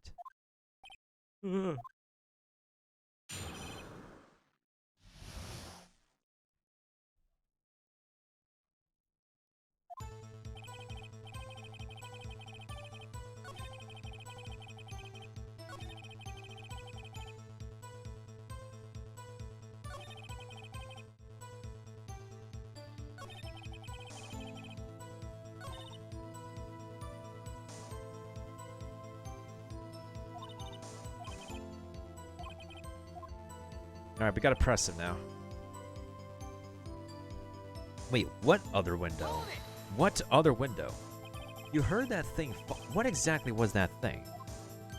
That. The glass light stand. Right, the one that had fallen over at the scene. Phoenix, isn't something about that strike you as odd?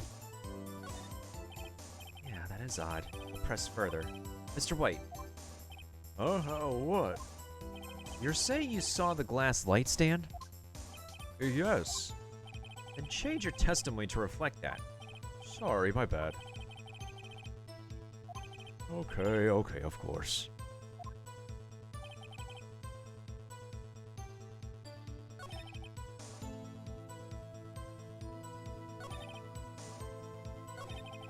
Hold it!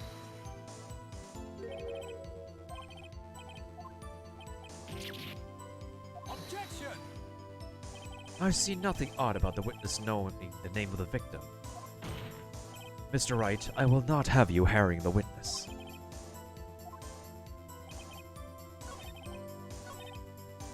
Hold it! The glass light stand was lying on the floor. That's the first I've heard of this. Why didn't you tell us about the stand before? Oh, why me? Well, I was instructed not to. Wait. One moment. Give me a moment to gather my thoughts. I am so confused. It's falling apart. Objection! Your Honor, please, I ask that you do not allow the witness to be badgered any further. Mr. Wright, please refrain from badgering the witness. Yes, Your Honor.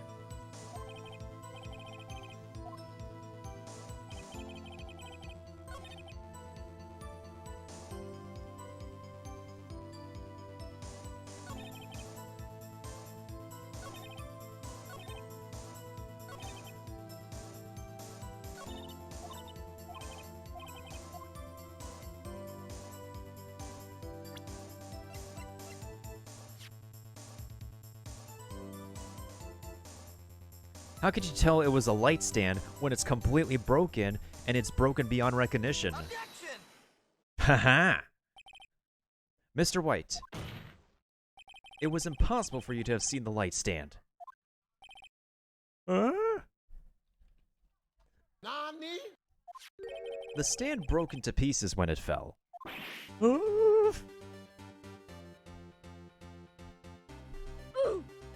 Just by seeing the broken pieces, you would have no idea it was a light stand by itself. So tell me, exactly when was it that you saw the stand? Answer the question. Isn't it obvious? I saw the stand before it fell over. So, you saw the stand before the victim was attacked, then? Correct. That would be no problemo, righto?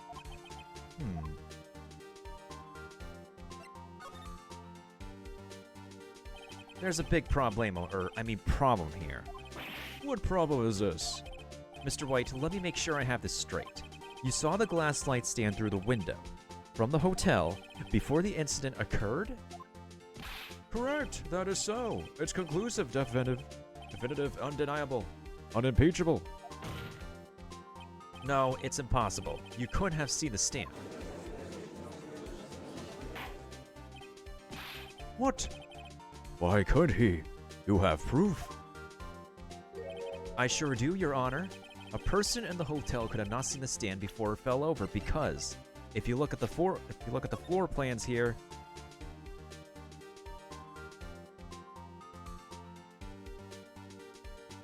the stand was out of sight.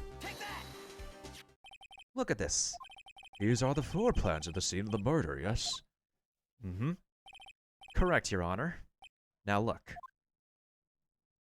If you were to look through the window at the office, this is the area you would be able to see. Here. Well, note that the stand is not within the visible area. Well, Mr. White? What do you have to say to that? Ridiculosity. Mr. White, if you were in the Gatewater Hotel as you claim, you could not have seen the stand before it fell over. In fact, you wouldn't have been able to see it after it fell either. There's no way you could have recognized the broken shards as a glass light stand. So, when did you see the stand, Mr. White? It must have been the moment that it fell. And the only place you could have seen that from is inside the Fey Law offices. In other words, you were at the scene of the crime when the murder took place.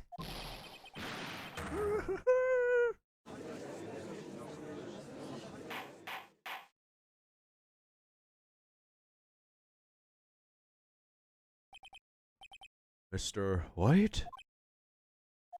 Mr. White, you did it, didn't you? Your Honor? Miss Mia.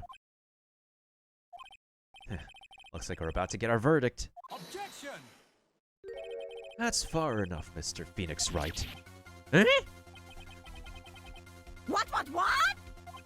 Mr. White, I think the time has come. Shouldn't you confess your crime now? What? I said you should confess your crime. Ergo, confess that you placed the wiretap. Oh my god. Edgeworth, shut the hell up. Shut up about that. The wiretap is... They decide to pull this card, huh? Order. They're trying to get Mr. White the smaller penalty, the lesser penalty than murder. Mr. Edgeworth, explain to the court what you mean by this. Distinguished members of the court, Mr. White is slightly confused. Allow me to explain. I really don't like the way this is headed. As you know, Mr. White is the CEO of Blue Corp. He ordered his secretary, Miss April May, to tap the law offices of Miss Fay. What does that have to do? Your Honor, the question is, when was the wiretap placed in the office, and by who? No, you wouldn't. Mr. White, in order to place the wiretap, you entered Miss Fay's office. Am I correct? Correct. You are most correct, Miles. Give me a break. Yes, in order to place the wiretap, I breached the Fay and Corporation offices. That is when I saw that accursed light stand. Wait, there's a contradiction. Now I'm confused. Please explain to the court what this all means, Mr. Edgeworth. Gladly, Your Honor. Mr. Phoenix Wright has made his position quite clear. He has determined that Mr. White knew the stand was in the office. He has shown that there was only one time Mr. White could have seen the stand. At the very moment of the murder. Thus, Mr. Wright would like you to believe that Mr. White was indeed the murderer. I see. However, it is a fact that Mr. White has been to that office before the murder took place. When he went to place the wiretap, He could have seen the glass light stand then. Ergo, Mr. Phoenix Wright's theory is revealed for the baseless conjecture as it is.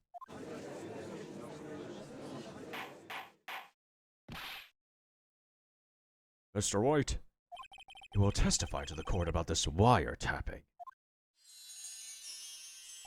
Ahem. Leave it to me. I feel faint. I feel faint. Oh, God. Excuses, excuses. This guy's the murderer. It was the beginning of September, the week before the murder.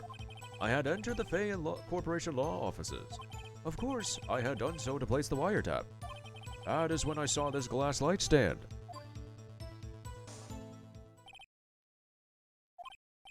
So, you saw this stand before the night of the incident. And this is how you were able to identify what had fallen over, by the sound? Correct, that is right. I see, very well, Mr. Wright. You may cross-examine. What am I supposed to do now? Good luck, Phoenix. Oh my God. This man says excuses out the window.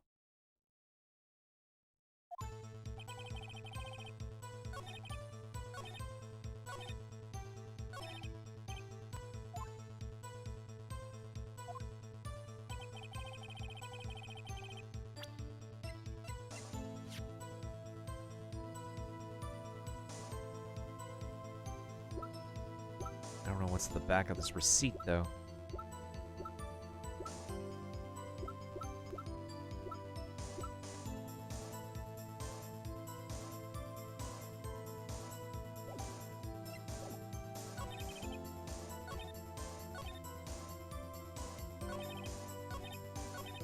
Hold it! Hold it. Do you have proof? Objection! Miss April May knew the details of Miss Faye's phone conversation. This proves that the wiretap was placed before the murder. Right.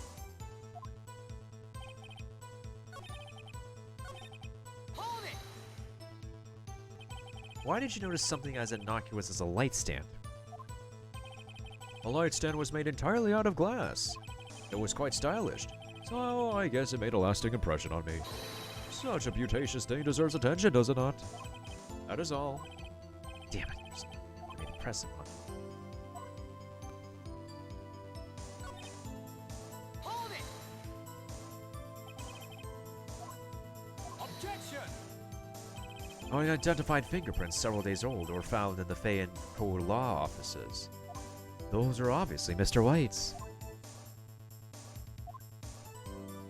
Now, Mr. White, tell us why you went to the Fay and law offices. Hold it! Why did you tap Mia's phone? Objection! Oh shoot, not relevant. This has no bearing on the current case, Your Honor. Blue Corp is a detective agency of sorts. We have a responsibility to protect client confidentiality. Don't tell me I've run out of ammo. I'm afraid that's as far as you go, Mr. Wright. The time has come for you to admit your defeat. You fought honorably. No more. I can't take this anymore. Me neither. Mr. Wright, are you giving up? Yes, Your Honor. Phoenix! Phoenix, over here. You know that voice? Mia? Never give up, Phoenix. Mia?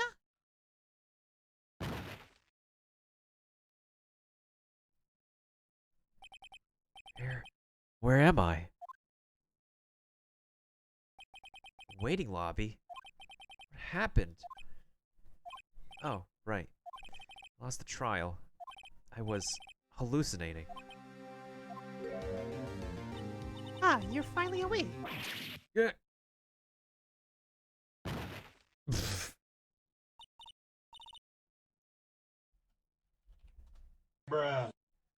Phoenix? Gak, that's no way to greet an old friend. Phoenix, I want you to look at me.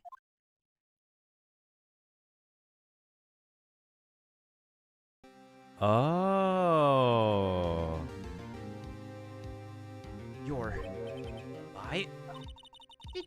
may women have strong psychic powers? When you accept your defeat in court, it appears that was enough of a shock to awaken Maya's true powers. So, Maya's channeling you, Mia? That's right, I am Maya, but also Mia. Just state the facts that you're actually Mia right now, okay? Now, I want you to listen to me, Phoenix. Isn't the "Ah, you're finally awake" line from Skyrim? That line can happen in a bunch of video games, actually.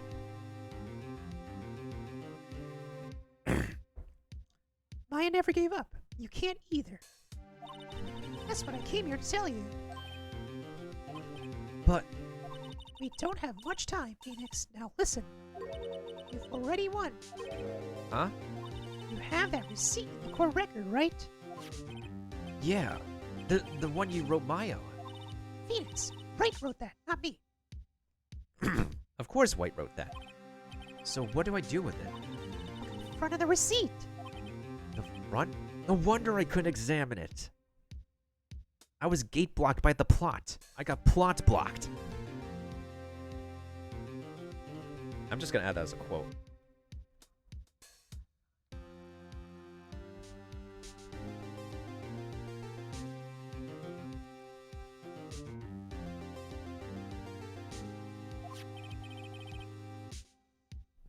Hi, how are you? Thankfully, it rarely happens. And what's up, Leon? How you doing? It's a regular receipt. Looks like it's from a famous department store. $1,000. Wow, big spender. Item. Glass light stand. Date of purchase September 4th. Aha. September 4th. That's right, Phoenix. I bought that stand the day before I was killed. Whoa. Now, what did Mr. Wright say in his testimony? It's the beginning of September, the week before the murder. He said he saw the stand the week before the murder. There you go. I think the court is about to reconvene. Don't do it, Phoenix. You know you're innocent. Now just have to prove it. Right.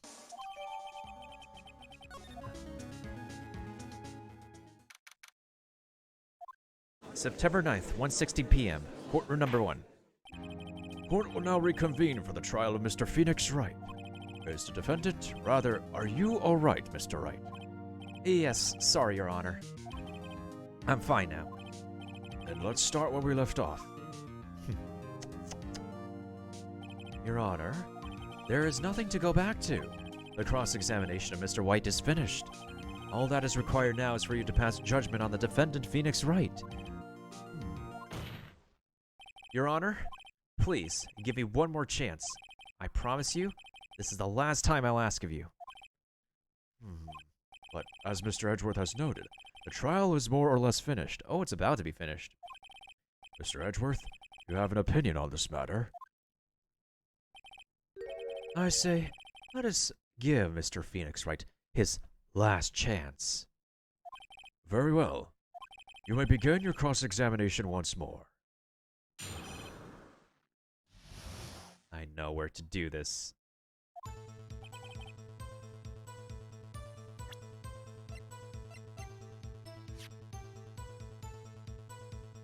Objection! Look closely at this. See the word Maya written in blood? You're grasping. I think not. Look at the other side of the receipt. The other side? Your Honor, would you tell the court what is written on the other side of that receipt? Well, a glass light stand. And the date of purchase? Why, that's the day before the murder. You see, Booyah! Mr. White, when you allegedly entered Fay and Co. law offices at the beginning of September, the stand could not have been there.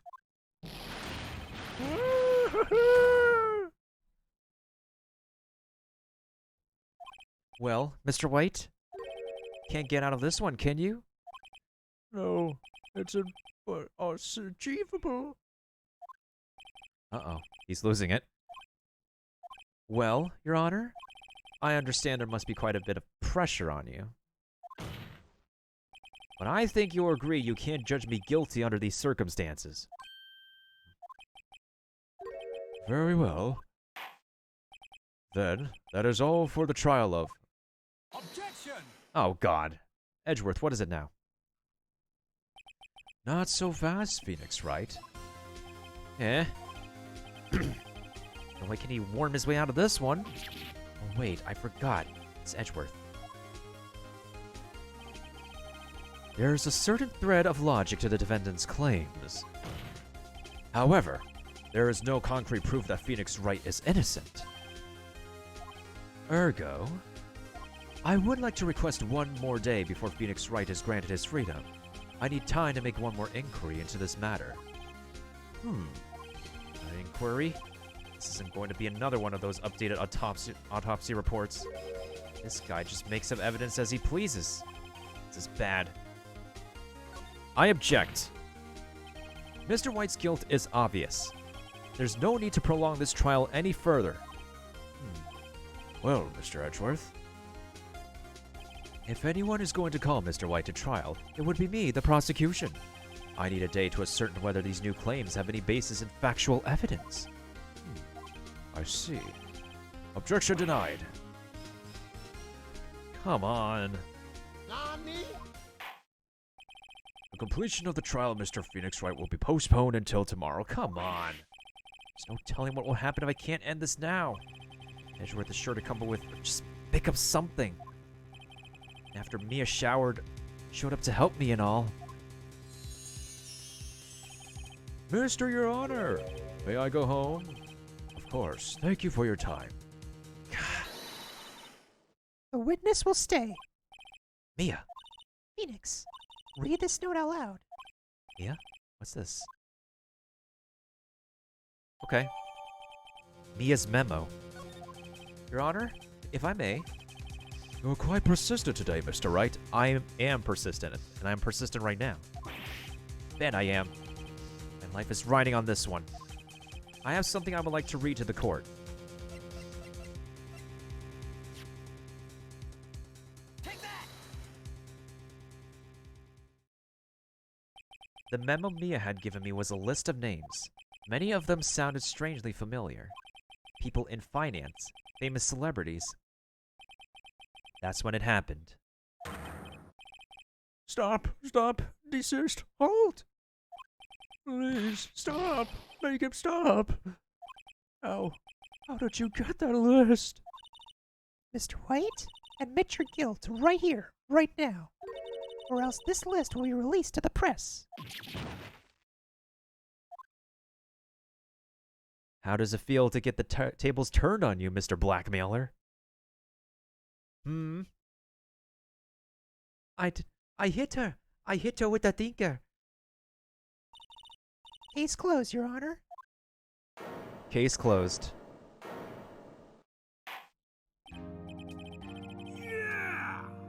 Well, I see no reason to continue this trial.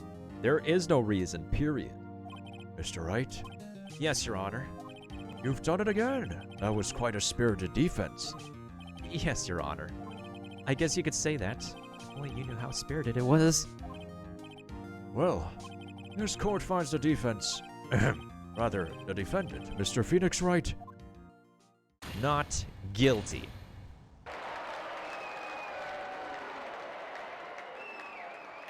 Oh, God. That is all. This court is adjourned. Oh, my lordy. That was 2 cases? Damn. Nani? It was a list of blackmailers, politicians, people in finance, people in media. A lot of different important names that the tuxedo dude was blackmailing. Well, I never thought I'd be saying this again. But congratulations, you're lucky I was born a fae. I'm lucky I had both you and Maya on my side. I'm glad you made it. Thank you, Phoenix. You risked a lot to help me, and Maya. I won't forget it as long as I live. As long as you live. My time here's running out. Huh? Maya's powers are still weak. I can't stay here that long. Huh?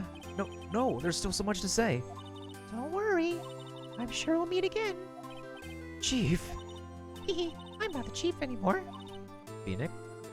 Phoenix, can you come to the office tonight? Say 9 o'clock? The office? I'll see you later. Chief, Mia. September 9th, 9:02 p.m., Fanco Law Office.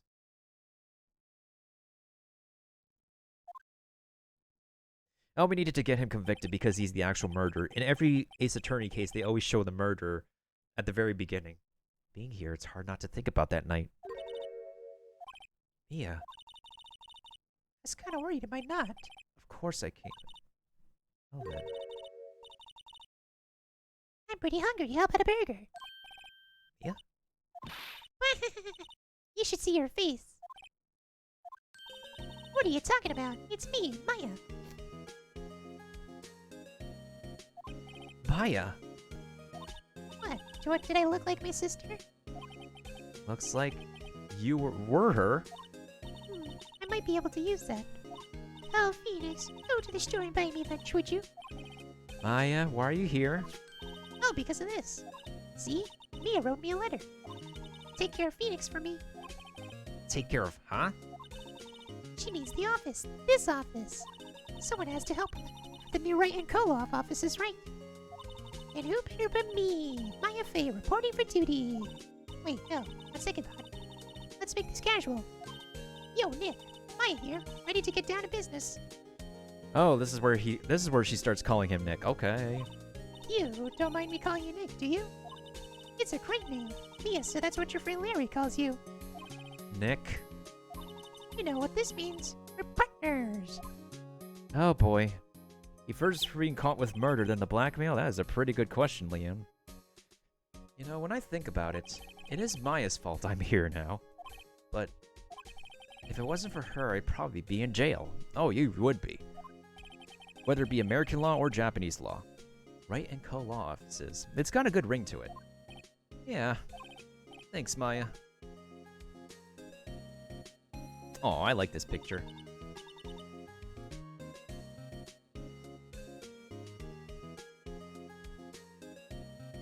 Good luck, Phoenix. I'll always be here, watching.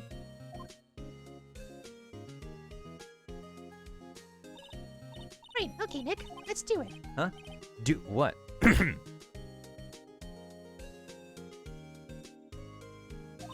Burgers, dummy!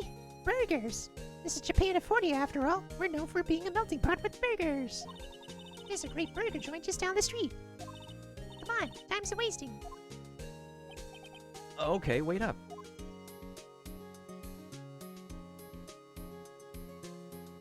Oh my god, that was case number 2. Brand new episode has been added. Ooh, I'm gonna like this one. Okay.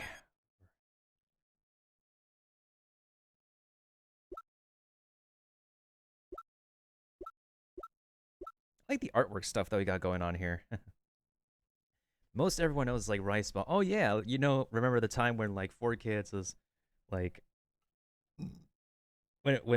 remember that time in the Pokemon dub when Brock was like, these jelly donuts are delicious. These donuts are delicious. Jelly filled are my favorite. I still can't get over that. I literally still can't get over that. But then again, 4Kids dubbing from way back in the day was like very cringeworthy. Really cringeworthy.